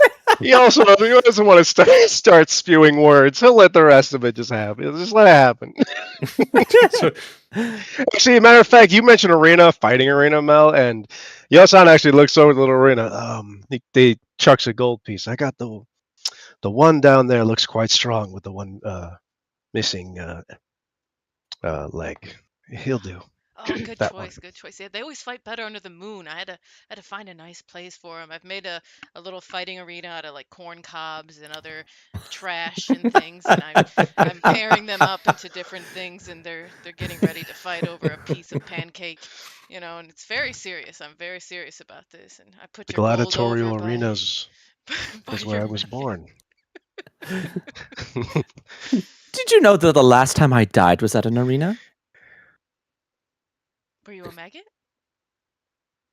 To someone. Oh. where are you taking me?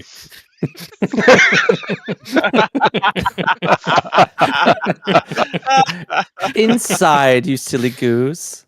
Right. Good luck, Mel. Thank you. John. And she walks in, dragging him, Draven with her. That may interest you, Mel. You should follow, but no, I insist. You do as you choose, and you'll just watch. Well, I mean, if you think he needs help, I guess this could wait. It could wait. I'll keep an eye on them. Sincerely, I will be out here anyways. Okay. Wait, so you're gonna watch my maggots, or are you gonna watch them? No, watch the maggots. No, he's totally gonna watch the maggots. Okay. He's gonna sit there and Yeah. watch. Your son has no appetite for this woman. Okay, no, you watch He my was already gonna maggots, meditate, sit outside and meditate. So and Yeah. tell me which ones win, and we're gonna keep the winners, and I'll follow the sexy lady and the drow. I like that. It's not Draven. It's the Drow. Sorry. Sorry. Nothing but racism since I got here. It just makes sense. He doesn't have a name anymore. Drow, follow me. I can choose you. You shall be my Pokemon. All right. So Nora drags you inside, and she looks around dramatically. Well, wherever could everyone be? Well, Draven, where are they? I don't know who you're looking for. Everyone. There's lots of people that could fill the role of everyone. Which everyone's are you specifically looking for? Where's Baxter? The king. Yeah, where's my Baxy Waxy? I don't think I can call him that.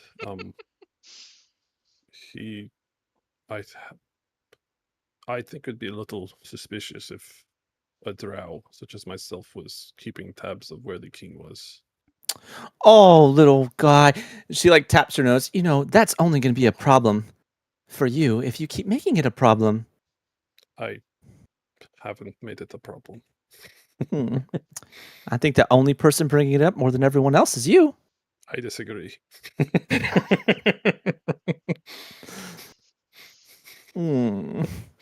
She lets go of you and says, "Fine. I seem to be making you feel uncomfortable." Absolutely. Some growing up to do. What do you want? But you brought me in here. What are you looking for? I just told you. Young man, keep up. You brought me in here to look for the king. Yes, you've seen him, right? Sometime today? Yes, he was. Last I saw the king, he was playing a lute and probably eating. Yes, that makes sense. Oh, eating. Okay, so dining hall. Yes, come. And she puts a hand behind you and pushes you forward. Come. And moves you through the house towards the dining room. She gets into the dining room, kind of like bursts the door open. Is Baxter still there? Yeah, why not? Baxy Waxy. You know who else is in there? Who? I guarantee you, Astrid is still getting lectured by Halvar about improper behavior in the damn courtroom. Mel just heard dining room, and she just followed anyway because she could eat again. Honora pauses at the door, turns back to Mel and says, "The sink is over there. You can use some of the soap. They have lots of it. I recommend. Clean. No judgment on the Kushamaran ways. It's just I don't want you to get sick." Mel will go over and wash her hands. She agrees. Very good. Now scrub.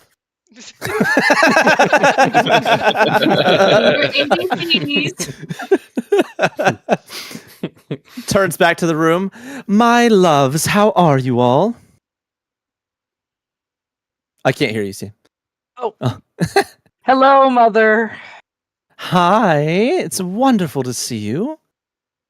Yes, it's always a pleasure. What are you here for this time, Mother? Visiting. What else would I be here for? Well, you know, the last time you took us on a little vacation, so I have to check. I've been here since then. That was like 25 years ago. I'm not talking about then. I'm talking... You know what? Never mind. Forget it. Okay. Okay, yeah. Anyway, how are you doing? It's been a while. I see you picked the flute back up again. I was worried that you wouldn't be playing as often. Yeah, no, I'm fine. God, things are difficult right now. Things are a little complicated. Oh, yes, Yosan mentioned something about that. I don't care to hear about that. Well, you may care about this. I'm sending your grandson. Well, good. You should have sent him a while ago. Baxter grimaces at that. And Halvar, are you lecturing my beautiful little niece? Honora, do not think that you can get her out of the lecturing just because you have honeyed words. You love my honeyed words. Yes, there's some honey here. Honora looks around at the table. Is there honey there? I'm going to let you decide, Max. Yeah. Cool. Very good. Swipes them with her finger. Taste it. walks on over to Astrid and Halvar, puts an arm around Halvar. Come now, why are you so upset? I can only handle one siren at a time. I'm gonna go do some paperwork. I'll be back. And as he walks out the room, you're on your own, Baxter. Oh, thanks, buddy. There's some things this bodyguard won't protect you from. Honora winks at Astrid. Got you.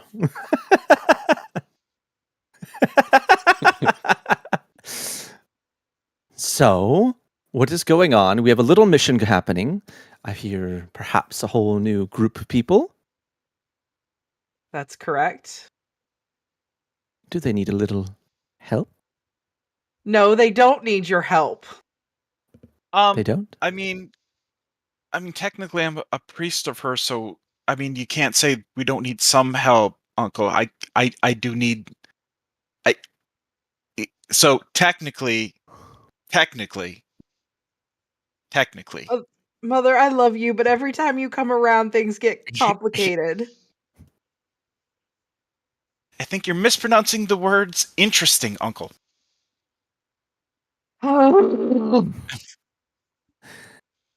So, where's so is it Bolem who's going, or is it Baxi? It's Bolem. Ooh, where is he? He's off in his room. He's probably training again, as he does every night. Training by himself? That's what he usually does. I sent Actually, someone else here Auntie, who should be training with him. I think he met a girl. She slowly, like she creepishly, like sawdoll, like turns at you. What? Yeah, he gave her a flower during breakfast. Where? Where is she? Where is she? Don't leave me alone. We're like. I think I know where her room is. Allow me to show you.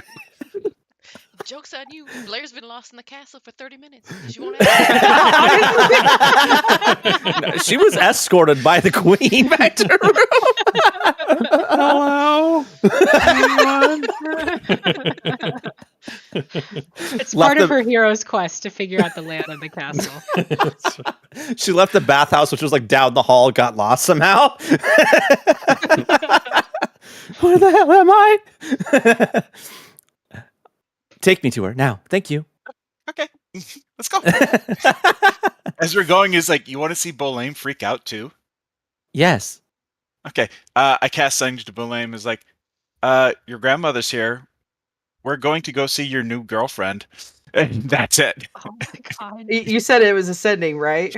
Yes. I don't have a girlfriend.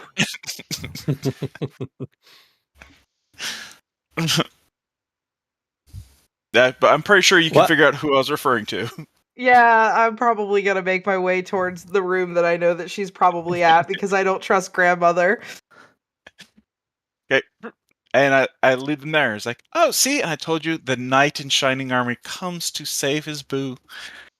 Oh God, Astrid, we haven't even made it outside of the castle yet, and you've already started. That's I'm not why the I one that's like her so giving much. flowers. I was trying to make her feel better about her armor situation. What kind of flower? It It was one of these, and I do a minor illusion of the flower, and then I use the minor illusion to show how he plucked it, made it bloom, and then put it on her. That's what happened. Oh boy! But since I can't do sound and image at the same time, I like do the little voiceover, paraphrasing it in ways. I got you this flower. Oh, it's so great. Oh, I can't. Oh, you're so. the armor Oh, I don't know where to put it. It's like, oh, allow me to do that for you, my love, and like just hamming Totally it up. over dramatized. and Astrid just going back and forth saying this. Right outside your door. Yeah, right outside your door. Oh Yeah. my god. Draven's still looking around like, why am I here? Shush, shush, shush, shush, shush, shush, shush. Honora knocks on the door. So Blair is in her like casual clothes now, and she opens the door and sees a mass of individuals outside, and she's like, are we leaving now? Do I need to don my armor?" And then she sees this goddess and is like, she doesn't Hi, know Blair. Hello. Would she? So she didn't really grow up. I mean, she's aware of the pantheon, but she only really grew up worshiping Shura. Would she recognize her? Because she only really knows her by name. In her household, they only had the idols of Shura. Okay. You could roll a religion check. Okay. You got There this. are- I have faith in you. There are a ton of statues of her here. And oftentimes at crossroads. Okay, well, And she my rolled a character- 6. No, you don't recognize her at You all. have no clue. You have no clue. Yeah. It's the The cleaning irony lady. of the god being there, and then a cleric of that god with the holy symbol around their neck, right in front of you, and you're not putting the two to two together. She comes from humble beginnings. I don't know what else to tell you. And let's be honest, it's really late too. She's probably like She's tired. ready to get some Yeah. sleep. Yeah. I like how everyone assumed that we went from like the morning, like straight to evening. Oh, like no, late yeah, evening. I love sure. that. Oh, I thought it was night Yeah. outside. No, it's yeah, no, still it's- day. I mean, It's it can still be day. night. I'm Okay, not going to no, just- resist it. It's night now. Just accept It's it. night now. It's night now. Sorry. Everyone has changed the context. It's good. I'm sorry. I thought it was. I'm sorry. thought it was That's too. I on just That's me. why I took appreciate my that maggots Mel has out. been digging in the trash for hours. Yeah. Right. To find the best Yeah. maggots to fight under the moon. Yeah, under the moon. Yeah. Yeah, remember you yeah. said That's that? what I think. That is what changed the setting. It was the moon talk. All about the- Okay, all about the moon. All right. Me too. Yes. Hey. So, yeah, Honora is standing outside of your door, just kind of staring at you, Blair, and like almost studying you. Blair it feels very uncomfortable, and unfortunately, she cannot control that her face turns bright red, and she kind of just shuffles awkwardly. Again, I beg your pardon. Did I? Are we gathering to leave? No, dear, no. I just had to come meet you. Oh well, yes, I am Blair Crother of the Aladane Plains. Mm. You know, she's clearly nervous. All of her, her inflated ego is a little deflated right now. Clearly What? does- I her thought she inflated recovered. e- Well, she did, but now she's in the midst of this strange, really sexy person. It is like, Crothers of the Silverblade Crothers. Yes, that my grandfather. He is a great hero of old. Yeah, he's done some things. Yes, owns a farm now in the Adeline Plains. Yes, Keenan Crother. That's my grandfather. Yes. So, Blair. So, daughter of Alun and Isolda. Yes, that's right. You have very blue eyes. Thank you. I get them from my father. So you've heard of me? You know of my my heroism in the Aladane Plains, I take it. Well, I am aware of the number of wolves that you've slain. Yes. Indeed. Well, thank you for recognizing that. Thank you. Finally. Dastardly beasts, I must say. Yes. Yes, they are. Huh. So this is the one? And looks over at Bolem. I ran into her grandmother. Literally And I was knocked her off her apologizing. feet. Literally knocked off her feet. Auntie. I was apologizing. Grandmother. Oh. You She hear that? immediately gets down to kneel. She keeps doing that.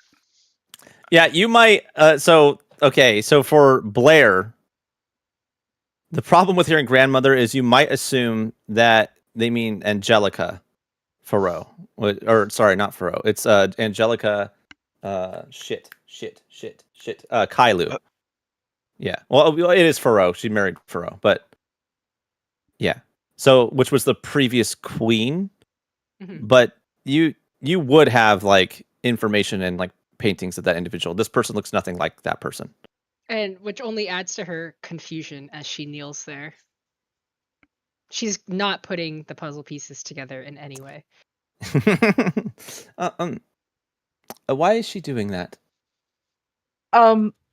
She's very she's using proper protocol around those that she feels are above her station. Well, it is kind of a relief to finally be given my proper dues of respect. I have to be honest. But you may stand, little one. She stands. So, what brings you here? Well, I've been summoned by the king and queen to embark on a hero's quest to help save the what was the name of the city? Arendrum. The people of Arendrum. Oh, is this the thing that everyone keeps trying to mention around me? Yes, this would be the thing. Oh, okay. Well, I wish you luck, young Blair. Thank you. May you become the hero you see yourself as. That is my only wish. Why do you want to become a hero? Well, I mean, my grandfather was a hero, and he told Yes, me but we're the not tale- talking about him. Well, I wanted to aspire to be like him. I mean, he had done great things when he was growing up, and he had become anointed and became a knight as well, and I want to carry on that legacy. And of course, he told me about all the heroes of old as well. And growing up, I mean, I just couldn't think of any other thing I would want to be. So you want to be your grandfather? No, I'd want to be a hero like my grandfather. But you can't be a hero like him. He's him. Well, she's clearly lost at this in this play of words. Maybe just crush her soul. I may not. You're not well, good enough. I may not be a silverblade like he is, but I surely would wish. Dear, I believe what my aunt is trying to tell you is you need to be your own type of hero rather than trying to be your grandfather type of hero. Well, I suppose. I mean, this is why I left home in the first place, to make a name for myself.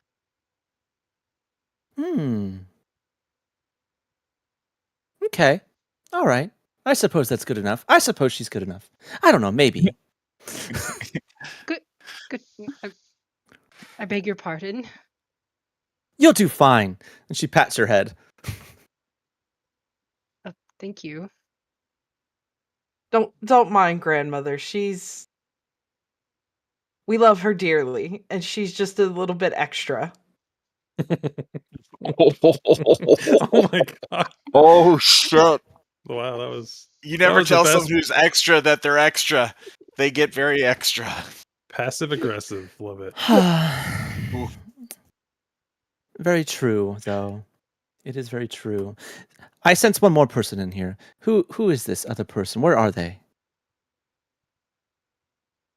I'm not sure what room they were put in. I do believe Thesera was looking at some research papers and stuff like that.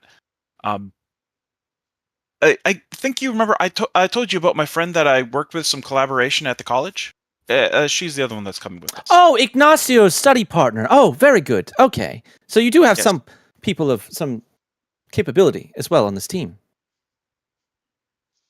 Ouch. Auntie, just because people can't use Aether G doesn't mean that they're not capable. No, Those maggot fights are looking real good right now, huh? Yeah,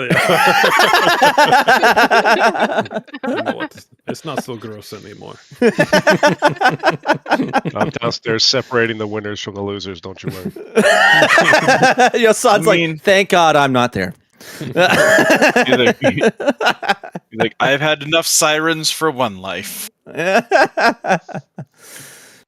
I'm sorry, Blair. I'm just giving you a hard time. Please don't take any offense to it. Oh, you meant I wasn't capable?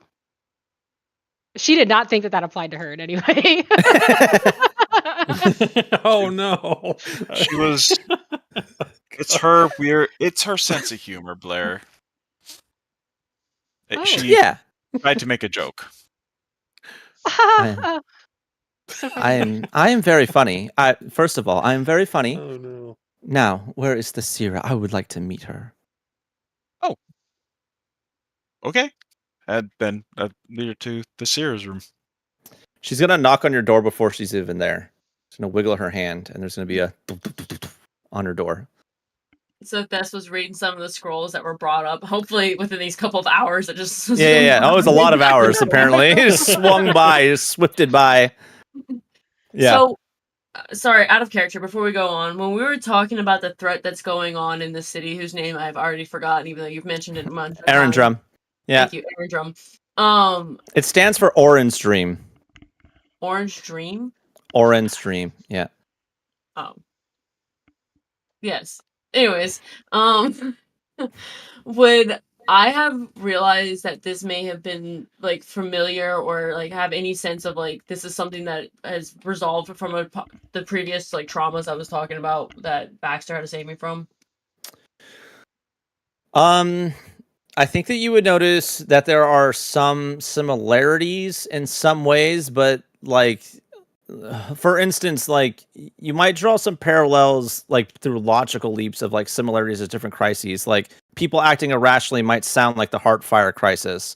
Like definitely not like. Let me see what I wrote about this again.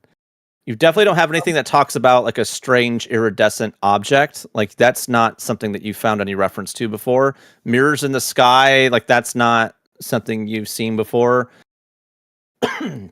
Sorry. Distortions of time. You've heard of some magic that can do that, but like not in any sort of like considerable way. But it's not. You don't find it like any association between like specifically what happened with the Void. Or specifically what happened with, like, with the Void Queen's attack on the world. Okay. So during this time, while everybody was either picking maggots or getting shit on, I was reading about the distortion of time and trying to figure out magic, if anything, that could be tested against distortion of time. Okay. Well, there's a knock on your door. So I get up to go answer. You open the door. And there's no one there yet. And then, like a couple seconds later, this woman glides in front of you and sort of pivots eerily in your direction. Hi. Well, also out of character, would I recognize her from being like in my studies and like knowing the royal family? Yeah, I would say yes. Yeah, you would recognize her. Yes. You recognize that she looks a lot like Anora, like Anore, the goddess of essentially desire and storms and passion. Sex gods. Anyways. Huh? Since you have a thing about sex gods. No, she's not a sex god. She's just sexy and a god. Yeah. Her mother is the goddess of temptation. But also not sexy. She is pretty, but she's not like a nice temptation. She's like, I'll fucking kill you temptation. She's like Aure is not a nice god. Yeah. No. So back in there. Because she recognizes her, she's gonna say hello, and kind of marvel at the magic that was brought and like kind of introduce us with the mage hand knocking. She's gonna talk about how she was just reading the scroll, and what she was reading on it, kind of just nerding out immediately without even kind of introducing what's going on or anything, just about this like magic that's going on with the time distance or the time.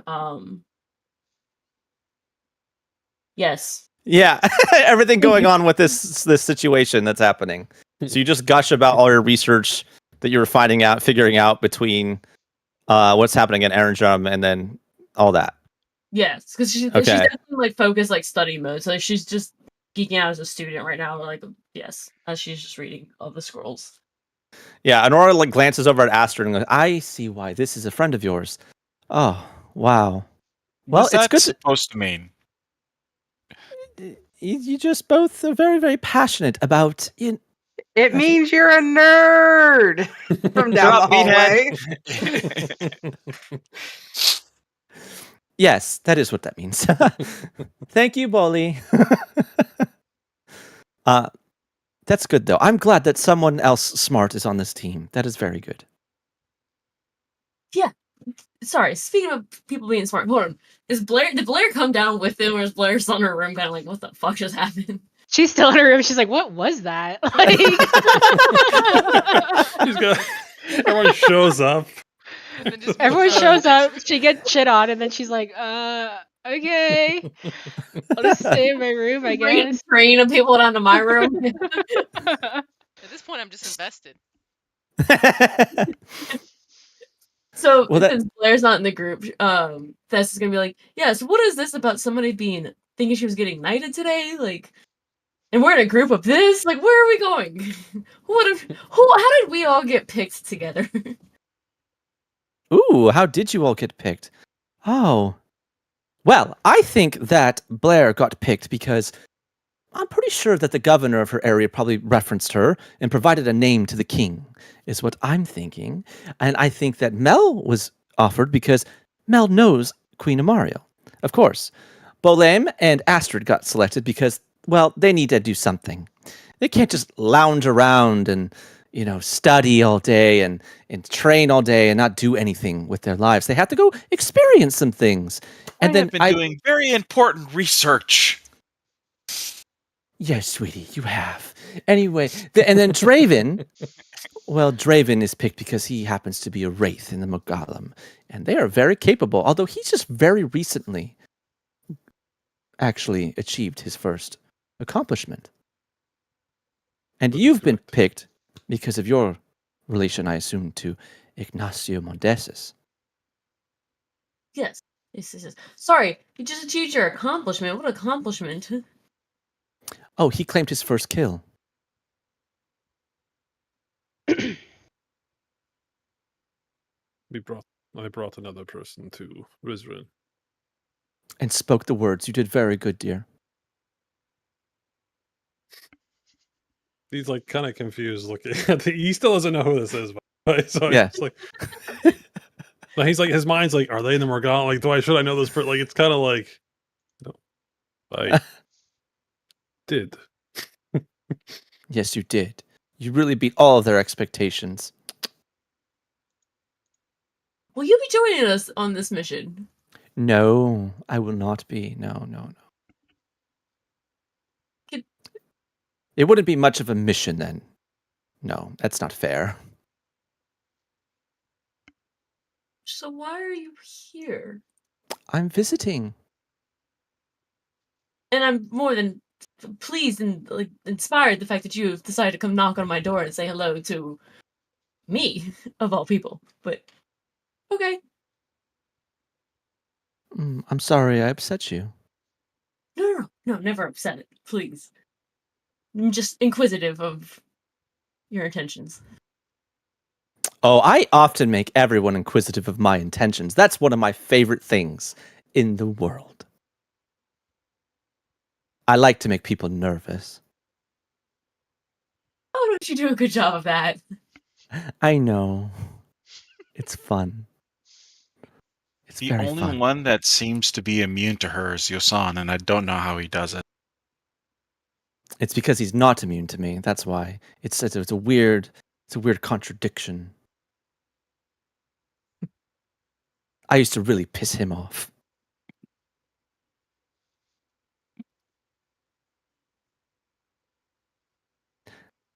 All right.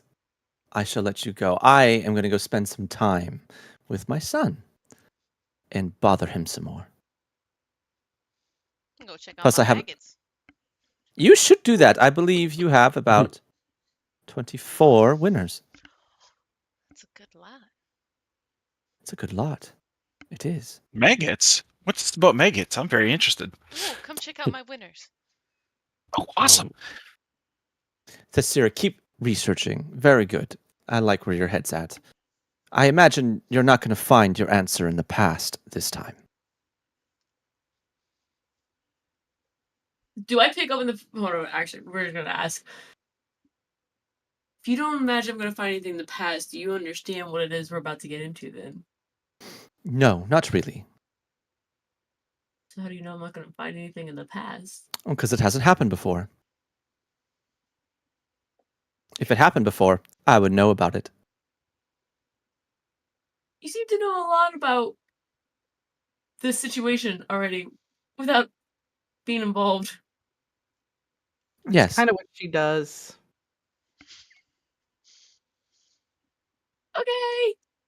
Okay. Seeps back into my room, slowly closing the door.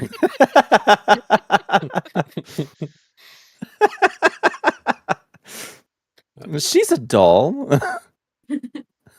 Great. Yeah, I think you're going to have a lot of fun with her. Always do.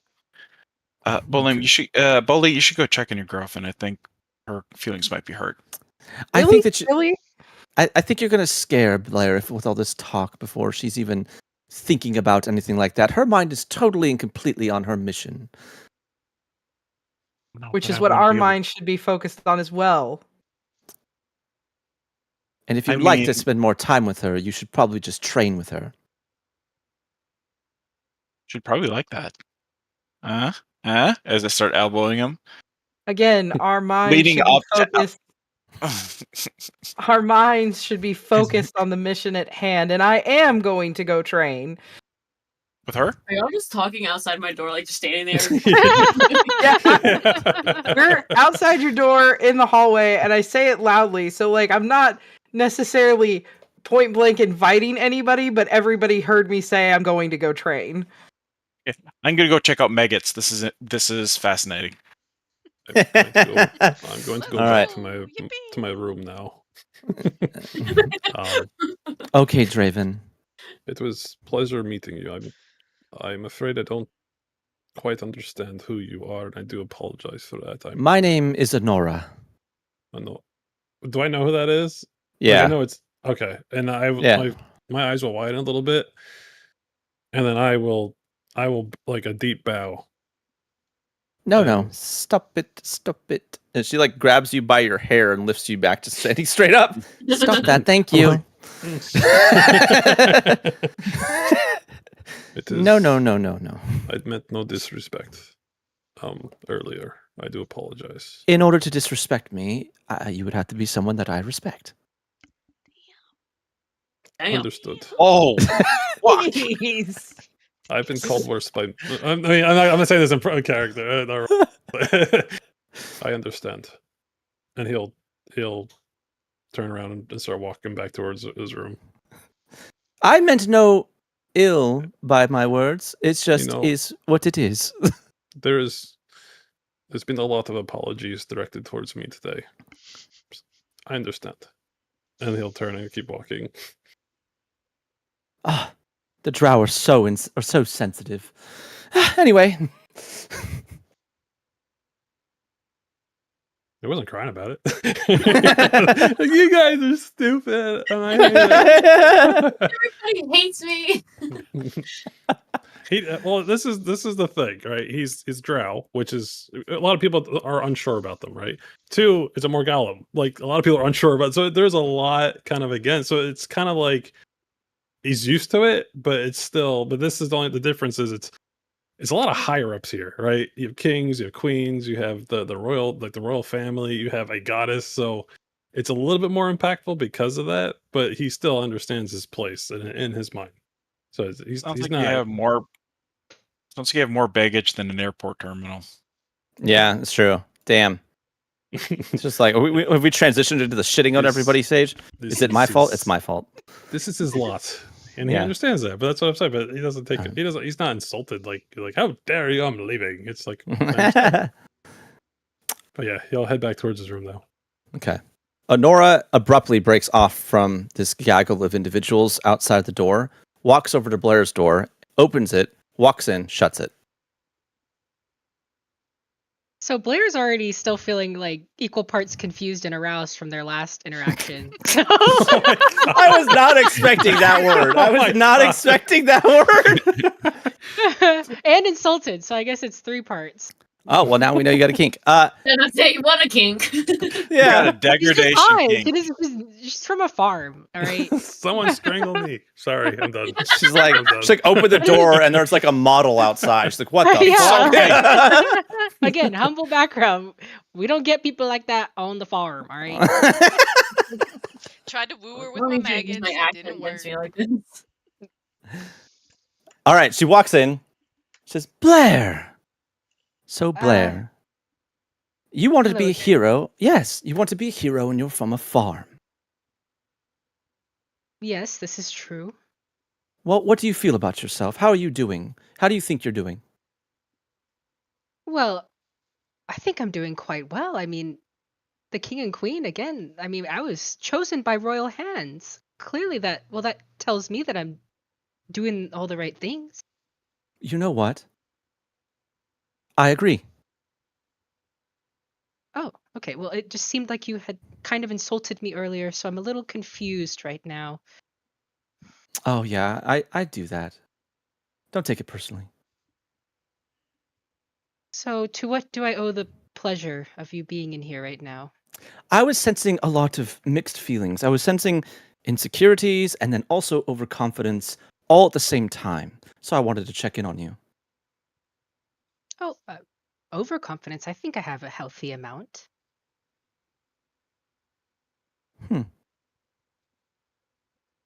Okay.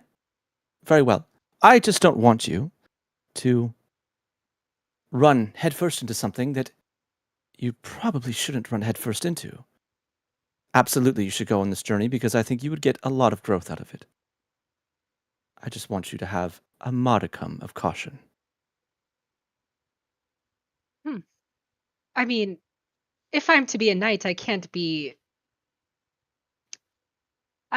walk into battle, as they say. I must go forth with confidence. Yes, you must be bold but not foolish.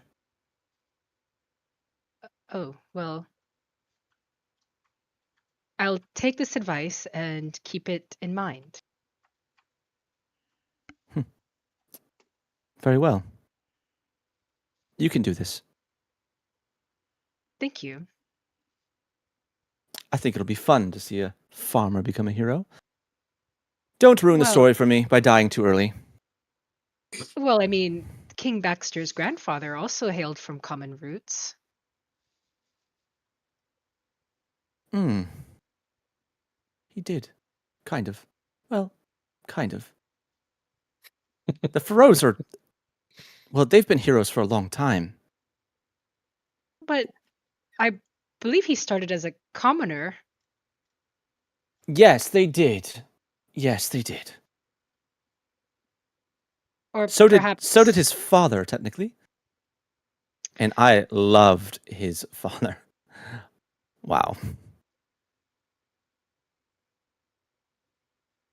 very, very well.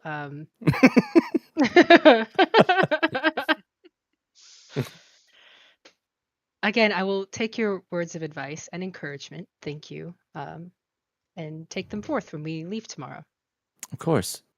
I don't know if I mentioned. You can call me Honora.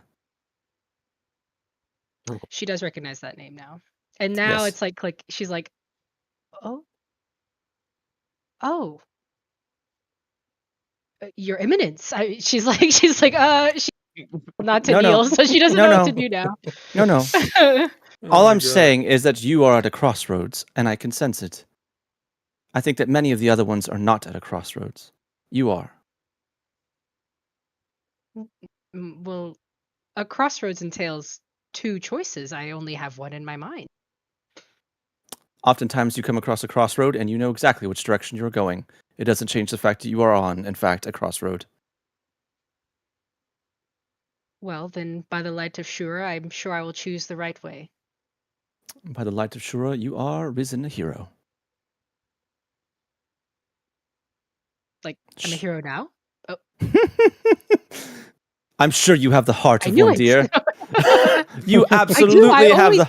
I always tell myself that in the market when I see those fancy armors and weapons. I always said it's not the mark of a good knight is not the armor they don, but it's the heart they hold. But now you have nice armor. This is true.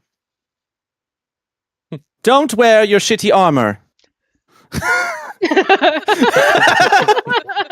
Where is your bad armor? Where is it? Where is it? It's Where in a is box. I intend to sell it. Okay, sell it. Don't. Okay, yes, sell it. Sell it. I assure you, Your Eminence, no matter the armor I wear, my heart will stay true. I understand. The old armor, though, there's just this section of it that is a little bit weaker from rust. It will absolutely break the first time you enter a fight. I promise you, do not wear it. Don't be like, oh, I have to wear the bad armor so that way I can be a hero. It just wear the nice armor. That's all I'm saying. I never intended not to. And I thank Just you for making sure. telling me that, because I'll make sure to buff out the rest as best I can before I sell it. Yes. Good luck. Anyway, thank you for the visit. It's been wonderful. If ever you need help, remember, all you have to do is call my name.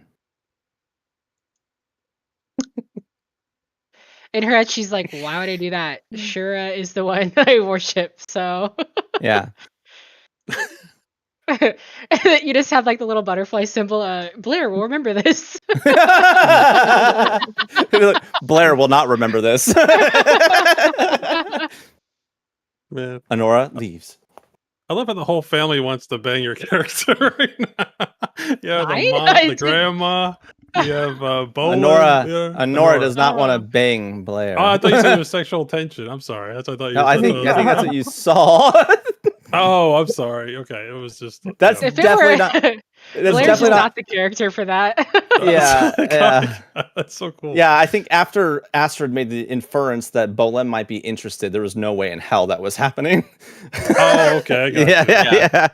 Yeah. You be nice one time to make up for plowing into him.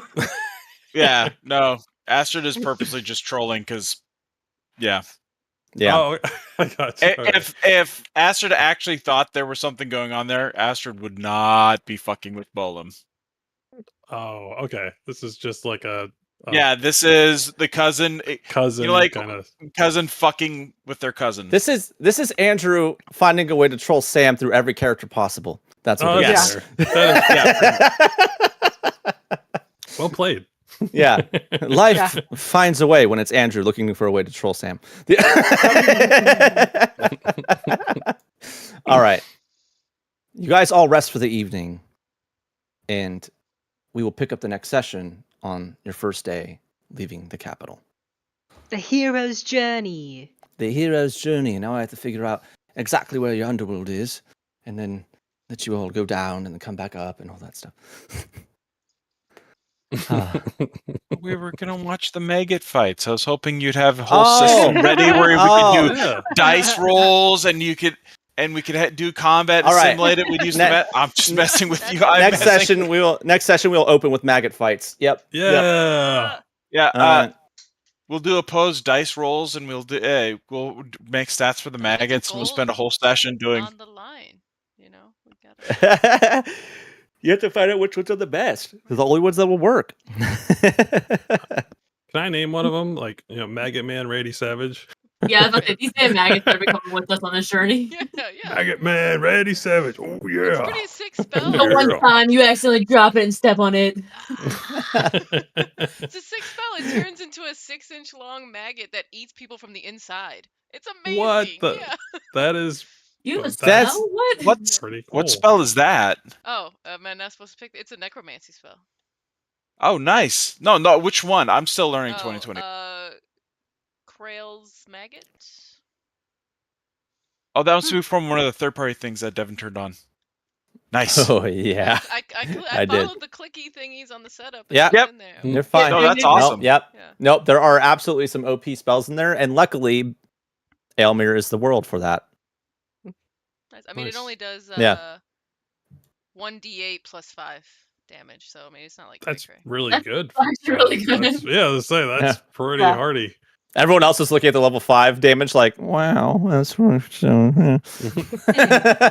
that you said it's like the noise. inside out, so that it actually goes in them and Yeah, eats so their I way have a out. range of 60 feet, so you don't even have to be next to me, but I have to have the maggot to cast it. And then, yeah, if it hits, then it does, 1d8 plus your spell casting ability Holy modifier. shit! As a That's bonus really action good. on each of your subsequent turns, you can repeat the attack against your target.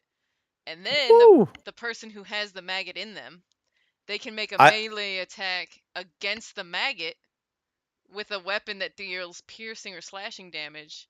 Oh, stab themselves. Yeah, to get it out of them. Oh The my maggot God. has an I'm sorry, AC wait. equal to your spell Wow. save DC and 8 points Oh per my spell God. slot. That is horrific. If your Holy target hits shit. the maggot, half the damage is dealt to the maggot and the other half is dealt to the target itself. If the Holy maggot is shit. killed, the spell ends. Okay, sorry. I'm trying to wrap my head around this because you said you could be 60 feet away. Are you just throwing a maggot and hoping it lands in his mouth? Like, I throw my Ew. magic maggot at you, No. and then it magically grows It's like 6 the- inches long and starts eating you from the inside out. It's like the mummy scarabs. Where they like burrow Oh, in. yeah. She's like darting into his mouth when he swallows it. So Yeah. Neat. no, she doesn't hit someone from 60 feet. That's why she said melee. You start it with a melee tail attack, and then she just has to stay within 60. Oh, okay. Oh, okay. For a druid, Oh.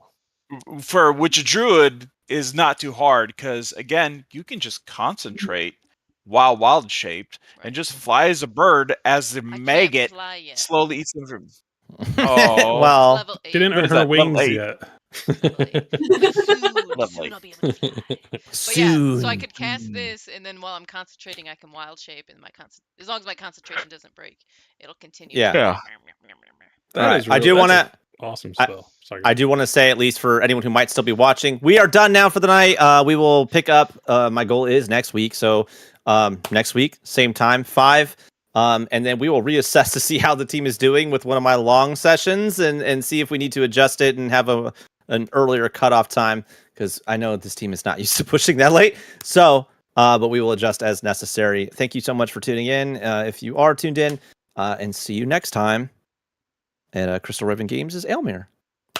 Please follow us on Shardfall. all social medias. Oh yeah, social media. Yes, follow us on the social medias. ask Hopefully soon we will questions. have shorts and clips. Yes, and ask questions. What the hell? We have used a to community have- manager who will respond right away. That's true. I'm gonna throw the credits on. My All right, credits my are up. my